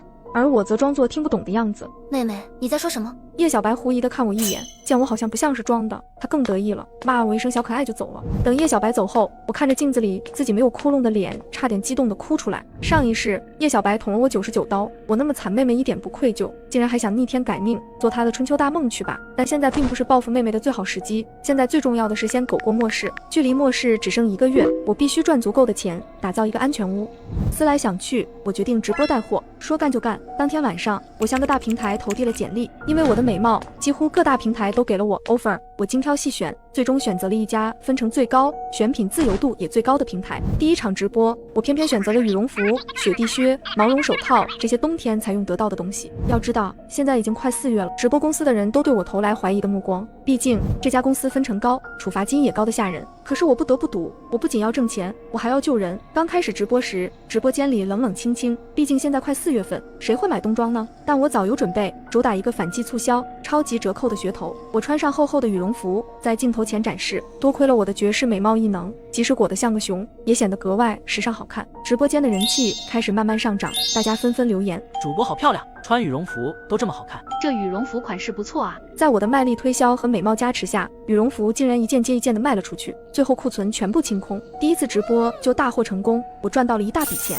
靠直播赚了第一笔钱，我赶紧在远郊买了一套独栋别墅，那里位置偏，平时没什么人去，正好符合我的要求。剩下的几万块，我没舍得乱花，而是挑了几件名牌包包和首饰。没办法，妹妹叶小白的眼睛比探测器还灵。果然，我拎着新包刚进家门，就碰到了刚健身回来的妹妹。她一眼就看到了我的新包，眼神里闪过一丝嫉妒，但很快就撇了撇嘴，不屑地说：切，赚了点小钱就嘚瑟，有什么了不起的？虽然她嘴上这么说，但我注意到她明显放松了，看来是暂时放心了。其实叶小白一直怀疑我也是重生的，还找人偷偷跟着我，这些我早就发现了。所以在买房之前，我故意绕路去了趟奢侈品店，逛了很久，然后从店里一个不起眼的后门溜走了。我这一通操作，在叶小白看来，就是我为了买这些名牌包，在店里挑了一整天，把赚的钱都花光了，暂时稳住了妹妹。我得赶紧准备晚上的第2场直播了。这次直播，我选了方便面、自热火锅和压缩饼干。末世里食物就是命，可这些东西超市里到处都是，价格都差不多，大家自然不想买。上辈子寒潮末世，饿死的人比冻死的多，多囤素食才是王道。我急中生智，将几张处理过的国外灾难图片发到评论区，压低声音暗示最近天气不稳定。再用小号伪装大师呼应。直播间里一些人被吓到，购物车瞬间空了，但一个大学生贴出原图，揭穿了我和大师的谎言。后台涌入大量退货申请，还好多数人嫌麻烦没退，但从此直播间名声扫地，我怎么努力也没用。眼看离末世只剩半个月，我决定辞职，扣掉违约金，我还剩50万。拿到这笔钱，我1分钟都不敢耽误，赶紧找了家装修公司，我让他们用最快的速度把别墅的外墙、大门还有保温层全都换成最好的。为了不让人怀疑，我骗他们说我要把这别墅打造成一个独一无二的网红主题民宿。给钱多，干活的人自然卖力。装修公司的人没日没夜的干，只用了3天就把所有的活都干完了。3天后，别墅改造完成，我回家取必需品，刚进门就愣住，家里多了个陌生男人。叶小白正亲昵地挽着他。夜不黑，这是我新男友。我瞥了一眼叶小白，原本系统给予的腹肌，如今变得松弛下垂，看来他在健身房没空锻炼，反而忙着谈情说爱了。那个男人，我总觉得有些眼熟。算了，我径直朝自己房间走去，准备拿些东西。叶小白却拦住我，一把推过行李箱。夜不黑，我要和男朋友住这里，你搬出去。小白催我搬出去，正合我意，但他这么着急，肯定有问题。我假装没看出来，慢慢的收拾东西，用眼角余光发现我屋里塞满了东西，看来他是怕我发现他偷偷藏东西，才急着赶我走。这房子是爸妈留下来的，你凭什么让我走？我故意大声喊，声音在楼道里传开。没一会儿，就有邻居出来看情况。叶小白的脸色一下就变了，为了不让邻居发现他藏的东西，他咬着牙拿出一盒首饰塞到我手里。行了，别喊了，这些都是妈留给我的，现在都给你，够抵这房子1半的钱了，你拿着，赶紧走。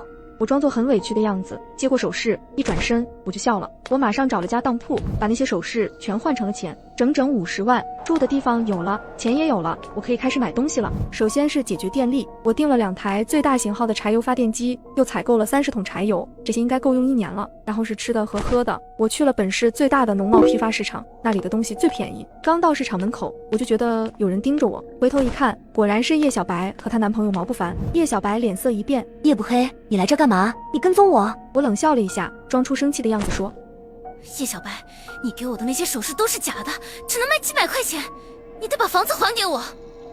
我冲上去对着他又抓又挠，叶小白脸上立刻多了几道血痕，他尖叫着把我推开，我顺势倒在了地上。这时候突然冲出来一辆轿车，眼看就要撞到我了，我赶紧滚到一边，车轮几乎是贴着我的衣服开过去的。叶小白看着我，脸上好像有点失望，怎么没撞死呢？他小声说了一句，虽然声音很小，但我还是听见了。叶小白的表情让我觉得很害怕，上一世他拿刀捅我的时候也是这个表情。弥留之际，我问他为什么要杀我，他说，姐姐，怪你太傻了，你给我出了手术费，我就要谢谢你，你只是在炫耀你比我厉害，为什么末世来了你却没事，你就该去死。那时候我才知道，这个妹妹一直都希望我去死。我想不通，我们明明是同一个妈生的，她为什么这么恨我？不过现在这些都不重要了，这一世我会收起可笑的善良，和她好好玩玩。我把买的物资运回了别墅后，马上给中介打了电话。你好，我有一套房子要出售。中介很快就安排人来看房，我特意挑了叶小白和毛不凡不在家的时候。中介仔仔细细地看了每个房间，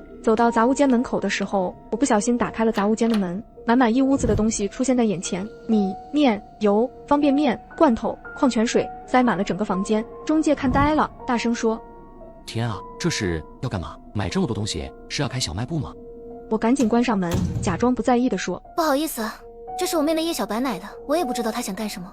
看完杂物间，我随便找了个借口，说房子先不卖了。中介本来气得想骂人，但看我实在是个大美人，话到嘴边又咽了回去，只是说他记住这套房子了，以后别想再找他卖房子，这样最好。我还怕他不记得呢，给叶小白埋下这么大一个坑。我满意的走了，刚回到别墅就觉得特别冷，我打了个冷战。4月的天竟然只有5度，往年这个时候早就已经可以穿短袖了。离末世只剩下3天了，我心里很不安，只有看到物资的时候才能好一点。食物方面，我采购了东北大米和面粉各100袋，每袋50斤，花生油100桶，每桶5升，上海青、大白菜、黄瓜、西红柿等各类蔬菜，每样都按1人1年消耗量准备了几百斤。杂物间另一边堆满了各种肉类，旁边30个200升的蓝色大桶里装满了0号柴油，足够支持3台大功率静音柴油发电机运转1年以上。此外，卫生巾、牙膏、牙刷、洗发水、沐浴露、卫生棉等日用品，我都准备了1整年的用量。末世里，个人卫生很重要，不注意的话很容易生病。清点完物资，我疲惫的睡去，必须养足精神，迎接即将到来的末世。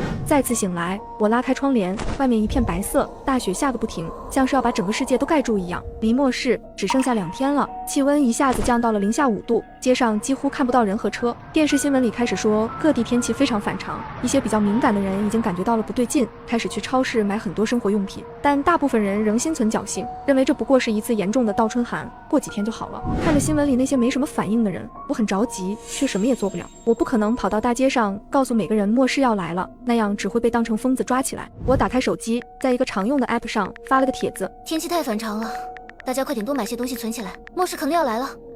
帖子发出去没几分钟就被删除了，我的账号也被封了，原因是乱说假话，扰乱社会。2天，仅2天，末世寒潮准时降临。我穿着羽绒服，一步一步蹭到窗边，对着玻璃哈出一口白气，瞬间凝结成一片模糊的水雾。我伸手抹开，眼前却依旧是白茫茫的一片，什么也看不清。手机震个不停，是别墅群的消息。切，不就下个大雪，至于吗？专家都说了，过几天就停，别自己吓自己。在家待着多舒坦，正好歇几天，美滋滋。一条条盲目乐观的消息，仿佛这场灾难只是个小插曲。可1周后，气温跳水到了零下40度，群里炸了。谁有多余的食物？我用爱马仕包换1箱方便面和火腿肠。一个限量版爱马仕，现在只值1箱泡面。2冻方便面我有1包。救命！谁有奶粉？我孩子6个月，2天没喝奶粉了，快饿死了！求求你们！我记得购物时，店家硬塞给我2罐进口奶粉，我还嫌占地方，现在可能会救下一个小生命。最后我还是私聊了他。我有2罐赠品奶粉，只能放门口，你们自己想办法拿。石洞黄姐感激涕零，我们约好奶粉放在我家门口，然后我贴满暖宝宝，迅速开门，放下奶粉后锁门，整个过程不到30秒，但寒气还是瞬间侵入，冻得我直哆嗦。我不知道石洞业主用了什么方法，但他们顺利拿到了奶粉。他们还在我家门口放了几个冻得硬邦邦的水果。谢谢你，等没那么冷的时候，你可以出来拿一下，这是我们家仅剩的水果了。我不缺吃的，但这几个末世前随手可扔的水果，却让我心里一暖。看来并非所有人都心存恶意，至少不是所有人都像叶小白。对了，叶小白，上次带中介来看房，我早就在房间里装了几个针孔摄像头，隐蔽至极，为的就是这一刻。我差点忘了他。我打开监控，监控一打开，我就惊呆了。监控画面里，房间一片狼藉，叶小白和她男朋友被麻绳捆着，倒在地上。救命！抢劫！杀人！叶小白的呼救声很快被3个耳光打断。闭嘴！再喊弄死你！中介凶狠地转过身，抓起地上的一块脏抹布，直接塞进了叶小白的嘴里。叶小白呜呜地叫着，却发不出声音，只能眼睁睁地看着物资被一件件搬走。看着他痛苦挣扎的样子，我只有平静。妹妹重生后，以为自己占尽了先机，可以为所欲为。可是她却忘记了，在末世最可怕的不是天灾，而是人心。她只顾着囤积物资，却忘了加固门窗，最终沦为他人眼中的猎物。原本，如果叶小白能好好利用她的体力系统，认真训练，提升实力，以她和她男朋友的体格，完全可以轻松制服这几个小喽啰。然而，她却将心思放在了争风吃醋上，白白浪费了体力系统。那群人搬空了房间，还算有点良心，留下了一点食物，大概够他们支撑3天。3天后，就是国家第一次投放物资的时间，只要熬过3天，他们就能活下去。然而，在极度恶劣的环境下，人性之恶被无限放大。比如，就因为一包方便面，叶小白只吃了3口，她那亲爱的男朋友毛不凡却吃了10口。叶小白不乐意了，她趁毛不凡睡着的时候，偷偷摸摸的从破烂的床底下找出一块发霉的面包，躲起来吃。可是她没想到，毛不凡居然醒了，他夺过面包，扇了叶小白一耳光。谁让你偷吃的？叶小白被打懵了，捂着脸，委屈地看着毛不凡，眼神里充满了难以置信。就这点东西，你至于吗？然而事情并没有结束，他越说越气，抓着叶小白的头发往外拖。滚！给我滚出去！凌晨零下50度，毛不凡将叶小白扔了出去。叶小白哆嗦着掏出手机，仅剩10%的电量。他拨通了我的电话，声音微弱：姐，救救我！我被毛不凡赶出来了，要冻死了。我坐在暖和的房间里，看着电视上的《甄嬛传》，精彩的宫斗戏码正上演。我以为他会恨我，却没想到他还指望我救他。上一世严寒稍微好了一点，叶小白不顾我的劝阻，执意出门约会，结果被突如其来的暴雪掩埋。我冒着冰雹和积雪，拼命把他救出来，他却反过来埋怨我，甚至因为嫉妒我的异能，杀死了我。电话里，叶小白的声音越来越弱，最后绝望的吼叫：姐，你一定是重生回来的，你在哪？你不来救我，我就去报警抓你。报警？好啊，看他是警察先来抓我，还是你先被冻死。叶小白开始破口大骂，但刚骂出一个字，电话就断了。我知道他手机没电了，晚上睡得正香，忽然被吵醒了，一阵一阵嗡嗡的怪响，什么声音？我一个机灵跳起来，打开了别墅门口的监控，门口有一伙人，带头那张陌生的脸凶神恶煞，但他旁边那个竟然是毛不凡，两人都裹着昂贵的发热防寒服，这玩意儿现在比黄金还稀有。王妈，你小子没忽悠我吧？这屋子里有物资。虎哥，您就瞧好吧。暴雪前我亲眼看见他去批发市场拉货，他妹知道末世，他肯定也知道。毛不凡指着门，兴奋地说，而虎哥狞笑一声，举起电锯，直接朝门所招呼，火星子乱飞。我的心提到了嗓子眼，借着监控的微弱光亮，我清晰地看到他手腕上一道狰狞的刀疤。我猛然想起这人是谁，虎哥也是异能者，铜墙铁壁，刀枪不入。前世官方的护卫队曾试图招揽他，但他不但拒绝，还带着超能力混混四处作恶。按上辈子的记忆，虎哥这伙人该在末世中期出现。难道我的重生改变了剧情？来不及多想，门外电锯声逼近，这门撑不了多久。我冲进房间，按下高压电防御系统开关，这是我最后的底牌，也是唯一的安全感来源。但这系统耗油惊人，启动后发电机极可能报废。可现在命悬一线，滋啦！门外电流声刺耳，紧接着是更凄厉的惨叫。我操！这娘们家里竟然装了高压电！啊，火都烧，我的手好像被烤熟了，疼死我了！快跑，快跑啊！监控里5个人倒下2个，剩下的狼狈逃窜。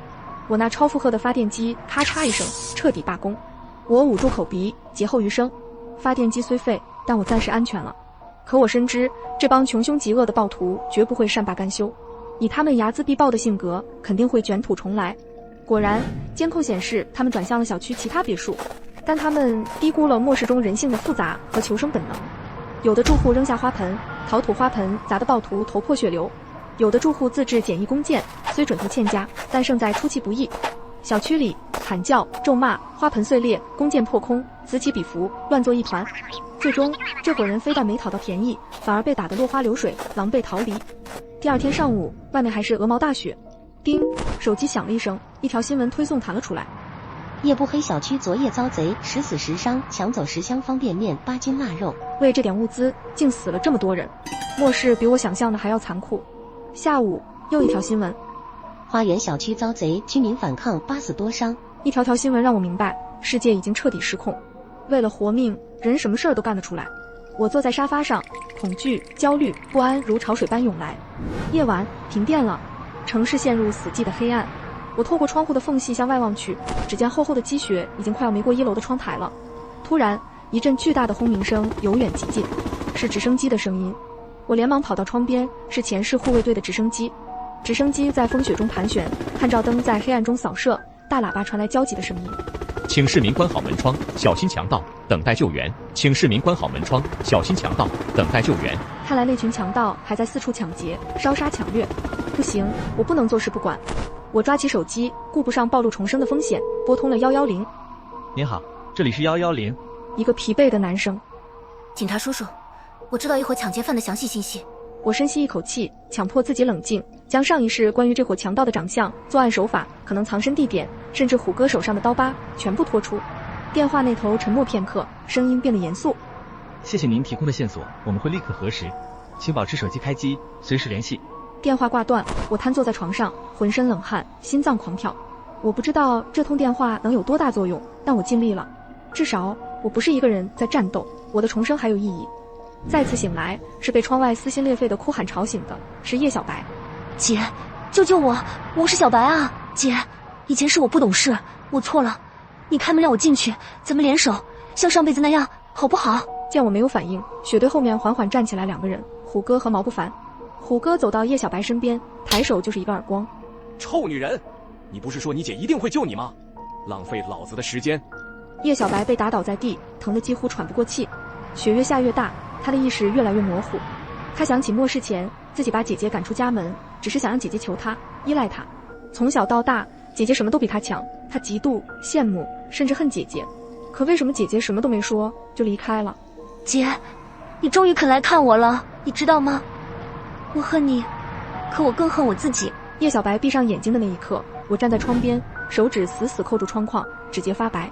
我知道他在想什么，总是用最极端的方式引起我的注意，用最疯狂的行为证明自己的存在。叶小白，你真是个疯子。可我知道，我也是，但现在没时间多想了。我知道他们的下一个目标就是我，我必须做点什么，否则我也会像叶小白一样死在这里。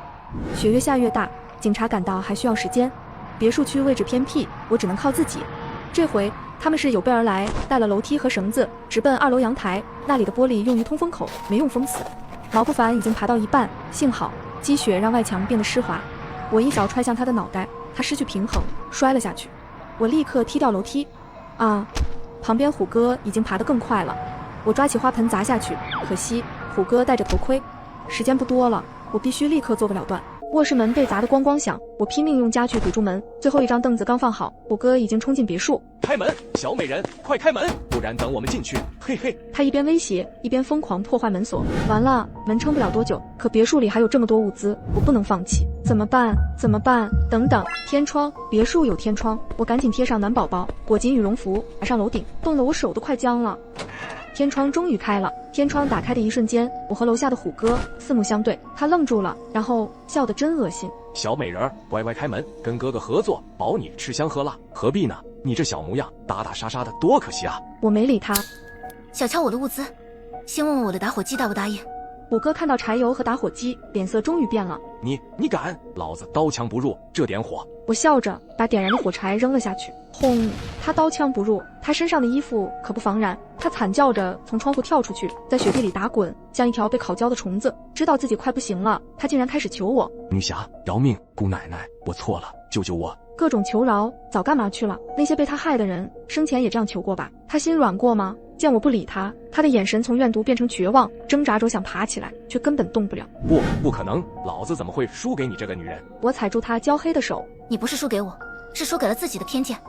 就在这时，院外响起了急促的鸣笛声，华夏护卫队来了。他们冲下车，控制住了那几个家伙，也带走了叶小白。别墅的火被风雪扑灭，房子烧出一个大窟窿。不过这些都不重要了。1个月后，窗外密密麻麻的直升机群遮天蔽日。傍晚，3架大型运输机降落在小区，吊臂放下大量物资：纯净水、面包、泡面、压缩饼干，甚至还有新鲜蔬菜。不知哪栋楼率先爆发欢呼：救援来了，我们有救了！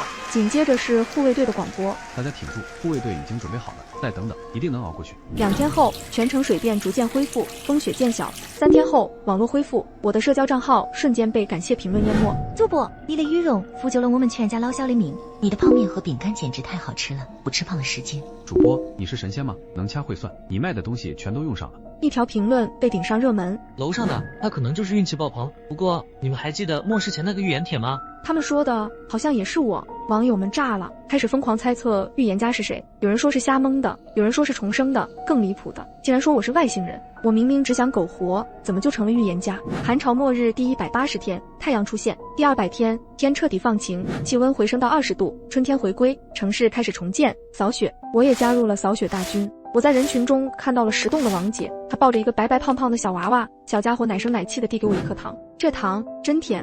日降临，别人抢物资，我家开装修公司，前世给男友建安全屋，却被拦在屋外，全家惨死。这一世安全屋我要了，我要吃着牛排，喝着红酒，看渣男被丧尸追。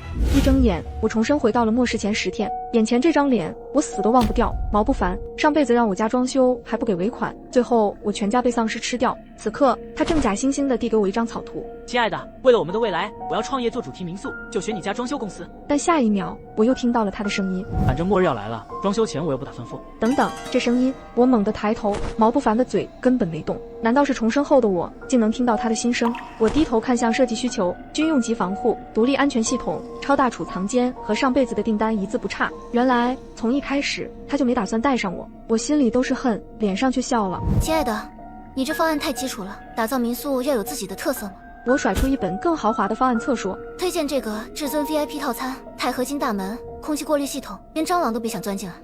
他眼睛一亮，宝宝，我就要这个。不过我手头现金有点紧，我名下有房，先抵押给你爸公司，下个月卖掉，立刻全款付清。可他心里的声音却是，太好了，这傻妞果然恋爱脑，等丧尸一来，这破公司早凉了，尾款也不用。我微笑着递上抵押合同，他签得飞快，生怕我反悔。我又听到了他的心声，又上当一家。下一步拿这个房子去贷款，把附近超市全搬空。毛不凡前脚刚走，我就笑出了声。听到他心声的瞬间，我觉醒了，原来这个世界是一本末日囤货的书，毛不凡是主角，我是炮灰。书里的他重生加预知末世，利用我这个恋爱脑女友的家世和感情，偷偷囤货建堡垒，末世后独霸一方，多讽刺啊！我家3代军工级安全屋专家，上辈子居然死在自家设计的安全屋门外。最恶心的是，末世后我和爸妈跪着求他卖点物资，求他看在往日情分上救救我们，而他却在安全屋里搂着几个美女，开扩音器羞辱我，让我学狗叫就给物资。为了家人，我照做了。我曾经爱过的男人，却像看垃圾一样看着我，还故意引来丧尸，我们全家活活被撕碎。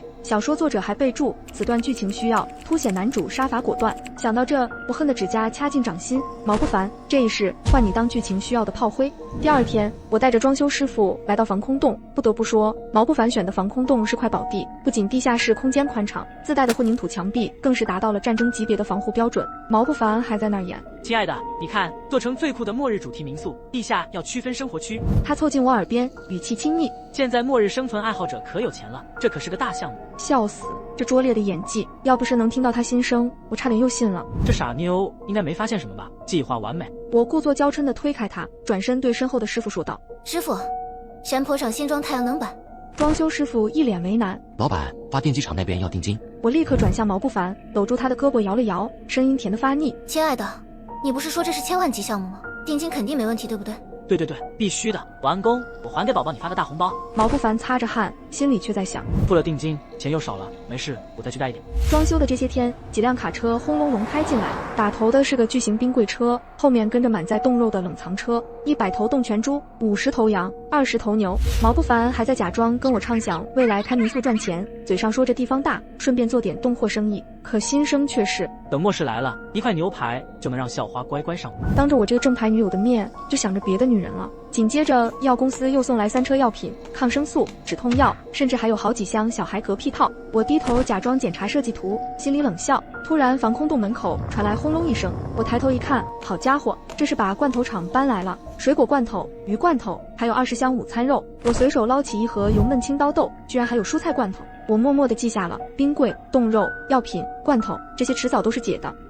这些天，安全屋一直在紧急装修中，我照常来监工。毛不凡突然冒出来，他挤出讨好的笑，拉着我的手说：亲爱的，工程能不能再快点？他的声音很温柔，可心声却愤怒的不行。就剩5天丧尸就要来了，这女人在磨蹭什么？笑不活了，他急了。上辈子安全屋在末世前3天就完工了，这辈子我决定把工期再往后拖3天，就喜欢看他急得跳脚，又不得不陪笑的样子。末日倒计时3天，毛不凡顶着熊猫眼冲过来。亲爱的，加急工程，大门为什么还没装好？3天，这女人绝对在搞我。今天本该是竣工日，最重要的门却没影。我慢悠悠地揣着手，气定神闲。唉，别激动，装修的差不多了，工程款是不是该结一部分了？师傅们等着发钱呢。毛不凡脸色铁青，宝宝，再等等，房子一过户马上就给你。直到现在，他还想欺骗我。我开始演戏，假装叹气。今天必须结一部分，不然师傅们不干活。这门还是1周装不好。我指了指防空洞入口，他表情扭曲的用手机给我转了笔钱。这小娘们，等丧尸来了，有你跪下来求我的时候。收到到账短信，我立刻对工人喊：师傅们，发工资了，务必3天内把大门装上。工人们拿到钱，干劲十足。在我的精心指导下，能防弹的钛合金大门在末日前一天装好。毛不凡来验收，我告诉他密码。门禁是你生日，尾款别忘了。他扯出一个难看的笑，心声很恶毒。尾款下辈子吧。下辈子？可这安全屋不只是我画的哦。末日倒计时12小时，我快速飞奔回家，把防盗门锁死，窗帘拉得严严实实。我妈举着锅铲，一脸问号：“闺女，你这架势被狗鸟。”我喘着粗气，比狗坠刺激多了。妈妈，今晚末世就要来了。刷，3张纸拍在餐桌上，防空洞设计图、物资清单，还有那份扎心的抵押合同。我和爸妈说到上辈子被丧尸活撕的惨状，我眼泪直接破防。重开一局，这次我说什么都要护住我的家人。我说出我的计划。爸妈，毛不凡今晚会去酒吧狂欢，凌晨前防空洞没人，今晚是我夺回安全屋的唯一机会。对了，还有一件事，现在必须做。我在夜不黑施工大队的群里开始打字。师傅们，夜不黑公司紧急放假，工资已结清，大家立刻采购大量物资，居家等待通知。消息炸出去的瞬间，群里都是质疑声音不停，但一会只剩下收到，最后还有包工头老张的语音：“丫头，书信你。”我松了口气，能救一个是一个。我立刻又坐回电脑前，给社区发邮件。邮件内容是末日预警的信息，记录了未来的高危区，还有末日生存指南，还有各大媒体的邮箱全发。老妈把果盘放到桌上：“你这丫头，刀子嘴豆腐心。”我没说话，在我心里，这里不是书，这里每一个人都是真。末日倒计时6小时，下午6点整，手机瞬间来了很多条信息。突发，小矮子国发生人咬人恶性事件，爱美丽卡国发生一场袭击事件。我猛地从椅子上弹起来，冲到窗前，外面不黑城依旧是灯火辉煌，可我清楚末日马上就要来了。我强忍着心悸，停下来疯狂刷新毛不凡的朋友圈。上辈子他就是在现在这个时间出门，果然傍晚6点半，他的动态准时更新了。酒吧 VIP 包厢的定位截图，配文：最后的狂欢，今晚他就要在那里和原著女主柳如烟相遇了。末日倒计时3小时，夜幕沉沉地压了下来，城市远处有警笛声响起，但很快就消失了。爸妈，我们出发。我发动车子，车内一片死寂，只有我们3人越来越重的心跳声。车子艰难地爬上山顶，月光下，那座防空洞的入口黑漆漆的。这时候的毛不凡应该还在酒吧享受他最后的纸醉金迷吧。我站在钛合金大门前，手指微微发抖。这扇门是我亲手设计的，而设计师总会给自己留下后门的。我设置的是双重密码系统，现在我在控制面板上输入了最高权限的密码。0号权限验证通过。毛不凡设置的密码彻底失效，末日安全屋现在属于我了。我们冲进防空洞的瞬间，冷白的应急灯自动亮起，空荡荡的洞穴里堆积如山的物资在灯光下闪着诱人的光，成箱的罐头、瓶装水、药品，甚至还有一整面墙的冷兵器。爸妈，你们先休息。我直奔控制台，手指悬在那个红色按钮上，就是现在。咔嗒，随着一声令人安心的机械咬合声，5吨重的合金闸门缓缓落下，将末世彻底锁在外面。控制屏上跳出猩红大字：系统锁定，安全模式启动，剩余时间无穷。我整个人瘫在椅子上，这次终于护住他们了。接下来该看戏了。毛不凡，没了这个安全屋，我看你还怎么当你的救世主。我设计的防空洞有双层防御，外层是20厘米厚的合金门，内层则是全景防弹玻璃，能360俯瞰整片山林。上辈子毛不凡最爱站在这里，像看蝼蚁一样欣赏外面挣扎的幸存者，而现在该换人欣赏了。没过多久，监控画面里，一辆改装跑车咆哮着冲向防空洞，车门打开，毛不凡先下车，身后跟着2个浓妆艳抹的女人，柳如烟，上辈子让我学狗叫的女人，还有另一个陌生面孔，正互相甩着眼刀。这家伙心里竟然还盘算着，只带了2个，勉强够用。等末日爆发，物资100，还怕没女人跪着求我。突然，他看到了地方的轮胎印，脚步一顿，奇怪，地上的车印，有人来过？不可能。确实，主角的自大哪那么容易崩塌？他转身换上深情霸总脸，对俩女人邪魅一笑：“宝贝们，欢迎来到末日天堂。”柳如烟扭着腰下车，故意撞了另一个女人。给我懂点规矩，不凡哥最疼的可是我。那女人翻了白眼，装什么？你这脸冻的亲妈都认不出来了吧？毛不凡假惺惺地搂住2人，别吵，你们都是我的小甜心，心里却爽翻天。爽，你们越争我越爽。他得意地走到门前，指纹一按，验证失败。毛不凡的笑容瞬间凝固，他不信邪，又按了几下密码，却得到了权限已注销的提示。正巧这时候柳如烟凑上来撒娇：“哥哥人家怕黑。”毛不凡猛地回头甩了柳如烟一巴掌，柳如烟走到一边，眼泪在眼里却不敢掉下来，毕竟是深夜在郊外。最后毛不凡脸色青白交加，猛地掏出手机，我的屏幕亮了起来，是男主毛不凡的来电。我慢悠悠按下免提，亲爱的，安全屋系统是不是中病毒了？我怎么会没权限？有其他方法可以进去吗？可他的心声可没这么好说话。夜不黑，最好不是你搞的鬼，不然老子弄死你！门怎么打不开了？是不是坏了？门外传来疯狂的砸门声，我却对着监控屏幕笑得特别开心。门没有坏，只是密码错了，不给尾款，防空洞归我了。屏幕里毛不凡的脸瞬间扭曲，但下一秒又切换回温柔的表情。宝贝，不是说好等我房子卖出去就给尾款？冷静，这个恋爱脑一定是误会了什么，先哄他开门，丧尸要来了，不能被关在外面。他的心声暴露无遗，我直接翻了个白眼。丧尸都快来了，他还在欺骗我，隐瞒我。我提醒他看合同第37条，逾期不付尾款，防空洞归装修公司。这下他反应过来了，他称霸末日的帝王梦泡汤了。没想到他突然整个人扑到防弹玻璃上，演技爆表。小叶，你是不是在里面？开门，我只爱你一个，让我进去。他的声音发颤，心声也满是恐慌。也是，远处隐约传来惨叫声，越来越近。然而我只是挂断了电话，转身走向那张柔软的大床。要知道，这地下室的生活区是按顶级酒店标准打造，这一觉睡得额外安稳。明天准备迎接末日。末日第一天，街道上一个醉汉突然啃同伴脖子，被咬的人抽搐着倒下，几分钟后扭曲着爬起，眼球漆黑，关节反折，喉咙里发出非人的咯咯声。3小时后，全城集体开启紧急模式，我的手机在不断震动，各个群聊炸开了锅。上着班同事变丧尸了，谁懂啊？末日来了，是不是不用还房贷了？我老公变异了。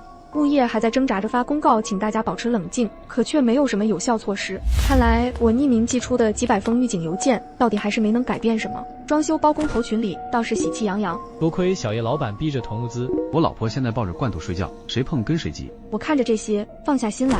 这时飘来黑椒牛排的香气，该吃饭喽。老妈正在煎牛排，闺女快来，今天庆祝乔迁之喜。老爸更绝，直接把围棋盘摆在客厅了，美其名曰末日也要陶冶情操。上辈子这时候我正在外面被丧尸追着跑，而毛不凡在安全屋里花天酒地。现在我在安全屋里岁月静好，就这样与世隔绝的过了1周。网络时断时续，我每天刷着新闻，看着外面的世界一点点崩塌，超市被洗劫一空，黑市上1包饼干能换10条金链子，而钞票早就成废纸。偶尔我也会听到毛不凡的心声，这家伙居然混进了末日越野帮，就是上辈子被他口口声声要剿灭的那群暴徒。这就是所谓的主角光环吗？走不成末日囤货流，马上变成了末日陈浩南，哪怕世界毁灭，他照样能混得风生水起。微信群里的消息越来越少，昨天还活跃的物业群，今天只剩零星几条求助信息。那些曾经热闹的头像，一个接一个的挥了下去，再也没亮起过。我站在防空洞入口，拉开遮光帘，向外望去，远处只有稀稀落落的汽车翻在地上，偶尔能听到远处凄厉的惨叫，但很快就会被丧尸的低吼淹没。我缩回地下室，看着里面的物资，忽然觉得心安了不少。末日半个月后，我正撸着不知哪里钻进来的猫，手感绝佳。突然手机嗡嗡狂震，毛不凡信息刷屏轰炸。叶1小时内开门，不然老子直接踏平你这破洞。还附带一张高清照片，10几辆改装破车围死我家，旁边一个沾满不明碎肉的大推土机，几个混混提着刀枪棍棒，站姿嚣张。C 位当然是我们的男主毛不凡，一脸老子天下第一的模样。哼，小场面，汉哥王霸之气还不下尿的。等会儿门一开，必须干掉几斤牛肉，再泡个热水澡。照片角落还有熟人柳如烟，上辈子的女主，现在像个破布娃娃被扔车顶，眼神空洞，活像具行尸走肉。听着毛不凡那自信到爆的心声，我差点笑喷。想吃肉，想洗澡，想得美，姐姐今天就让你馋死。我慢悠悠来到防空洞1层，稳坐防弹玻璃后面，啵一声开了瓶82年的拉菲，然后拿起刀叉，慢条斯理切开老妈刚煎好的滋滋冒油香飘2里的黑椒牛排，来给外面馋坏了的各位表演个现场吃播。果然，玻璃外几十双眼睛瞬间绿了，死死盯着我餐盘里的牛肉。柳如烟嘴唇抖了抖，双眼冒光，毛不凡脸都扭曲了，破口大骂，但词汇量感人。这女人她绝对是故意的，那牛排看着就香，本来都是我的，等我进去了有她哭的。骂累了，毛不凡跟他那几个肌肉发达、脑子不富裕的小弟嘀咕几句。骂没用，上推土机，别老子把这破门撞开。没一会儿，轰隆隆巨响，那台挂满丧尸碎片的破推土机摇摇晃晃开了过来。哟呵，物理破门，想法挺野，可惜没脑子。我晃着手中的杯子，坐着看戏。防空洞可是焊进山体岩层里的超级堡垒，外壳是军用钛合金，这破推土机也就听得响，铲豆一次次撞在大门上，火星子倒是见了不少。撞了半天，门连道划痕都没有。什么情况？这门怎么这么硬？不可能，我是重生的，剧本不该这样啊！推土机都快没油了，门怎么还没打开？毛不凡的心声彻底破防，眼看硬闯失败，推土机也快没油了，毛不凡脸黑得像锅底，然后画风开始突变，毛不凡对着监控开始了他的深情表演。小燕，我错了，不该欠你们家尾款，我那都是为了我们的未来啊，原谅我一次吧。心里的小九九想得飞起。对，先服软，骗他开门，进去再说。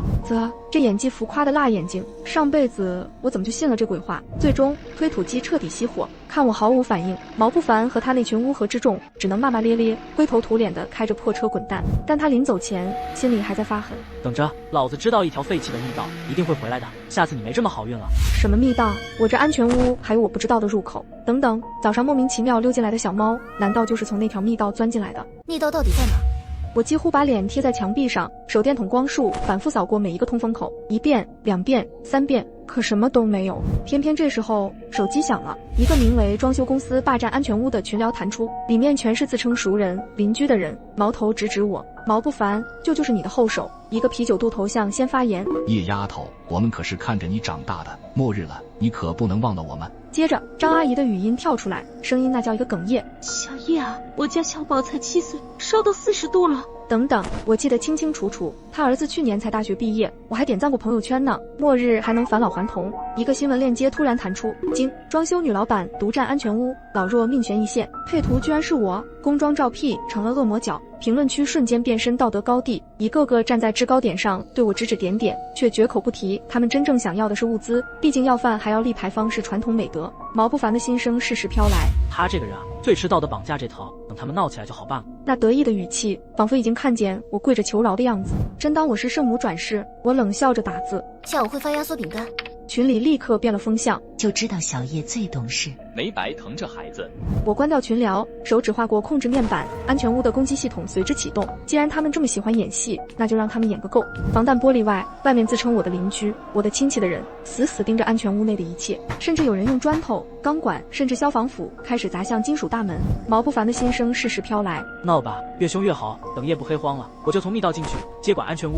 他果然想趁乱夺权，我得马上解决眼前得人。我启动了物品交换系统，金属大门上方的小门打开，拨盘送出10块压缩饼干。领头的几个壮汉见状，立刻用钢管死死卡住门缝，门卡住了，冲进去抢光。呵呵，原来不是要饭，是想直接抄家。我冷笑，按下一个按钮，轰！门上瞬间高压电，通过钢管将卡门的几个壮汉电晕了过去。整个山头安静的可怕。我打开扩音器，声音冰冷：刚才的表演我不喜欢，现在规则是要食物，拿黄金来换。人群骚动起来，一个穿西装的男人摘下金表扔进回收口，检测仪绿光一闪，叮的一声，拨盘吐出一箱物资。男人拿了饼干就跑，其他人还没来得及反应，只见远处原来了丧尸，最后人群惊叫着四散逃命。我看着外面混乱的景象，没想到我还是走上了和前世毛不凡一样的路。没办法，末世中善良是奢侈品，规则由强者制定。这时毛不凡的心声传来：唉，这破密道快憋死老子了，灰尘全是灰。剧烈的咳嗽声中夹杂着沙哑的喘息。前面有风，快到了，主通风管道马上就能。我猛地站起来，手机趴掉在地上都顾不上了。他已经摸进来了，而且近在咫尺，但究竟是哪个通风口？喵呜！一声凄厉的猫叫从储物间炸响。我冲过去时，小猫正疯了似的用爪子撕挠墙角，那里一个被杂物扮演的通风口栅栏正在微微震动，金属边缘簌簌落下细小的灰尘。就是那，我耳朵贴近栅栏，听到里面细微的响动和喘息。再往前100米就是通风系统了。毛不凡的心声清晰无比。来不及了，我抄起合金板和速干水泥，动作快的几乎带出残影。水泥滋滋凝固的声音中，通风口被彻底封死。但这还不够，我冲到主控台，迅速操作，紧急闸门降下，全系统扫描密道接入点，启动定向爆破协议。轰！一声闷响，整座安全屋猛地剧烈震颤了一下，墙上的挂画哐当一声掉在地上，紧接着地下深处传来一连串沉闷的坍塌声。救命！塌了！救！然后彻底安静了。我站在原地，只听见自己的心跳声在耳边咚咚作响。那个烦人的心声终于消失了。2个月后，外面的世界早就换了主人，丧尸、变异兽，随便挑一样都能让人类躺得很有创意。而我的安全屋却成了废土上最讽刺的奢侈品商店。那些曾经镶在名表上的钻石，现在只够换半块压缩饼干。但今天交易队伍里混进了个硬货，一个浑身肌肉的男人，隔着防弹玻璃甩过来一个防水密封袋，换7天物资，几个大聚集点的核心情报储备、弱点，还有下一步的动作。情报在末世，这玩意儿比黄金稀缺。扔进来。交易干净利喽。回到主控室，我插入加密芯片，屏幕立刻被布防图、物资清单等关键数据填满。正当我分析时，几行荧光绿字凭空跳出：女主好飒，这建模我吹爆。我手直猛地僵在键盘上，笑死，女人守安全屋太假了吧？编剧没脑子。肌肉男是不是伏笔？作者快更。我缓缓抬头，所以我是动画的角色。末日后，全球水源枯竭，我却用金贵的矿泉水煮着泡面。前世推我入洪水的前男友和小三，却在门外哭着求我赏口汤喝。刚重生回来，我被渣男提分手。看看你，整天买打折货吃泡面，跟如烟怎么比？不觉得丢人吗？分手。毛不凡搂着对门的女主播，对我一脸嫌弃。上辈子我哭着挽留，为他改变，甚至把父母留下的房子都加上他的名字，换来的却是末日时他们占我房子，吃我食物，最后亲手把我推进洪水。我平静地看着他，分就分，祝你们锁死。要是我吞。毛不凡嘴巴张着，彻底愣住。柳如烟拉着他胳膊，假惺惺地说：小叶姐，你别冲动。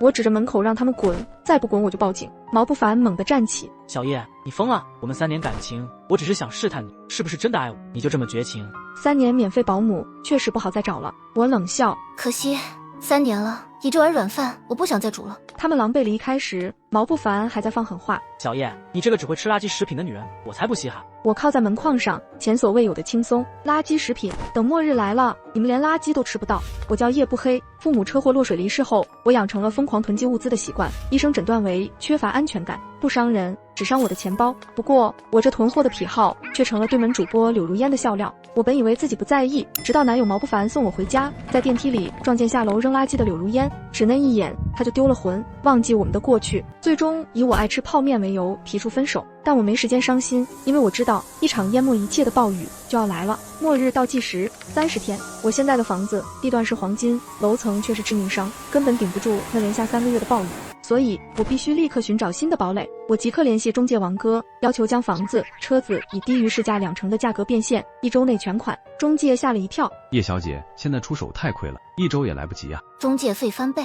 来得及，3天给你搞定。这仅仅是开始。挂了电话，我打开所有接待软件，信用卡、草杯、开心杯，额度全部给我套现。至于以前送给毛不凡那些所谓的爱情见证，高达手办、名牌手表、高级男包，统统挂上2手平台，标题就叫前男友遗产，含泪甩卖，真假自辩。我只有一个要求，快速出手，毕竟末日之前，钱就是命。紧接着第2天，我去注册了一家个人贸易公司，开始疯狂扫货，米面粮油全部批发堆积如山，各种口味的自热火锅、罐头、压缩饼干、桶装水，订单大到供货商都傻眼了，他们还以为我要开连锁超市呢。药品更是重中之重，从感冒药到抗生素，我几乎搬空了附近几个药店的库存。太阳能发电设备、柴油发电机、军用级净水器，还有防刺服、工兵铲、消防斧，一个都不能少。我甚至雇了7、8个采购小队，化整为零，用不同的车悄悄运往我新住处的地下室。新租的安全屋，根据我前世的记忆，是少数的洪灾没那么严重的地方，那里地势极高，连那场连下3年的暴雨，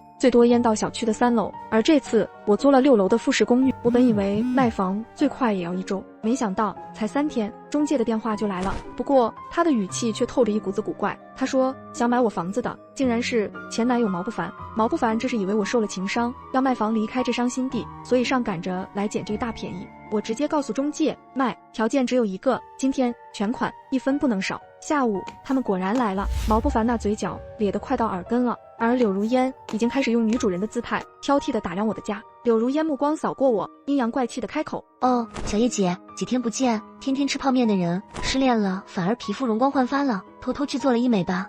我淡淡一笑，大概是甩掉了垃圾，心情舒畅。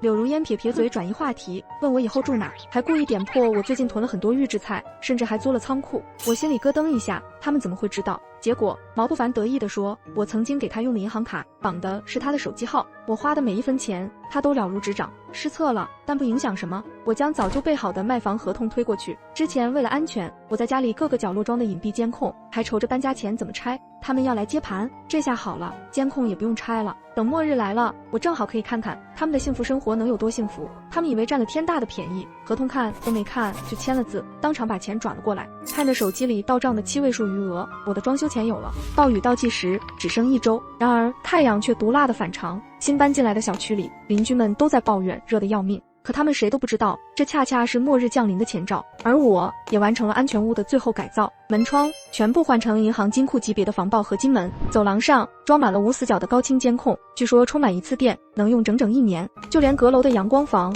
也被我改造成了无土栽培基地，种满了番茄和黄瓜，万事俱备，只等末日来临。暴雨第1天，天空猛地一沉，黑云压城，整个世界瞬间暗了下来。紧接着，永不停歇的暴雨如约而至。电视里新闻有紧急预警，本市遭遇百年未遇特大暴雨，预计持续1到4小时。我听到这里差点笑出声，1到4小时，太天真了。他们根本不知道这场雨会下整整3年，直到把这座城市彻底变成水下之城。我看着外面的大雨在不停地下，听着雨声，这一觉睡的是前所未有的安稳。没想到第2天清晨，我竟是被手机持续的震动声给吵醒的。拿起来一看，是卖给毛不凡那个房子的业主群。卧槽，我家地下室全淹了，我的车啊，外面的水都淹到膝盖。怎么回事？自来水都变得浑浊了，这水根本没法喝了。屏幕上绝望的文字配着痛哭的表情包，一个接一个的刷屏。我只是摇了摇头，这才哪到哪，这场持续3年的末日暴雨才刚刚端上开胃小菜呢。暴雨末日第2天，窗外雨幕连天，仿佛要把整个世界吞没。我淡定地嗦着最后一口螺蛳粉，酸笋的鲜香在舌尖炸开，辣得我直吸气。前世临死前，我连口水都没喝上，这辈子每一口美食我都要尝个够。吃着粉，我随手点开平板，连接上那套老房子的监控系统。我的前男友毛不凡正和他的新欢柳如烟优雅地用着刀叉，桌上摆着昂贵的 M9 和牛。柳如烟嘴角一撇，真不懂那些人，下个雨而已，囤什么泡面饼干，跟蝗虫似的。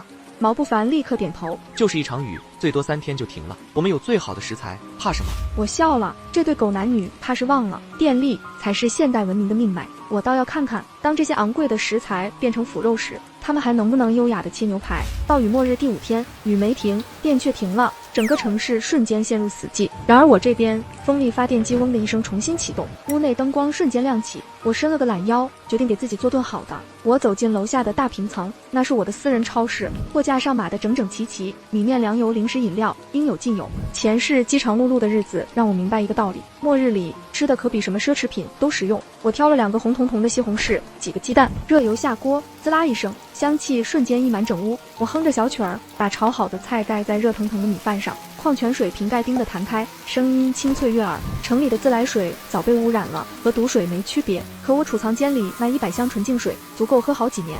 果然，停电才1天，那对精致的男女就疯了。冰箱里曾经引以为傲的和牛散发出阵阵酸臭，绿头苍蝇在上面开派对。毛不凡指着那堆腐烂的食物，声音嘶哑：“都是你说不用囤那些便宜货，现在呢？牛排坏了，几10块1瓶的矿泉水喝完了，你给我变出一口干净水来。”柳如烟反驳他：“你现在怪我，当初是谁说最爱我的精致？说前女友那些买量贩包装的都是不懂得生活。”毛不凡瞬间哑火，他声音突然低下去，带着悔意：“起码那些便宜货能填饱肚子，起码我前女友会把冰箱塞满，她在，至少不会让我们饿死。”这句话像根针，直接戳破了柳如烟最后的体面。她发出尖叫：“呵，现在想起他的好了，后悔了，那你去找他。”我放下筷子，擦了擦嘴。监控画面里，曾经光鲜亮丽的2个人互相撕咬，饥饿与干渴正把他们虚伪的感情撕得粉碎。然而这才刚刚开始。暴雨末日第7天，我用骨汤慢炖了一锅牛肉拉面，手工面条劲道爽滑，配上炖得软烂的酱牛肉和翠绿的青菜，最后握上一个完美的流心荷包蛋。这面条一入口，那叫一个香。可下饭剧里面，监控里那对精致的男女已经饿得眼窝深陷，他们居然在家里翻箱倒柜，竟然在卫生间角落摸出了一包落满灰尘的辣条。我记起来了，那是我有一次嘴馋，偷偷买回来藏着吃的。毛不凡最讨厌这种垃圾食品，没想到现在毛不凡扑上去，一把撕开包装就往嘴里塞，连包装袋里的红油都舔得干干净净。曾经嫌他低端，现在他舔得比什么都虔诚。我慢悠悠夹起一块炖得酥烂的牛肉，这出戏可真下饭。然而视频里毛不凡突然喊了一声：“小叶！”柳如烟猛地抬头，他声音发亮：“对，你那个囤货狂前女友，她那肯定有吃的。”之前的中介发过朋友圈，1天卖出去了2套房子，一个是我们这套，另一套是郊区高层，肯定是夜不黑搬过去了，而且他那抠搜劲儿，囤的物资肯定很多。2人对视一眼，贪婪显露无遗。现在才想起我，晚了，暴雨淹没了道路，他们根本过不来，除非有船。我本以为这只是他们的痴心妄想，谁知道第2天事情竟然有了转机。柳如烟消失了半天，再回来时头发凌乱，衣服皱巴巴的，她手里死死攥着几包压缩饼干和2瓶水。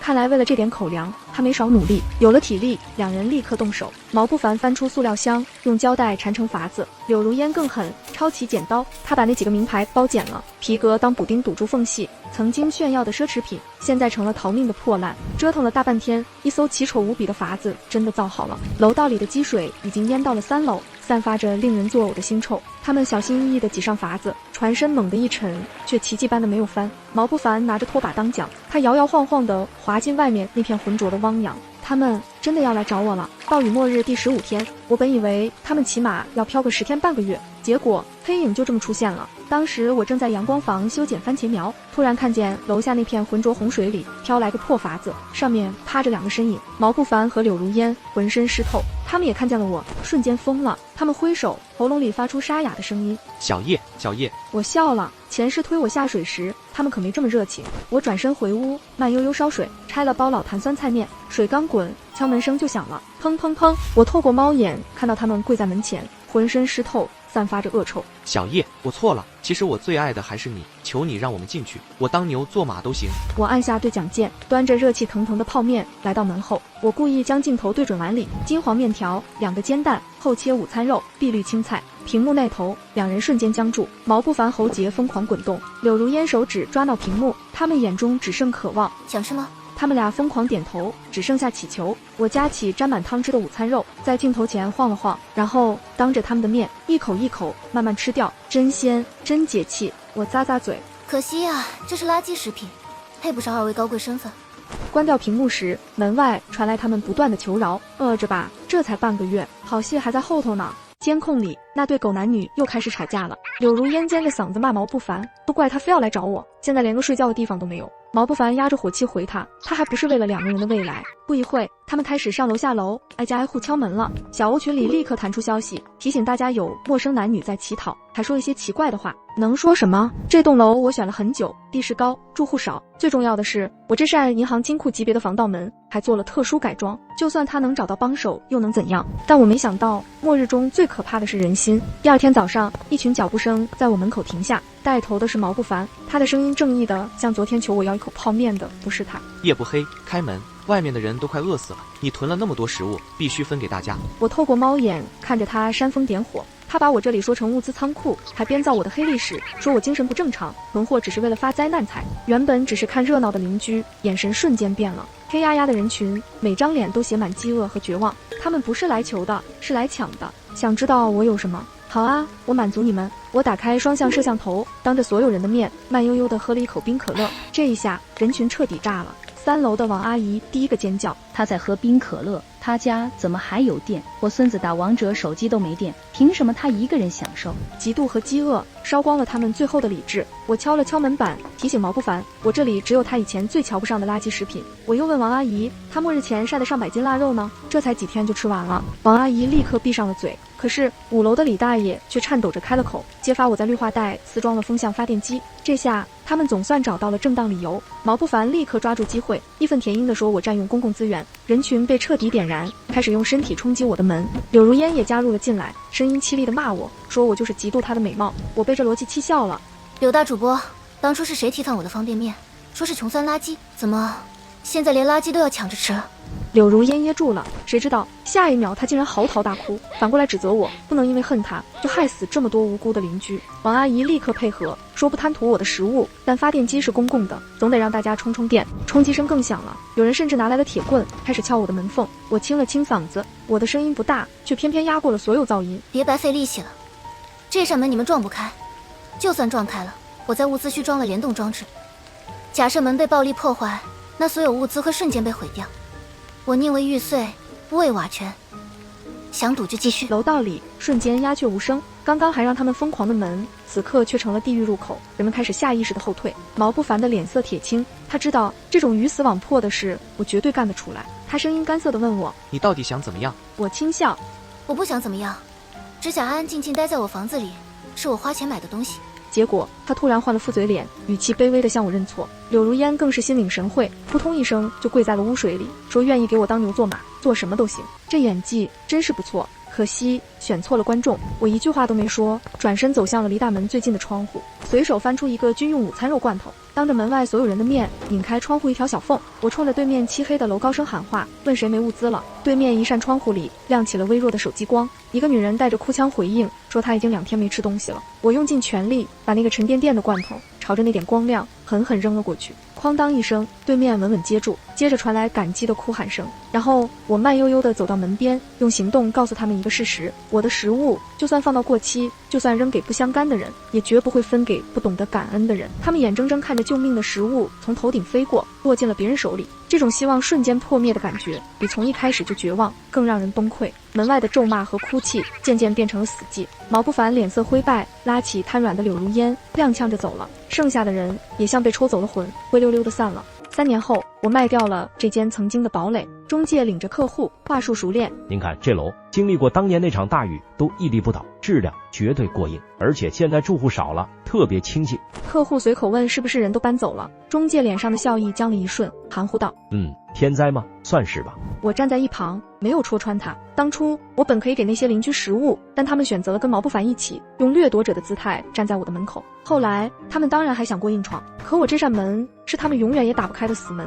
最终那些人就像那场淹没一切的暴雨，来得汹涌，消失的也悄无声息。而我只是个准备更充分的幸存者。搬家那天，师傅们踏进门的瞬间都愣住了，指着我满屋的物资咂舌道：“您这是把超市搬回家了吧？”我只是笑笑，没解释。有些鸿沟是拿命填出来的，他们不会懂。这时一个女孩走了过来，迎向我。是她，3年前在对面楼接住我那个罐头的女孩。这3年，我靠着一架无人机维系着这段唯一的联系，让她也活了下来。这次搬家也顺便和她告别。我曾以为灾难过去，生活就能回归正轨，可疯狂囤货的习惯却变本加厉，已经成了我的一种本能。大概只有经历过那种绝望的人才会明白，满满当当的货架才是这世上唯一的安全感。今天是丧尸爆发的第7天，我捧着一碗热气腾腾的螺蛳粉，一边嗦粉，一边忧心忡忡地望着窗外。在这种无人生还的末日下，那里居然出现了一个活人。我叫月月，在2024年7月1号，丧尸爆发末世就会凭空降临。为了这一天，我已经准备了整整7个月。知道这件事的人都说我疯了，其实，在这一天到来之前，我也不确定自己究竟有没有疯。7个月前，我和父母驾车出游，当我们看到拐角冲出来的那辆车时，一切都晚了。我醒来时，入目皆是刺眼的白。我作为车祸唯一的生还者，还没来得及哀痛，就被巨大的恐惧吞没。因为我视线的右下方出现了一行字幕，距离丧尸出现还有5106小时54分钟。信还是不信？那个我认为睡一觉就消失了的倒计时，始终顽固地存在着。之后我把这件事说给了我闺蜜萱萱听，她则是一脸无语地看着我。我要是你，就赶紧准备起来，被丧尸咬死是小，饿死是大。我挺震惊的，你真相信会有丧尸？谁知道呢？我哥的加班越来越多，又神秘兮兮的，问他什么都不说。我看病毒早晚有一天会毁灭这个世界。他的哥哥在我们省的病毒研究所工作，其实我内心还是保持怀疑的态度。你要是下不了决心，我陪你一起。他抓住我的手，末世自救计划高起来。在之后的日子里，我们2人开始构建末日的避难所。先是买了个36层高的顶楼，还带了一个近100平的大露台，随后还把房间里的玻璃全部换成了单向透视玻璃，窗帘也增加了厚厚的遮光材料。这样一来，外面的人就无法看到房屋里的情况。由于天台是个比较大的空间，所以就放弃了钢化玻璃全封的想法。于是第2天，萱萱就叫来师傅，给露台安上1人多高的铁丝网，再三叮嘱一定得牢固结实。我有轻微的社恐，不喜欢和陌生人打交道，所以大部分的沟通都是萱萱在做。我端着给师傅的茶水走到客厅时，正听到2人说话。姑娘，好好的露台，你围起来干啥？萱萱压低了声音。师傅，这房子不是我的，是我朋友的，他这里有点毛病。师傅大惊失色。他脑子有毛病？可不是嘛，我朋友一直有被害妄想症，总觉得别人要害他，所以您受累，再给这铁丝网上面安装一道电网吧，要那种大功率的，钱一次结清。他平时就是这么跟人家沟通的，我被气得不轻。之后考虑到供电的问题，我便第一时间在网上联系专业人士来安装太阳能供电系统。第2天看着太阳能电板摆满了大半个露台，我心里顿时放松了下来。可萱萱更是比我还能买，我看到地上满满当当的10箱电池，倒吸了一口凉气。是不是买多了？我怀疑这些电池仅仅用来照明的话，可能10年也用不完。萱萱凑了过来，今天的时间提示还在吗？我叹息一声，还在。距离丧尸出现还有3241小时36分，这墙倒计时是我眼里的一根刺。轩轩倒是一脸无所谓，请上帝保佑花出去的每一分钱都有回报吧。电的问题解决了，接下来就是水了。我和轩轩计算过，一个成年人每天的饮水量大概是2升，那么2个人1年2000升怎么都够了。随后我们俩跑遍了各个大超市商场，在买水、抬水等一系列操作后，终于凑够400桶5升装的纯净水。之后还在露台剩余的空间布置了一片小菜地，挑选了几种生长周期较短的蔬菜种下。倒计时显示，距离丧尸出现还有2个多月，也到该囤食物的时候了。我首先买了2个200升的冰柜，2个400升的冰箱，想着网购的肉类肯定不太新鲜。于是第2天一早，我们开车前往菜市场，共购买猪肉30斤、羊肉36斤、牛肉40斤，动物内脏若干。轩轩一边把东西朝车里搬，一边调侃着：“猪啊，羊啊，不要怪我，我只是肚子的搬运工。”后续几十袋米面也陆续进了家门，甚至还买了10几箱自热火锅跟自热米饭。看着手上的清单一一准备齐全后，我们又去了一趟商场，将各自爱吃的零食扫到了几个购物车。累了几个月的我刚打算睡个好觉，却突然想到是不是还有什么东西没买，还有武器。于是第2天便在武器店铺内订购了大量的重型工具。时光飞逝，最后的期限来临了，距离丧尸出现还有24小时。我一整天都心神不宁。轩轩拉我出门，打算在小区附近吃一顿火锅。我说实话，我真的是食之无味。哎呀，没事的，这可是最后的晚餐了。由于他声音太大，换来了旁边排队小哥诧异的眼神，我赶紧用手碰了他一下。轩轩小声嘟囔着：“看什么看？没见过美女吃火锅啊！”隔壁2小哥相视一笑，倒是轩轩依旧盯着他们看了许久。你看什么？轩轩偷摸凑过来，你看他们2个像不像一对？就当我要说话时，隔壁小哥忽然阴狠地朝这边看了一眼，轩轩也注意到了对面的眼神，老实了许多。真吓人，他那眼神冷气森森的。半夜我躺在床上，看着系统的倒计时，距离丧尸出现还有5分47秒。我始终没有睡意，小心翼翼地走到客厅，我看着窗外呼出一口气，真是上天的旨意吗？那为什么是我呢？我对人类又没有好感。你有没有想过，他老人家对人类也没有好感呢？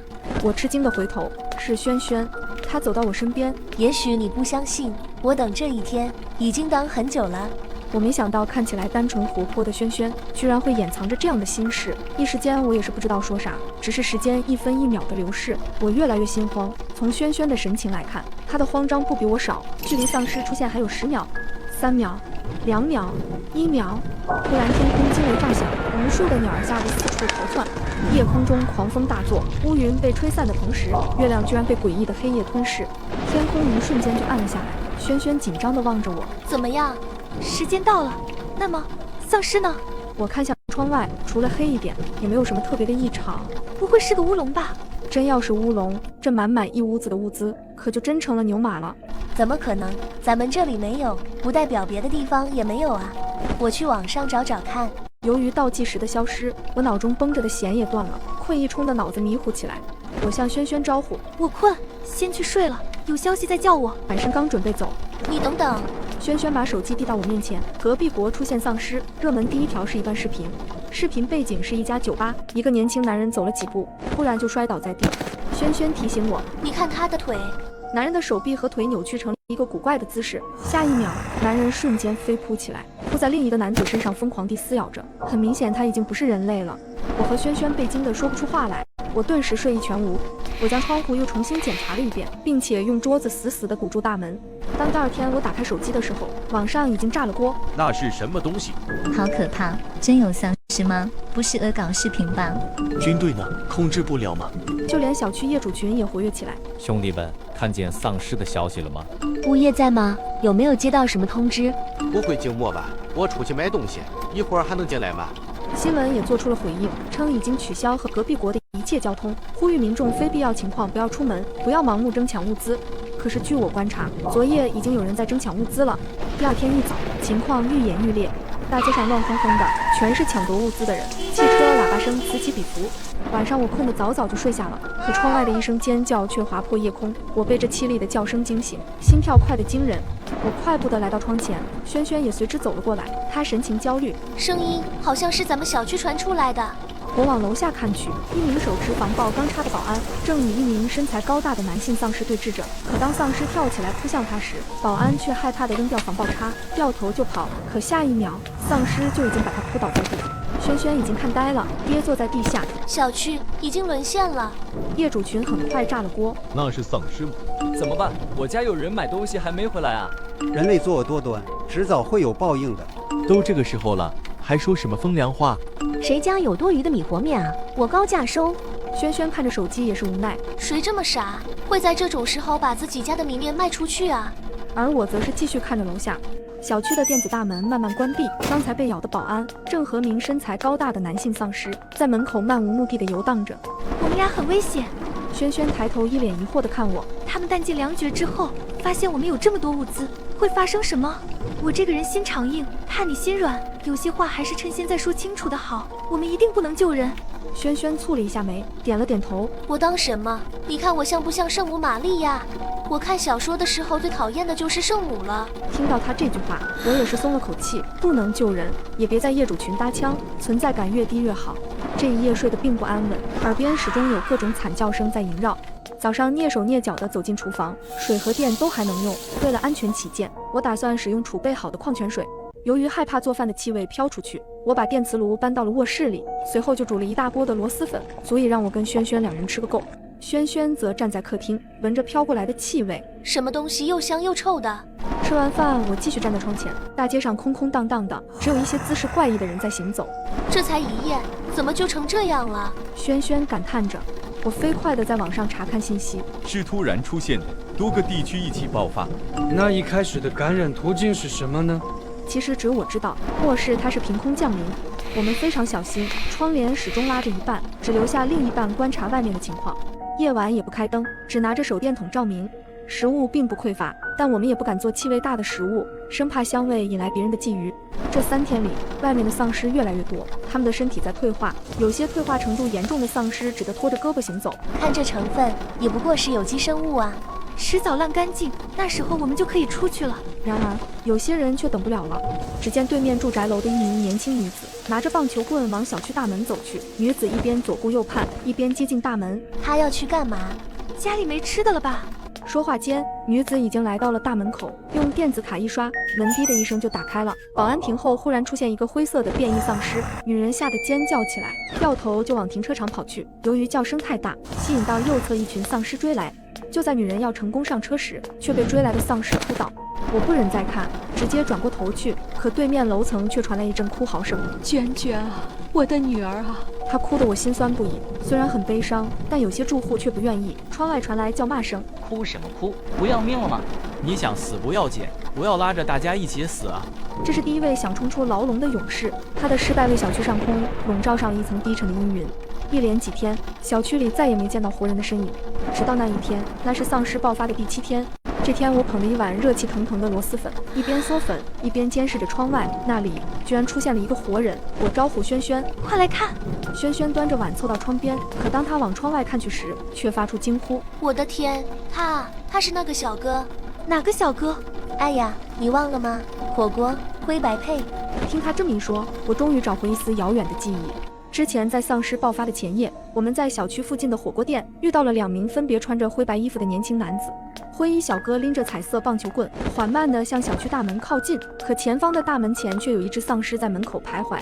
我和轩轩的心都提了起来。看这情况，肯定得撞上啊！他咋想的？我思考着，可能他就是想硬杠呢。真的勇士，敢于直面惨淡的人生，敢于正视淋漓的鲜血。我懒得理会他的胡言乱语，继续关注着下面的情况。灰衣小哥的脚步声终于惊动了丧尸，他以不可思议的速度飞扑而来，眼看就要血溅3尺。我移开了视线，轩轩疯狂地摇晃我。你看啊，你快看！我疑惑地朝下面看去，丧尸已经倒下了，灰衣小哥正低头打量他的脑袋。怎么了？刚才怎么了？轩轩激动地抬手演示，就是刚才啊，他这么一挥，正中丧尸的脑袋，然后丧尸就倒了。脑袋？我心中一动，许多丧尸电影都将脑袋设定为丧尸的弱点。当我再往下看去时，灰衣小哥在我们的目送下出了小区大门，登上一辆越野车扬长而去。到了夜晚时分，我才看到那个小哥回来。这次他竟然开着一辆快递车，上面有着几箱物资。他将快递车径直开到了单元楼下，取出一只对讲机，说了些什么。几分钟后，就见到那名白衣小哥下了楼。2人将车上的物资一件件搬下来。他他们这次收获不错，这些物资能支撑很长一段时间。物竞天择，适者生存啊！轩轩感叹着。接下来的几天，小区里又有人陆续效仿灰衣小哥出门寻找物资，可惜不是谁都有那么好的运气。一个男人由于车辆太大无法进入小区，他在门口搬运物资时被窜出来的丧尸攻击，直接变成了丧尸。今天已经是丧尸爆发的第15天了，城市里的网断了，人们再也无法从网络上获得信息。第16天城市不再供电，夜晚是深不见底的黑。第17天就连水龙头的水也断了。可就在第18天的时候，天空中第一次传来了直升机的轰鸣声，这声音使断水断电、濒临绝望的人们看到了一线生机。然而直升机只是在小区上停留了几分钟，便很快的离开了。当天夜里我睡得正香，一向安静的小区忽然传来一阵吵闹声，我被惊醒。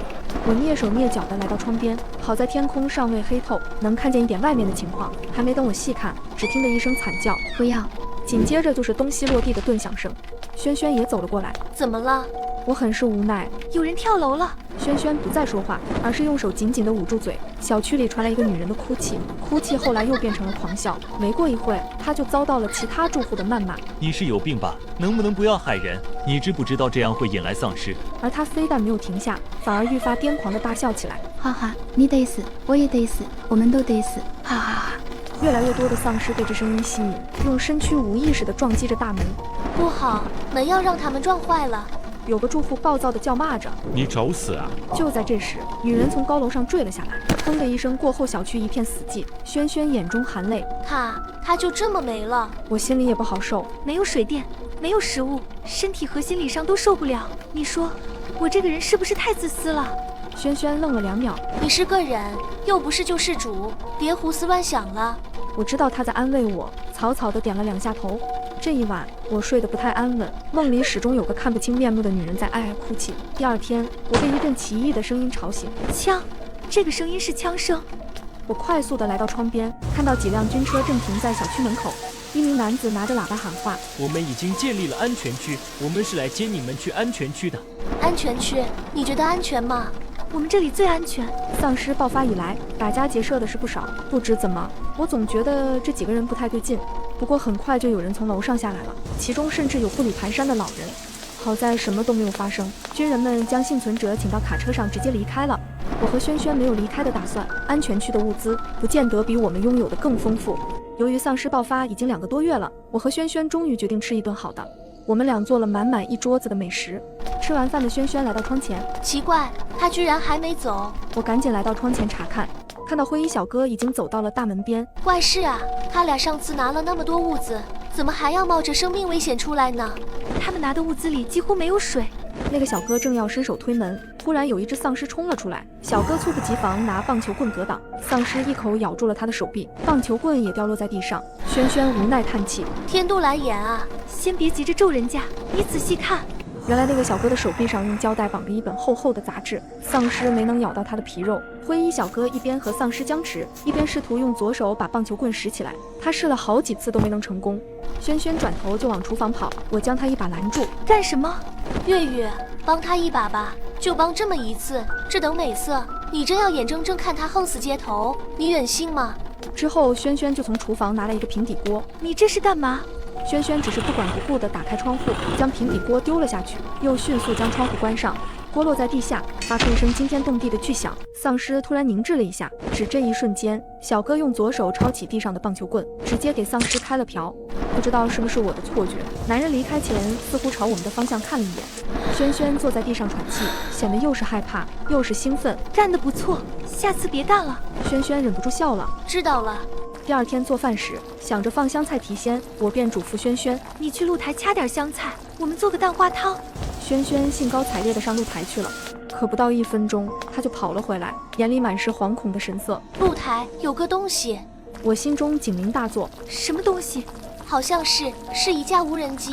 我一听，顿时觉得事态严重，赶紧往天台走去。露台中央果然有一架无人机，我又打量了一下周围，见没有异常，这才将无人机从地上拿起来。无人机下掉了一个箱子，我将箱子打开，里面是一个对讲机。感谢你们的仗义相助，我是昨天出门寻找物资的那个人，我叫毛不凡，和我住在一起的是我的朋友，他叫罗文。你们很危险，你们所在的单元有个人，他已经在你们的门口徘徊1个礼拜了，之后他在自家阳台绑了一根绳子，另一头绑在自己腰上，开始练攀爬了。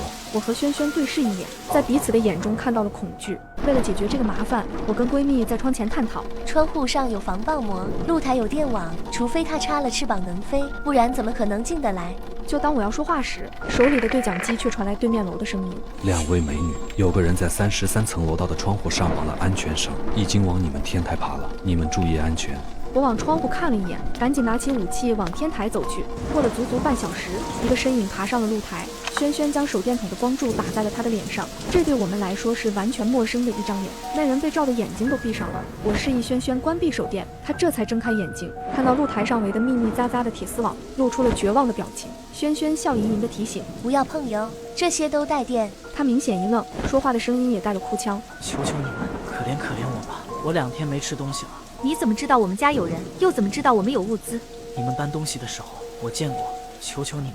我拎起棒球棍向男人走去，轩轩拉住我的手臂：你做什么？他刚才上来的时候可不是想求我们给他一点吃的，对这种杀人未遂的罪犯。我抬起棒球棍：要不你自己下去，要不我砸你下去，你自己选吧。男人见我态度决绝，忽然目露凶光，一言不发地从露台上爬了下去。轩轩还在疑惑，他这就走了，他想干嘛？就当我也在思考时，楼下传来一声巨响，接着是一声痛苦的惨叫。我飞快地来到窗户前往下看去时，对讲机却传来声响：2位美女，干得漂亮！这次是用平底锅吗？他现在人呢？你真爱开玩笑，他不正得在外面晃荡呢吗？我仔细一想，终于明白了事情的经过。那人发现露台无法突破，于是想砸碎玻璃进来，没想到被贴了防爆膜的玻璃反弹，他吃不住力掉了下去。一想到他的确正掉在那晃荡，我就一阵恶心。轩轩害怕起来：你说他撞死了没有啊？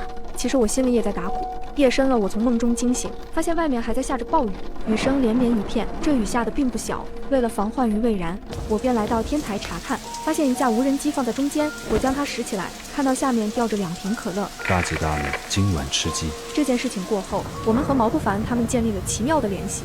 有一次，我们送给他们半袋鸡翅，他们烤了8只给我们送了回来。秋天到了，雨就一直没停过，天气渐渐转凉，丧尸也发生了一些令人骇异的变化。丧尸并没有像我们预料的那样腐烂，反而显得狂躁起来。我不清楚这意味着什么，只隐约感到不祥。值得开心的事情是生活水充足，我们每周都可以美美的洗一次澡。一连数日都没有什么新鲜事发生，直到那一天，我们又听到了熟悉的枪声。楼下的卡车旁站着一群手拿枪械的士兵，我怎么觉得他们怪怪的？随后，一名男子将枪对着一名幸存者：都别动，枪子儿可不长眼。他身旁的一名幸存者恐惧地问他：你们不是军人吗？要带我们到哪儿去？回答他的是一声冰冷的枪响。轩轩惊恐不已：他们不是军人，那第一次跟他们走的那些人是不是已经没了？之后强盗们开始搜寻幸存者的行李，面包、压缩饼干，嘿，这都发霉了。又是数声枪响，几个人躺在了血泊里。这些人看来都会背。我不忍心再说下去。这时，幸存者中的一名中年男子走了过来：不要杀我，这个小区还有人，他们有物资，有好多物资。我恍然了一下，心脏顿时激烈地跳动起来。我抬头去看轩轩，他惊得呆住了，眼睛里充满恐惧。我张了张口，正要说话，那名强盗已经走到幸存者身边，拿枪对着他：你说什么？给老子再说一遍。有人有物资，有好多物资，不要杀我。是哪一家？快说，说不出来，老子弄死你们！他颤颤巍巍地抬手示意了一下，他指向的并不是我们所在的方位。我刚要松一口气，心又提到了嗓子眼儿。坏了，他手指的正是毛不凡所在的那一户。现在想想，毛不凡他们暴露是意料中的事。我和轩轩足不出户，毛不凡却在众目睽睽之下带回了许多物资，不被人惦记才怪。听见了吗，兄弟们？楼上有只肥羊。轩轩着急起来，怎么办啊？他转头就要拿对讲机，却被我阻止了。不能用，那伙人很快就上去了。现在用对讲机，我们也会暴露。那怎么办啊？毛不凡不是挺能打的吗？说不定他能应付。他是能打，可是人家有枪啊。我何尝不知道赤手空拳的毛不凡很难对付冰冷的枪械，但是到如今，我又能怎么办呢？对面传来隐约的开门声。开门！不开门，老子可要拆了。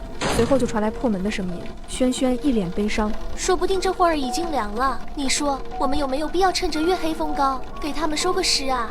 楼下的车旁很快就堆满了物资，之后他们就登上车辆扬长而去。轩轩迫不及待地抓起对讲机：喂，你们还活着没？没有回音。他们遇害了。我长叹一声，心情也很沉重。对讲机忽然响了起来，谁遇害了？是毛不凡的声音。轩轩喜形于色：你们没死啊？那你们在哪儿？两位美女，我们在天台上，这里风好大，我好害怕。你好好说话不行吗？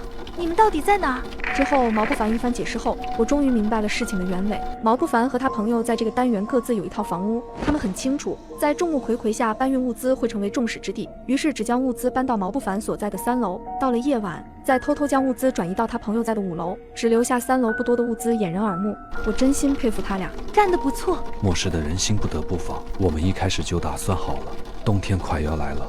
深夜我难以入眠，总觉得毛不凡那句冬天快要来了像一个不祥的预示。那天下了入冬以来的第1场雪。这个世界啊，什么时候才能好呢？没准这场雪下过之后就好了。你看白花花的雪多美呀！我正要说话，远处忽然传来一声震耳欲聋的爆炸声，我赶紧往下看去，看到了一支规模不小的军队正在城边对丧尸进行扫荡。轩轩惊疑不定地看着我，他们是什么人？他们不会还是强盗吧？这个规模应该是正规军人了。这时城市的天空忽然传来了嗡的一声，我惊讶起来，电力恢复了，这么多人都还活着。到了晚上，轩轩忽然拿着手机走了出来。怎么了？我哥打电话了。轩轩的哥哥在城市协助一流的病毒专家工作，他在这个时候打电话来，没准是知道了什么重要的信息。电话接通后，很长一段时间，手机里只传来杂乱的噪音。喂，哥。轩轩挥起手臂，想从空气中寻找到一点信号的痕迹。轩轩，是轩轩吗？哥，是我。你还好吗？爸妈怎么样了？我们很好，你呢？你在哪儿？我在城市里，和月月在一起，我们现在很安全。你那个城市可不安全，马上就要用重武器对付变异的丧尸了，你那边很快会成为废墟，军队正在前进，可能明后天就到了。那我跟月月怎么办啊？你们的具体地址在哪儿？我来接你们。轩轩略微迟疑了一下，抬眼看着我，我对他点了点头。明天是直升机来接你们，在半空中悬停，需要攀爬安全软梯登机，不要携带太多东西，切记。之后信号又变得不稳定起来，我严肃地看着轩轩，赶紧收拾东西。我们找出2个行李箱来携带衣物和洗漱用品，还有食物跟水，一切准备就绪。轩轩忽然吞吞吐吐起来。那个月月怎么了？毛不凡和他朋友怎么办？我的确没思考过这个问题。经过这段时间的相处，我们已经建立了奇妙的友谊。我们在末世中互帮互助，这是不可多得的缘分。可是如果要救他们，就意味明天要和我们一起坐直升机离开。我正纠结，对讲机忽然响了起来。2位美女，村里通网了，你们知道吗？我犹豫了片刻，给他们说了刚才发生的事情。能出动直升机来接美女们，你们可真是人美路子野啊！第2天，天刚蒙蒙亮，我们4个人上了露台，紧张地等待着。没一会就听到了直升机的轰鸣声。我们抵达安全区后，轩轩的哥哥跟我说了重要的事情。我们打算物理消灭丧尸，现在源头也已经找到，不会再有新的丧尸了，很快就要结束了。真的吗？源头找到了，在哪里？轩轩的哥哥露出了一个很复杂的表情，像是嫌恶，又像是惋惜。营地外2名荷枪实弹的军人正在押送一个女人，她在癫狂的大笑。我做到了，我真的做到了，哈哈哈。酸雨下个不停，淋雨的人一个接一个变成丧尸，所有人都在疯狂抢夺物资，而我却在疯狂练习画画，只因我画的东西会成真。我原以为异能只能让我吃饱喝足，谁知画出的豌豆射手竟然也活了过来，还主动攻击那些淋雨变成的丧尸。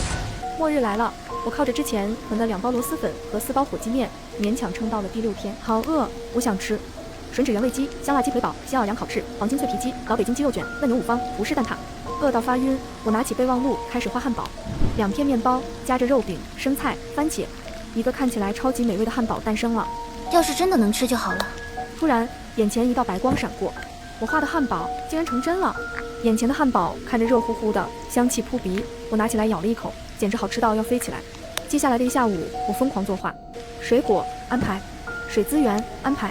可我想吃肉，想吃香辣排骨，但是我画出来的排骨出来了一堆石头，怎么办？馋到不行的我开始搜索香辣排骨怎么画。我打开电视，调到画画频道，一边看一边学。可突然整个房间停电了，整个房间陷入黑暗，空调、冰箱都停止了工作，只有窗外酸雨啪啪啪。2小时过去，电力依旧没有恢复。小区里一片嘈杂，但外面是酸雨和丧尸，没人敢出去检修。没电，我的手机就没办法画出好吃的，意味着我还是会饿肚子。我想起隔壁那个神秘兮兮的邻居，白天睡觉，晚上鬼叫，常年帽子口罩，神神秘秘。偶尔会有一些人来找他，搬运各种机器、电脑，80%是个黑客大佬。那应该家里有储备充电宝吧？于是我画出一个炸鸡腿，走到邻居家门口，敲了敲门。门打开一条缝，露出一个戴帽子的白发男子，底下一张苍白瘦削的脸。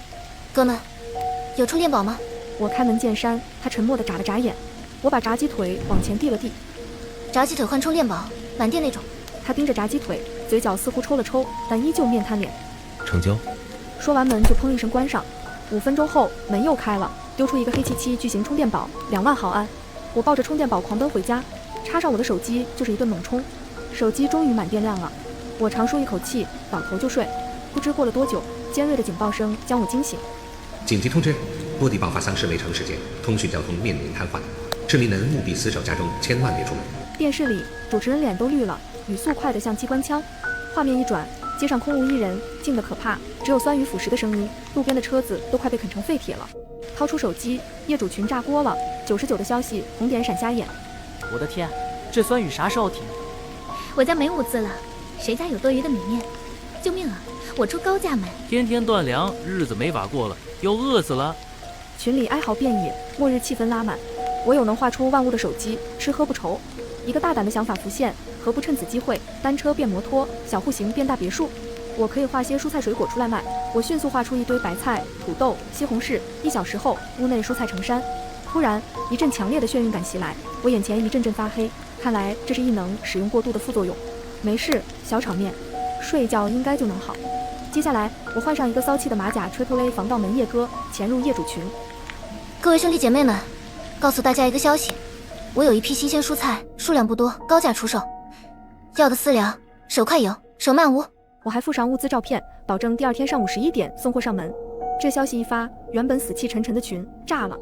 卧槽，真的假的？多少钱一斤啊？还有这种好事？野哥，我要。这鬼天气还有菜，小子，你可别忽悠人呐！突然，一条消息带着艾特我。叶哥，你的蔬菜哪来的？现在外面买不到，你不会偷了物业储备吧？发消息的是物业经理，紧接着也有人跟着阴阳怪气。你是不是囤了很多物资了？大家都这么难，你不能吃独食。就是，叶哥，都是邻居，你应该免费送给我们。我有些烦躁，我好心帮你们，你们还倒打一耙。有些人心比酸雨还凉，比丧尸还毒。我要丢掉圣母心。我冷冷地回道：信不信由你们，爱买不买。群里安静了几秒，然后我的手机疯狂震动，私聊消息爆炸。叶哥，我家娃好几天没吃新鲜的了，天天哭，给我留10斤白菜，求求你了。叶哥，土豆还有吗？我家有老人，我要20斤。我五味杂陈，最后决定挑了几个态度好的，把画完的菜卖掉。为保险起见，我没按约定时间送菜，而是半夜1点，确定大家都睡熟，戴上口罩，拖着28寸行李箱出门，做个好事，搞得跟做贼一样。我避开电梯监控，走楼梯，楼道里垃圾堆积，恶臭混着酸雨腐蚀味，令人作呕。每送完一家，我在门口做标记并拍照，来回5趟，终于送完。这钱真不好赚，可我不知道的是，楼梯间居然也有针孔摄像头。门外响起了一阵敲门声，有人在家吗？快开门，我是物业来送温暖的。我蹑手蹑脚地走到门边，透过猫眼往外瞧，嘿，这不是群里逼逼我的物业经理吗？他怎么来了？物业经理眉头紧锁，一脸不善。不对劲！就在我疑惑的时候，他突然压低声音，冲着身后的保安嘀咕起来：没人了，是不是不在家？不可能，经理，监控里看得清清楚楚，就是他，半夜偷偷摸摸运了好几趟菜，肯定都藏着屋里。物业经理后面的保安指着我家大门，语气那叫一个斩钉截铁。我心里咯噔一下，瞬间警铃大作。这2个人是盯上我卖的那点蔬菜了。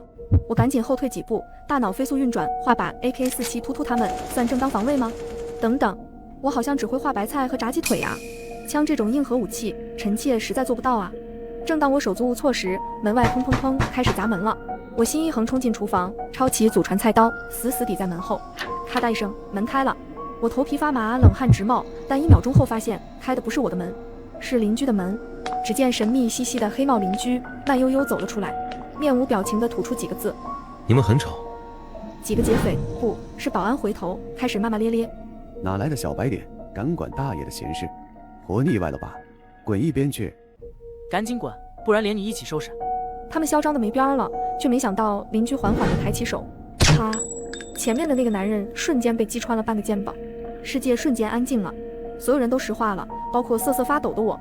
我的天，深藏不露的黑客大佬，末日竟然随身带枪，这说合理吧，好像也有点道理；说不合理吧，又感觉哪儿都不对劲。功夫再高也怕菜刀，大哥再屌一枪崩倒。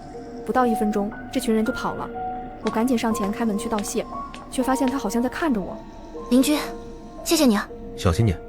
沙哑的声音，短短几个字，却清冷好听。然后他转身要回屋，我赶紧喊住他。邻居，你叫什么名字？我叫叶不黑。神秘邻居脚步都没停，酷酷地丢下2个字：大灰。啥？大灰？大灰狼的大灰？这么随意。酸雨整整下了1个月，铅灰色的天空像是永远不会放晴。街上偶尔一抹绿色，那是兔子家的好汉顶着末世在维持秩序。可是没有异能者，没有救世主，只有越来越多、越来越恐怖的丧尸。看着窗外越来越糟糕的世界，我开始琢磨那些末日小说、动画、电影里的丧尸到底怕什么。突然，一个名字跳进脑海：植物大战僵尸。我立刻找到豌豆射手的图片，开始临摹。还好我的画技有所长进，已经有7、8分像。为了保险起见，我还画了那把游戏里用来铲除植物的铲子。成了！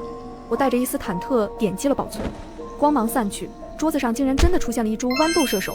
翠绿的叶片，圆滚滚的脑袋，2颗黑豆似的眼睛。我看着他，他也看着我，气氛有些安静的诡异。原本以为豌豆射手应该会 QQQ 的吐豌豆，结果他却像了盆栽一样一动不动。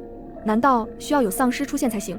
晚上11点，我全副武装溜下楼，目标小区后门监控盲区，那里有一道铁门，铁门外丧尸出没，是测试豌豆射手的最佳地点。后门到了，我把豌豆射手放在地上，对准黑暗处。射手兄靠你了，你一定要给力，不然我就只能抱着你逃命了。这是我末日后第一次直面丧尸，心跳还是不争气的加速。豌豆射手快乐地摇晃着，有点呆萌。我深吸一口气，猛地开门，然后迅速躲到豌豆射手身后。这样吧，射手兄。豌豆射手瞬间启动，进入战斗状态。豌豆急速射出，被豌豆击中的丧尸发出惨叫，然后倒地。更令人震惊的是，倒地后的丧尸身体竟然开始融化，像被蒸发的水汽，竟然是进化。不到3分钟，门外只剩下一滩滩散发着腥臭味的残骸。我激动地一把抱起豌豆射手，对着他圆滚滚的脑袋就是猛亲一口。我的天，射手兄，你简直是我的神，爱死你了！豌豆射手却依旧淡定摇晃，仿佛一切尽在掌握。我开始幻想，是要横扫狮群统治世界呢，还是上交国家成为民族英雄，又或者打造末日基地当女王？嘿嘿嘿！可万万没想到，我抱着怀里的宝贝，小心翼翼往家走，突然就撞上了邻居大辉。一紧张，我没站稳，咚的一声，豌豆射手掉在地上，头上的带子松开，绿叶子露了出来。大辉的目光看了过去，我赶紧解释：“这是中了劣质，真的。”你应该明白怀璧其罪的道理。我还没反应过来，他就一把夺走了我手里的豌豆射手。更过分的是，他还强行把我拉进了他家。随着砰的一声巨响，门关上了，我的心也沉到了谷底。屋里亮得刺眼，我还没适应就傻了。餐桌上电脑屏幕里是小区的实时监控，我从脚凉到头，脑子里嗡的一下，他早就知道了，而且一直在监视我。我脖子发僵，慢慢扫视，物资堆得像小山，罐头、压缩饼干、饮用水。不过沙发上坐着的那几个人让我心头一惊，几个穿着制服的人，脸上没什么表情，只是疑惑地看着我。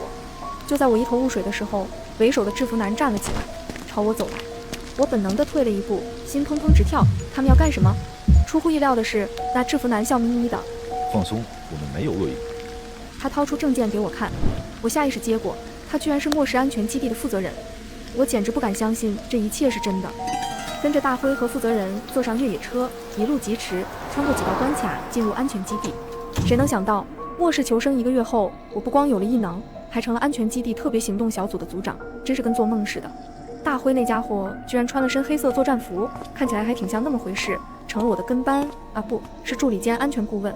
我负责协助你，你最好别画什么危险的东西。危险？我心想，我画个画而已，难不成还能画出怪兽？顶多，嘿嘿，深夜画个引游男主。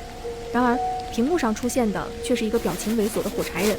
就这样，我的特别行动小组多了一个画风清奇的火柴人吉祥物。为了让我这个灵魂画手能早点干活，基地还特地找了个美术界的大佬，他的职责是提升我的绘画能力。第一次见面，美术大佬就皱着眉头看着我的火柴人。这是啥？乱涂乱画。打那以后，我就过上了暗无天日的绘画生活，睁眼闭眼都是画画，什么线条、色彩、透视，听得我头疼死了。讨论来讨论去，我们选定了几个主力输出：豌豆射手简单好画，还有玉米大炮威力大。优后，原本丧尸横行的路口竟然长出了一排排绿油油的植物。豌豆射手、玉米投手，还有几株向日葵，在阳光下闪着光。没想到，最先注意到这些植物的不是那些幸存者，而是一群键盘侠。有人拍了张照片发到网上，冷嘲热讽。莫社，还真有人相信植物能打丧尸，老子被酸雨泡坏了吧？我忍不住点开评论区，不出所料，骂声一片。坐等打脸啪啪响。信这个的，趁早加我，等你老了，我这有保健品等着你。我气得牙痒痒，真想把手机砸了，但想想还是算了。谁知道一段视频突然火了，狠狠打了那些喷子的脸。视频里原本看着挺呆萌的豌豆射手，正对着一群丧尸疯狂输出。豌豆精准地打在丧尸脑袋上，丧尸被打中，身体一抽搐，就跟被蒸发了似的，消失了。半分钟不到，整条街上的丧尸全没了。评论区直接99。我没看错吧？植物大战丧尸，我9件。老妈问我为啥跪着看手机，我说我在见证奇迹。看到这些评论，我真是又好笑又无奈，但更多的是累。以后谁也别叫我小叶，叫我熬夜。这样没日没夜的话，我都快画吐了。撑不下去的时候，大辉突然搞出了个批量生产程序，直接装到我手机上了。有了这个程序，我只要点一下就能画出一大片植物，这简直是救命神器啊！辉哥，你是我的神！我激动地抱住大辉，差点没忍住亲他一口。植物的覆盖范围越来越广，丧尸的数量也在急剧减少。人们开始小心翼翼地走出家门，呼吸着久违的新鲜空气，虽然还带着酸味，只要做好防护酸雨，末世也没那么可怕了。老祖宗说的对，天灾一躲，人祸难防。以前我不信，现在是真服了。手机突然蹦出个直播间，标题吓我一跳。好东西就该带回家，直播强豌豆射手。直播里，一个暴发户一样的中年男人，带着几个5大3粗的保镖，围住了一株孤零零的豌豆射手。油腻男对着镜头一顿输出：这些植物是你们这些穷鬼配用的，老子花钱请的保镖，弄几颗豌豆回去看家，谁敢拦，老子废了他！他那副嘴脸真让人恶心。都这时候了，丧尸还没死绝呢，他倒好，还想着搞特权。脑海中突然响起叮的一声，检测到宿主面临危险，异能系统升级。随着机械音响起，我心头一紧，本能地打开了手机画画软件。原来我能控制我画出来的东西了，比如让植物自爆，或者指挥他们攻击。就在这时，油腻男带着保镖，气势汹汹地朝豌豆射手逼近。都给我停下！我控制豌豆射手发出了我的声音。油腻男愣住了，几秒后才回过神，轻蔑地笑起来。哪来的黄毛丫头敢管老子的闲事？他们根本不听，继续往前凑，眼看就要碰到豌豆射手了。他突然一抖，叶子边缘瞬间变得通红，紧接着砰的一声爆炸了，冲击波直接把几个保镖掀飞，有的撞墙上晕了，有的直接躺地上不动了。油腻男吓得脸都绿了，腿一软，一屁股坐地上。直播间炸锅了，弹幕刷的屏幕都看不清了。什么情况？豌豆射手自爆了？这也太猛了吧！看到油腻男吓破胆的样子，我憋不住想笑。我警告你们，这些植物都有自我保护能力，谁再敢碰，后果自负。油腻男吓得屁滚尿流，连滚带爬的跑了。这段直播迅速走红网络，我也因此被网友们称为末日女王。我以为事情会顺利发展，结果新的麻烦一个接一个。叶组长出大事了，酸雨浓度骤增，防护服失效，已经有人感染了。基地里弥漫着绝望和恐惧，人心不稳，已经有人在计划逃跑了。我做了个深呼吸，让自己别慌，肯定有办法，我不能自乱阵脚。突然我脑海中灵光一现，抗体，我立刻拿出手机搜索相关资料。然而抗体对我来说太难了，我完全搞不懂。系统检测到宿主正在创作特殊物品，辅助功能已开启。眼前出现一个虚拟光幕，是一只试管，里面是淡蓝色的液体，就是它。我握紧手机，开始专心致志的描绘。总算画完了，我点击保存，紧张的手心里全是汗。紧接着一道光闪过，我手里多了一瓶淡蓝色的液体，我激动得手都有些发抖，赶紧把抗体收好，一路小跑冲向科研部。紧接着科研部部长激动地宣布，成功了，抗体管用。实验室里的人们爆发出了一阵欢呼。酸雨抗体的出现成了这场末世之战的翻盘点。科研部搞明白了抗体的成分，开始加班加点的生产，还把它撒向空中来对抗酸雨。酸雨浓度一天比一天低，天也开始放晴了。因为这次我立了大功，基地任命我为副总指挥，负责植物和物资。我的办公室也升级成了顶楼大平层。谁能想到，末日之后，我这个宅女居然成了救世主。诡异的乌鸦在天上盘旋，也意味着世界末日它真的爆发了。我是世界上唯一预言到丧尸病毒爆发的人类。我站在窗户前，看着天空从晴天迅速变成了阴天。紧接着，远处的麻雀疯狂地逃窜，接二连三地撞击到我的玻璃上，死去的鸟雀啪嗒啪嗒的掉落。从这一刻起，我就知道离那场灾难只有6天不到的时间了。现在第一件事就是要把爸妈接过来，为了让他们不墨迹的回来，我只能骗他们说我出事了。妈，我骑单车的时候摔伤了，你们能不能来照顾我一段时间？和你说了多少遍要看路，摔着哪了？伤没伤到骨头？我妈连珠炮似的大嗓门，我赶紧堵上她的轰炸。给你们订了9点的高铁，你们一定别迟到。随后我便开始思考接下来几天要做的事情，首要的那必然是有坚固的庇护所。我本来想的是我们一栋楼联合起来抵御灾难，可一来他们不会相信我的话，二来末世中最是人心难测，我没有能力也无法保证所有人同心。于是我便在网上提前联系好装修公司，最后第一时间列出了一张需要的物资表。爸妈明天就来了，还要给他们准备一些计生用品。我最先想到的是超市的用品，毕竟末日之下有点保障是必须的，到时一定把超市里的所有产品都买下来，它的作用还是很重要的。第2天师傅已经开始装安全门了，师傅边装边打趣：哟，现在小姑娘安全意识这么高啊。我看了眼所有的玻璃，决定都换成最高防护级别，再装加防护栅栏，10米的大阳台也封住。真的要封，不养花了。我只能找借口，没时间打理了。另外，大部分的玻璃都贴单向膜和后窗帘。虽然我们小区门禁不错，楼层也高，可真到关键时刻，是一点都不能被察觉的。你们高层业主的防范意识真高。以后养娃安全第一嘛。我含糊不清地应着，防止他们察觉异常。随后我电话就响了，应该是爸妈到了，我赶紧出门去迎接。我妈看到我后，就过来检查我的胳膊和腿，确认无事后松了口气。又搞什么鬼呢？把我和你爸全都骗过来了。我忘了演他们，把预知的内容复述了一遍。2人沉默了片刻，他们对于我的第6感也了解。最后我妈干涩地开口：钱，我们支持你。我鼻头有些酸涩，不管是当年选择做喜欢的事情，还是现在，他们都一如既往地站在我身后。我爸主动留下来监工，他以前也是施工队出身，毕竟这次的施工质量可是和一家人的性命挂钩的呀。家庭改造的速度比我想象中的要快，一共花了2天的时间，同时距离丧尸爆发只有3天不到的时间了。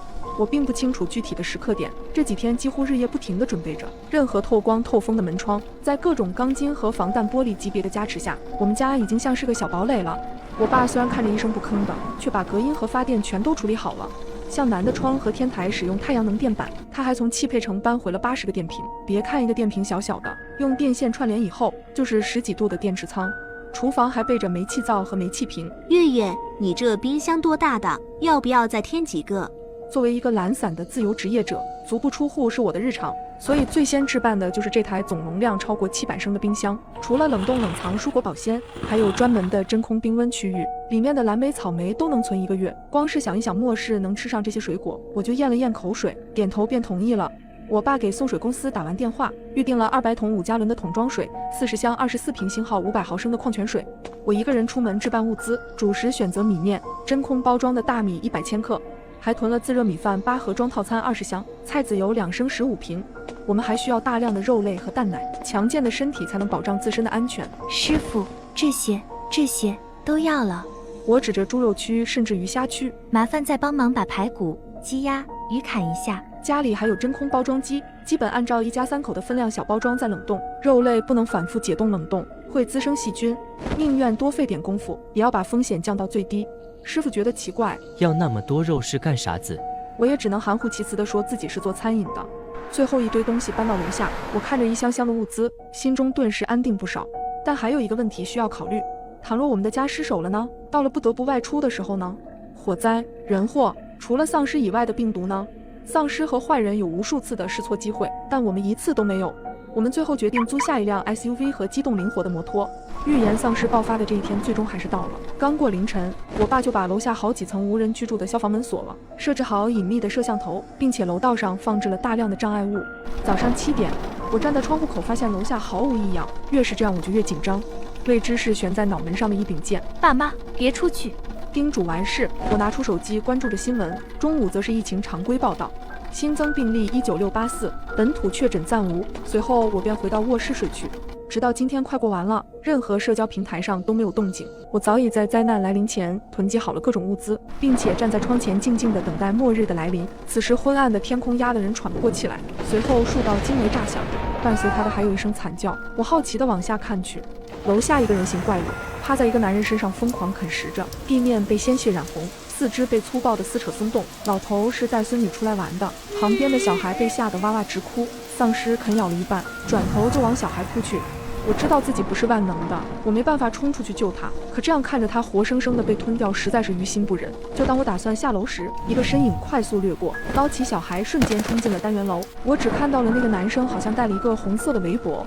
半个小时后，新闻热搜已经爆炸了，各地爆发出来源不明的多起攻击病例，病患特征为撕咬、抓挠、攻击性强，调查仍在进行中。政府倡导停工停学，还要求社区安排居家隔离，并请到著名流行病专家教授来救援本次的新型病毒。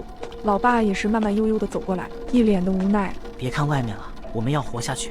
我浑身发凉，脑子里也在迅速思考应该如何解决灾难。随后手机嗡嗡震动，是疫情防控指挥部和社区很快也开展了组织，还给本次的病毒命名为丧尸病毒，并呼吁大家做好储备，非必要不准外出。就外边还有丧尸抱着路灯到处游荡，别说非必要，就算是必要也不会出门了。幸福汇金小区群里的消息一条条的往外蹦，大家都很焦虑，情绪顺着网线在相互传染。到底有没有人来救我们？打电话过去就说等等等，人命能等吗？不外出我们吃素嘛，我家还有宠物，最多能隔离4天，4天一个，要钱没有要命一出。你家好歹是宠物，我这边还有个娃娃呢。网络员不停地安抚着大家，请各位居民稍安勿躁，相信市里的部署，市里不行还有省里。我妈走过来劝说，到饭点了，先别看了。从2天前，咱们家就已经不开大灯了，双层厚布窗帘下，现在只有一盏小台灯，淡黄色的暖光笼罩着我家客厅小小的一角。目睹了那么血腥暴力的场景，我急需要找个事情转移注意力。我妈到底还是做事细心，所有的食材都按照保质期摆放，还把保质期写了个大标签，易过期的就放在最前面。我妈也微笑起来。哎呀，月月你就别夸我了。如果不是丧尸和新冠爆发的末世，这该是多么温馨的一个夜晚啊！丧尸爆发的第2天，目前水电网络正常，新闻工作者居然还在第一线奔赴，但惨案让所有人寒了心。看新闻的报道视角，应该是直升飞机上拍摄的。高速公路发生连环车祸，所有人都堵在路上，并且被丧尸追上了。通过我的观察和网友的总结，我们得出了以下几点结论： 1. 丧尸化的人尚未死亡，像是被无形的手操控，故而为了能量，在本能的驱使下获取新鲜的血肉。2. 丧尸病毒的传播途径为唾液传播、体液传播，甚至被抓挠都有可能感染。杀死他们的方式只有彻底破坏大脑。3. 不是所有人都会丧尸化，小部分的人会直接死亡，被吞食，而大部分的会被同化。4.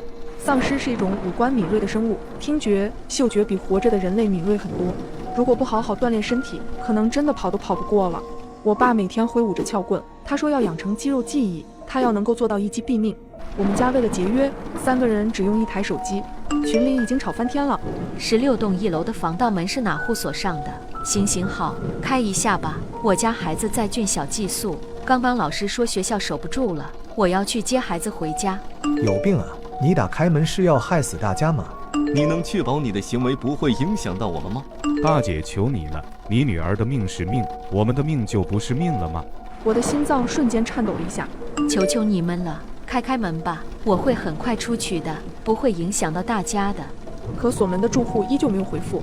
晚上丧尸好像行动慢一点，你要不等到那个时候？等不了啊！他带着哭腔恳求大家把门打开。我以为救援会优先学校，都怪我，是我让他寄宿的，他还那么小，我必须要到他身边去，求求了。群内僵持不下，不少人为这个母亲说话。我们家的车大，我和孩子爸一起去，咱们一起把孩子们接回来。可锁门的住户还是没有发声。这时，群里一个画风非常不一样的人发言了，极其的嚣张，头像是匹红色的小狼。不开门好办了，直接砸了不就行了？什么反社会人格，别来祸害我们，想死自己出去。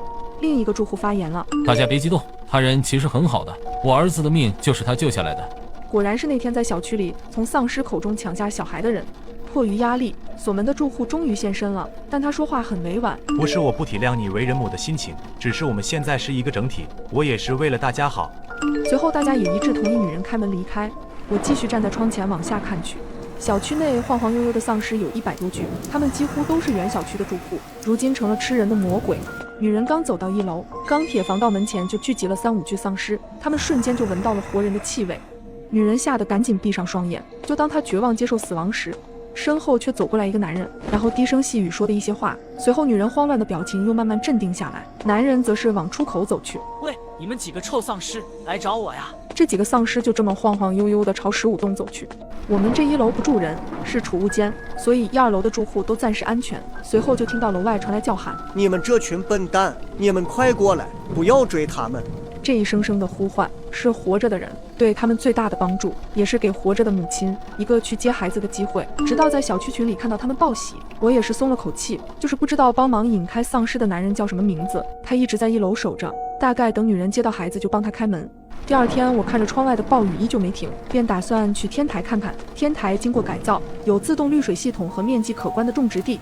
看着天台的一些农作物，我心里也有了一丝安慰。就当我准备离去时，天空却响了起来，是警用的无人机。各位居民，突发灾难国难当头，请勿慌张。如果您在外面，请第一时间寻找庇护所，建议居民居家隔离，等待救援。请诸位放心，物资会统一组织发放。他按照既定的路线巡逻，将洪亮又让人安心的语音送入个家。楼下的部分丧尸被声音吸引，竟然跟着无人机往小区门口走去。可还有20只丧尸没有挪步，依旧徘徊在各个门禁的附近。我心头一跳，总觉得他们是不是有点脑子？难道他知道守株待兔吗？在丧尸病毒卷袭的第4天，断水断电了，水龙头发出低压的咕噜气泡声后，彻底没了气息。想打开手机看看群消息，也是一行红字：网络不可连接。楼下的丧尸坚持不懈，日夜在门禁处嚎叫，但饿极了也会自己走出去。丧尸病毒初期，各个居民楼家还有储备，小区里静悄悄的。入夜以后，更像一座毫无生机的死城。我小声地对爸妈说：这几天减少观察次数吧，免得被发现。过了几天，我感觉处不对劲了，家里愈发像是一个蒸笼，连凌晨的墙壁都是烫的，气温在持续的升高，温度计显示外面已经有42度，体感温度甚至到了50度。我穿着最单薄的吊带，对着电风扇都没有任何的凉意，恨不得能像小狗一样用舌头散热。由于天气真的很热，这导致我一点食欲都没有，只能熬点绿豆汤来进行消暑，这样最起码能让自己舒服一些。持续的高温对于整个社区都是致命打击，不吃东西，人类可以存活1周。可不喝水，仅需3天就会死亡。高温逼着人们走出去寻找水源。一个瘦弱的女孩跟男孩直接往小区外走去，可男孩却被丧尸撞倒，对女孩大喊着救命。那个女孩只是回头看了一眼，之后便头也不回地离去。哀嚎声又吸引了更多的丧尸，男人活生生的惨叫在小区里盘旋。我看得心惊胆战，催眠一般的告诫自己，在这个末世，只有果断决绝的人才最有可能活下来。这个被延长的酷暑持续了大概1个月，气温才慢慢回落。我睡在床上，想象着丧尸结束了。当窗外炸响第1声惊雷时，我激动地从睡梦中惊醒。不一会，淅淅沥沥的雨声变大，雨点子砸得玻璃噼里啪啦响。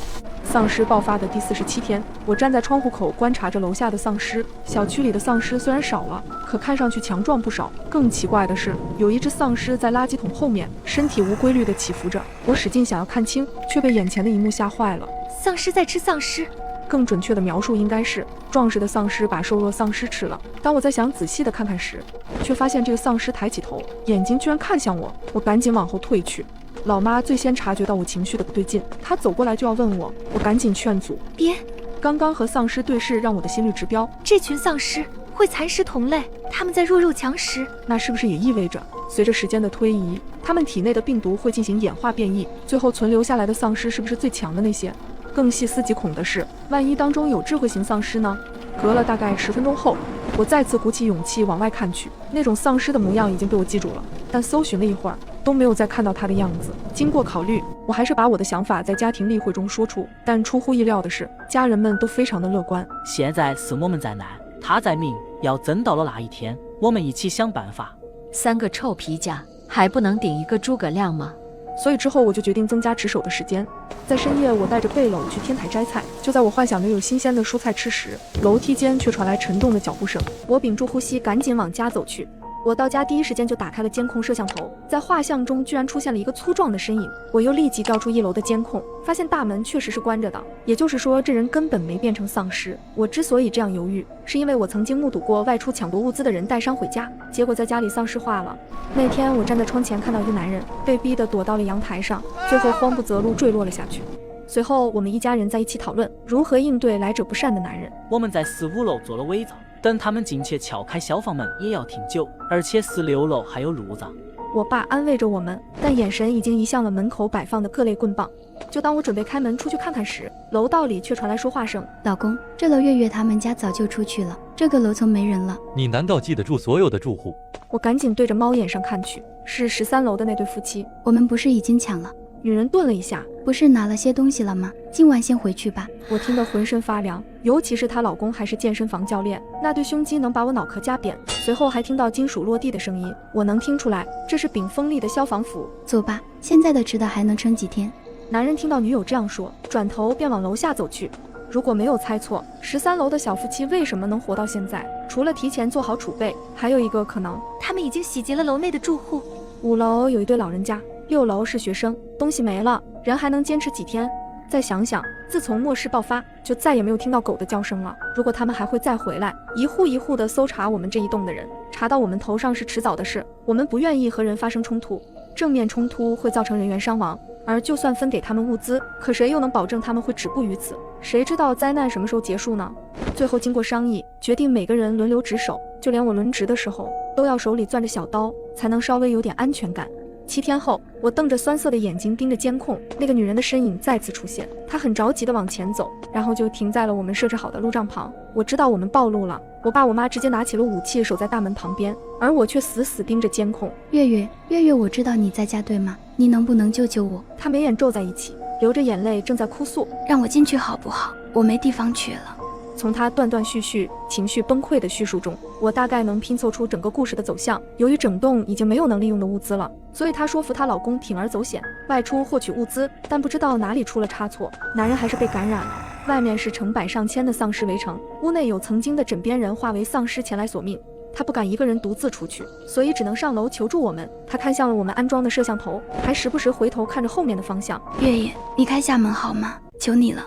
我咬紧牙关，没有给予任何的回应，可我的内心却是挣扎的。他性格柔顺，平时会主动和我打招呼，可是如果加一个人的话，家里的食物根本不够吃。同时，楼下的监控显示，健身大哥丧尸化地发出嘶吼的声音，一步步追着向前。他脚步沉重，好像要把楼梯踏碎。就算让这个女人进来，还有个这么大的威胁等着处理。我真的不知道该怎么办。就当我下定决心让爸妈开门时，女人却突然平静了下来。她闭上眼睛，似乎是回忆起痛苦的场面，看来洗劫居民让她愧疚难当。随后她咬紧牙关，决绝地往回走去。我看着监控，一脸茫然，我不明白她到底要做什么。可监控里传来打开窗户的声音，我似乎明白了什么。我往窗外看去，女人拉着她的丧尸男友从高空落下，外面响起沉闷的坠物声。我的内心五味杂陈，可某种意义上来说，威胁已经解除了。今天是丧尸爆发的第62天，我不是神，不会好心肠到人人都救，我也不会后悔自己做过的决定，只是有点累。我们每天还会打开收音机，听听是否有信号。好消息是收音机里会间断地传来讯息，说明幸存者已经开始集结，甚至还有些官方频道。而坏消息是，本频道是丧尸避难指挥中心，为您带来第一线的报告。据有效数据显示，丧尸会组成尸潮，朝着某个目标前进现象。现播报已经集结的丧尸群坐标，请幸存者们主动避难。东经115度，北纬41度。其中一个坐标离我们不算远，这些天要派出无人机搜寻了。一旦进入我区范围，不管家里还有一大半的物资，都必须出去避难了。白天我们的无人机会多次绕行出去，当无人机离地面较近的时候，丧尸会好奇地抬头张望。可第4天在辖区的边缘，确实观测到了规模约800具丧尸组成的丧尸潮。万一真的经过我们的小区，楼房坍塌，真的就只有等死一条路了。第2次家庭会议再次召开，丧尸跑起来的速度和普通人一样，我们用汽车肯定是跑得过的，必须要确认他们更准确的方位，到时候找反方向的避难区。避难区，我思索着这个名词。这时，我们家的客厅外却传来嗡嗡的声响，我谨慎地掀开窗帘，是一台无人机。你们好，我是你对面楼的，或许你们也发现了，现在小区应该就你们家和我了。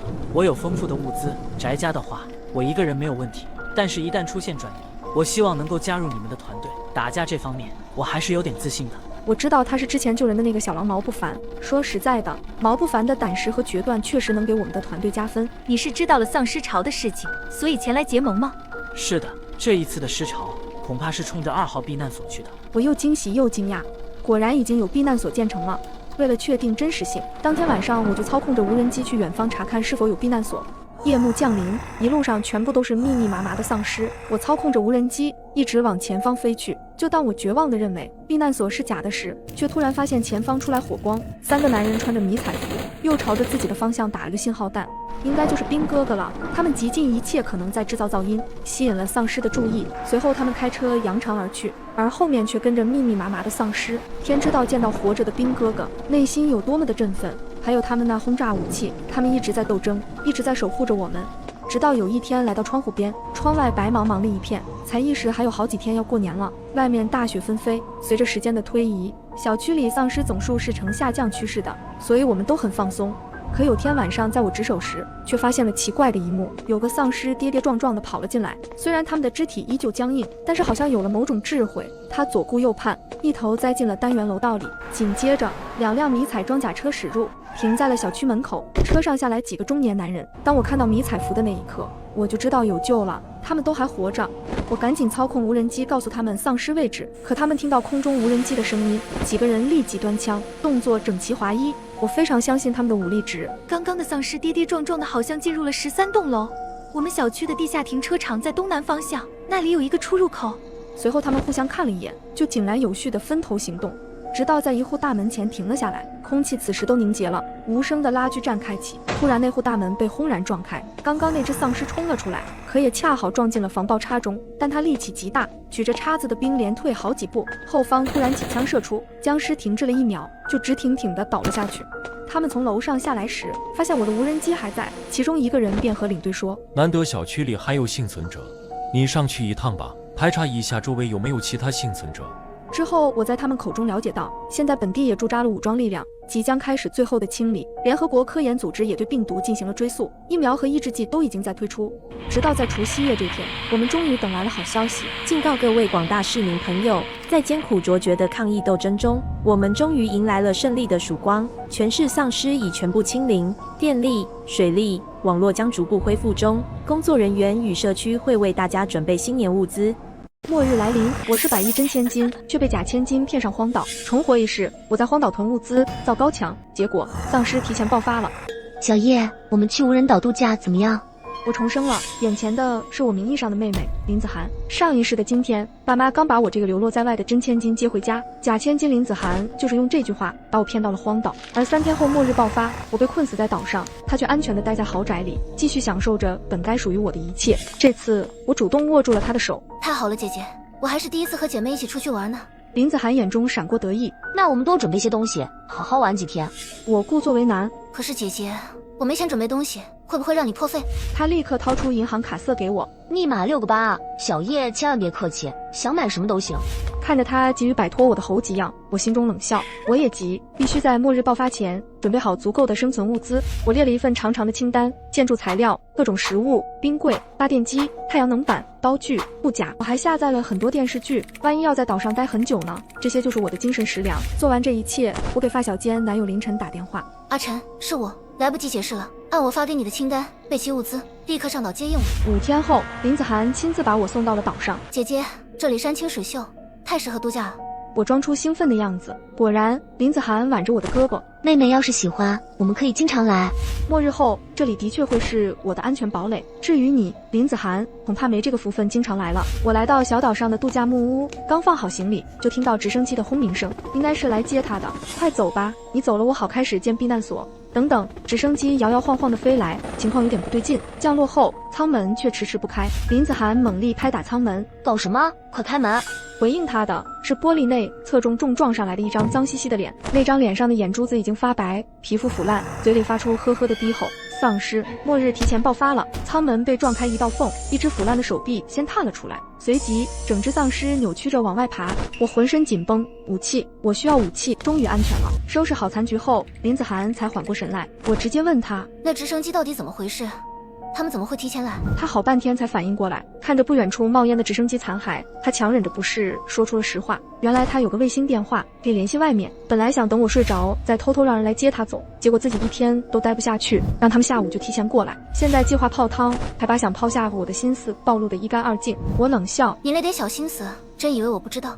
计划败露，他恼羞成怒，猛地跳起来指着我，都怪你林烨，要不是因为你，我才是爸妈唯一的女儿，都是你抢走了他们对我的爱。我翻了个白眼。别什么都赖我，我刚被接回来就被要求联姻，他们对你又能好到哪里去？我顿了顿，你的微信电话呢？都这时候了，不给爸妈打个电话报平安？林子涵被我对得哑口无言，只好不情愿地拿出电话拨号，一连好几次都没打通。他又开始打给朋友，无一例外全都没人接，他脸色瞬间惨白。怎么会这样？下午时还都好好的。我把微信电话抢了过来，开始拨号。我先打给阿晨，没拨通，又给其他朋友挨个打过去，还是没通。最后试着拨了救援电话，依旧是忙音。我把微信电话扔还给他，这下他彻底慌了，小声哭了起来。不会的，一定是电话坏了，爸爸妈妈一定没事，他们一定会来救我的。我看着眼前这个只会嘤嘤的大小姐，真是无语。丧尸爆发后还一门心思拖后腿，现在活下去才是硬道理。可偏偏让凌晨准备物资还没到，他该不会出什么事了吧？我心头一紧，决定先回小屋清点仅有的行李，看能撑多久。刚走到木屋门口，林子涵却拦住我：“这屋子是我让人准备的，床应该我来睡。”我一股无名火直冲脑门，猛地甩开他的手。那祝你做个好梦，大小姐。这一晚我没打算合眼，让他守夜，我100个不放心。我索性去了海边的瞭望台休息。天刚蒙蒙亮，海平面上驶来一艘船，开得很慢，我心头一紧。是凌晨来了吗？就在我绝望时，海面出现一艘游艇，是男友。他跳下船的那一刻，我差点哭出来，我几乎扑进他怀里。然而更让我惊喜的是，船舱里堆满了物资，有罐头、压缩饼干、帐篷、医疗包，我们有救了。我们开始整理物资。正午时分，林子涵才慢吞吞从木屋走出来，看到沙滩上的物资山，他眼睛都亮了。这下可以享受了。他想得美，这些物资是凌晨千辛万苦运来的，他凭什么不劳而获？我直接指着地上的空桶和背包。我和凌晨忙了一上午搬物资，你想活命就得干活，捡柴火、打淡水全归你。下午我们抓紧建避难所。根据我前世的预知，未来1周会有暴雨，必须建立地高且坚固的仓库。凌晨动手能力极强，我们用游艇的金属板材配合岛上木材，很快搭建了仓库雏形。黄昏时，林子涵才拖着疲惫身子回来，浑身脏兮兮，头发沾着草叶，手里只拎着半桶浑浊的水，柴火少得可怜。他委屈地抱怨：山路太难走，我手都磨破了。我瞥了眼那半桶水和可怜的柴火，告诉他水不够，柴火也不够，他今天的晚餐只肯压缩饼干。林子涵眼圈红了，却不敢反驳。晚饭，我们用他那点可怜的柴火和水，简单煮了泡面，而他在一旁吃着硬邦邦的压缩饼干。接下来几天，我们完善避难所，仓库附近搭了简易休息处，视野好，够隐蔽。庇护所旁建了带遮雨棚的灶台，还引了溪水过来。庇护所外围的路障和陷阱也基本完工，足以应付小规模尸潮。最意外的是林子涵，他竟然安分了几天，每天打水捡柴，虽然效率低得可怜，但没在作妖。事出反常必有妖。这天深夜，仓库方向传来声音，我和凌晨几乎同时惊醒，冲了出去。月光下，林子涵被陷阱绊倒在地，身边散落着方便面和肉干。我举起木棍指向他，质问他3更半夜偷东西。林子涵慌乱地从地上爬起来，却哭了起来。我想离开，我要回去。我爸那么厉害，他一定能保护我。我不要过这种原始人生活。我握紧木棍，但没有挥下。他不过是个可怜虫。我开口道：你想走可以，别动我们的物资。林子涵突然指着仓库咆哮：这些物资是不是用我钱买的？我之前给了你1张卡，这些肯定也是花我的钱，还给我。我暴毙看着他，像看跳梁小丑。林子涵，现在我们有武器有物资，你什么都没有，你觉得这里谁说了算？他脸色惨白，身体发抖。我指向黑漆漆的森林，告诉他想走，自己找燃料坐船出海，再敢偷我们东西，见一次收拾一次。林子涵气得浑身发抖，怨毒地瞪了我一眼，转身离开。你等着，我还会回来的。看着他踉跄远去的身影，我反而松了口气。没有林子涵碍眼，我和凌晨反而过得更惬意了，不像末日，反而像是度蜜月。直到那架私人飞机坠毁，打破了这份平静。巨响震天，整个岛屿都在颤抖。我们收拾装备，带上武器，朝坠机地点摸去。机舱残骸里有几个烧焦的丧尸，被安全带束缚在座椅上。突然，凌晨在驾驶舱后方发现了什么，他用力拖拽，竟然拖出一个军用级防水保险箱。箱子外壳烧黑了，但结构完好无损。回到庇护所，凌晨费劲撬开保险箱，里面整齐放着照片、文件和一本厚厚的日记。日记最后一页的字迹因恐惧而扭曲。他们不是救援队，他们抢走了我所有食物。这是照片上那个富商留下的，他曾靠满屋的物资躲过了末世，直到半个月前，一支队伍找上了他。我放下日记，凌晨正摊开一张海图，海图上我们所在的这座岛被鲜红的墨水重重圈出，旁边是一行冰冷的小字 A 级选址，水源充足，待清理后考察。清理，一个可怕的念头在我脑中炸开。我们不是幸存者，在别人眼里，我们只是需要被清理掉的东西。就在这时，门被撞开，是消失好几天的林子涵冲了进来，手里高举着一个卫星电话，欣喜若狂。我联系上了我爸爸，还有一支救援队，他们马上就派船来接我。救援队，我的心瞬间沉到了谷底。果然，他接下来说的话彻底印证了我的猜想。我爸爸在的队伍正在各个岛屿搜寻，要建立一个最安全的永久基地。我明白了，他们选中的基地就是这里。我和凌晨对视一眼，二话不说，立刻行动，来到仓库拿食物、药品、燃料。我们像疯了一样往游艇上搬。我最后看了一眼林子涵，他正宝贝似的抱着那个卫星电话。我问：“你跟我们走吗？这里等救援并不安全。”他看我们的眼神像在看两个傻子。走，我为什么要跟你们去海上飘荡？我爸爸的船队马上就到。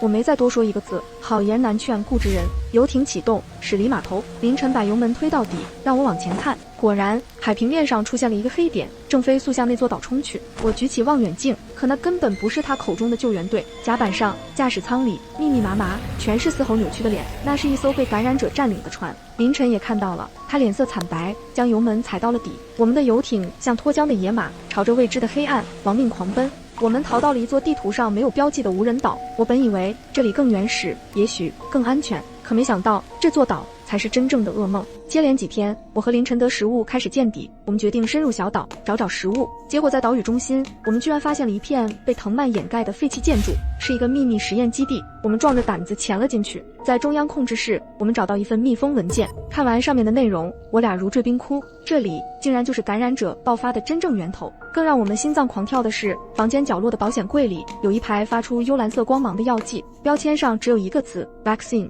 是疫苗。我们竟然找到了疫苗。我颤抖着手伸向其中一支，可就在我指尖处碰到疫苗的瞬间，整个基地警报大作，刺耳的蜂鸣声撕裂了寂静，墙壁上的红灯疯狂闪烁。我们触发了安保程序，头顶传来轰隆巨响，来时的那扇大门被一道巨大的金属闸门缓缓封死，退路被彻底堵死了。紧接着，四周的金属墙壁裂开一个个洞口，无数双扭曲的手臂伸了出来，嘶吼着挣扎着。从地下休眠舱里涌出的是最原始的实验体。逃！凌晨吼了一声，抓起我就往外冲，但实验体太多了，四面八方封死了所有出口。混乱中，一只速度极快的怪物从侧面扑倒了我，我下意识用胳膊去挡，咔嚓一声，我被咬了。我的视线开始模糊，天花板在旋转，我看到凌晨在我眼前放大，他眼眶红得吓人，温热的液体滴在我的脸上，是他的泪。我想告诉他别哭，可脸上的肌肉根本不听使唤。我用尽最后的力气推他，凌晨，你快跑，别管我！逃！他却死死抱着我，哭着吼了回来。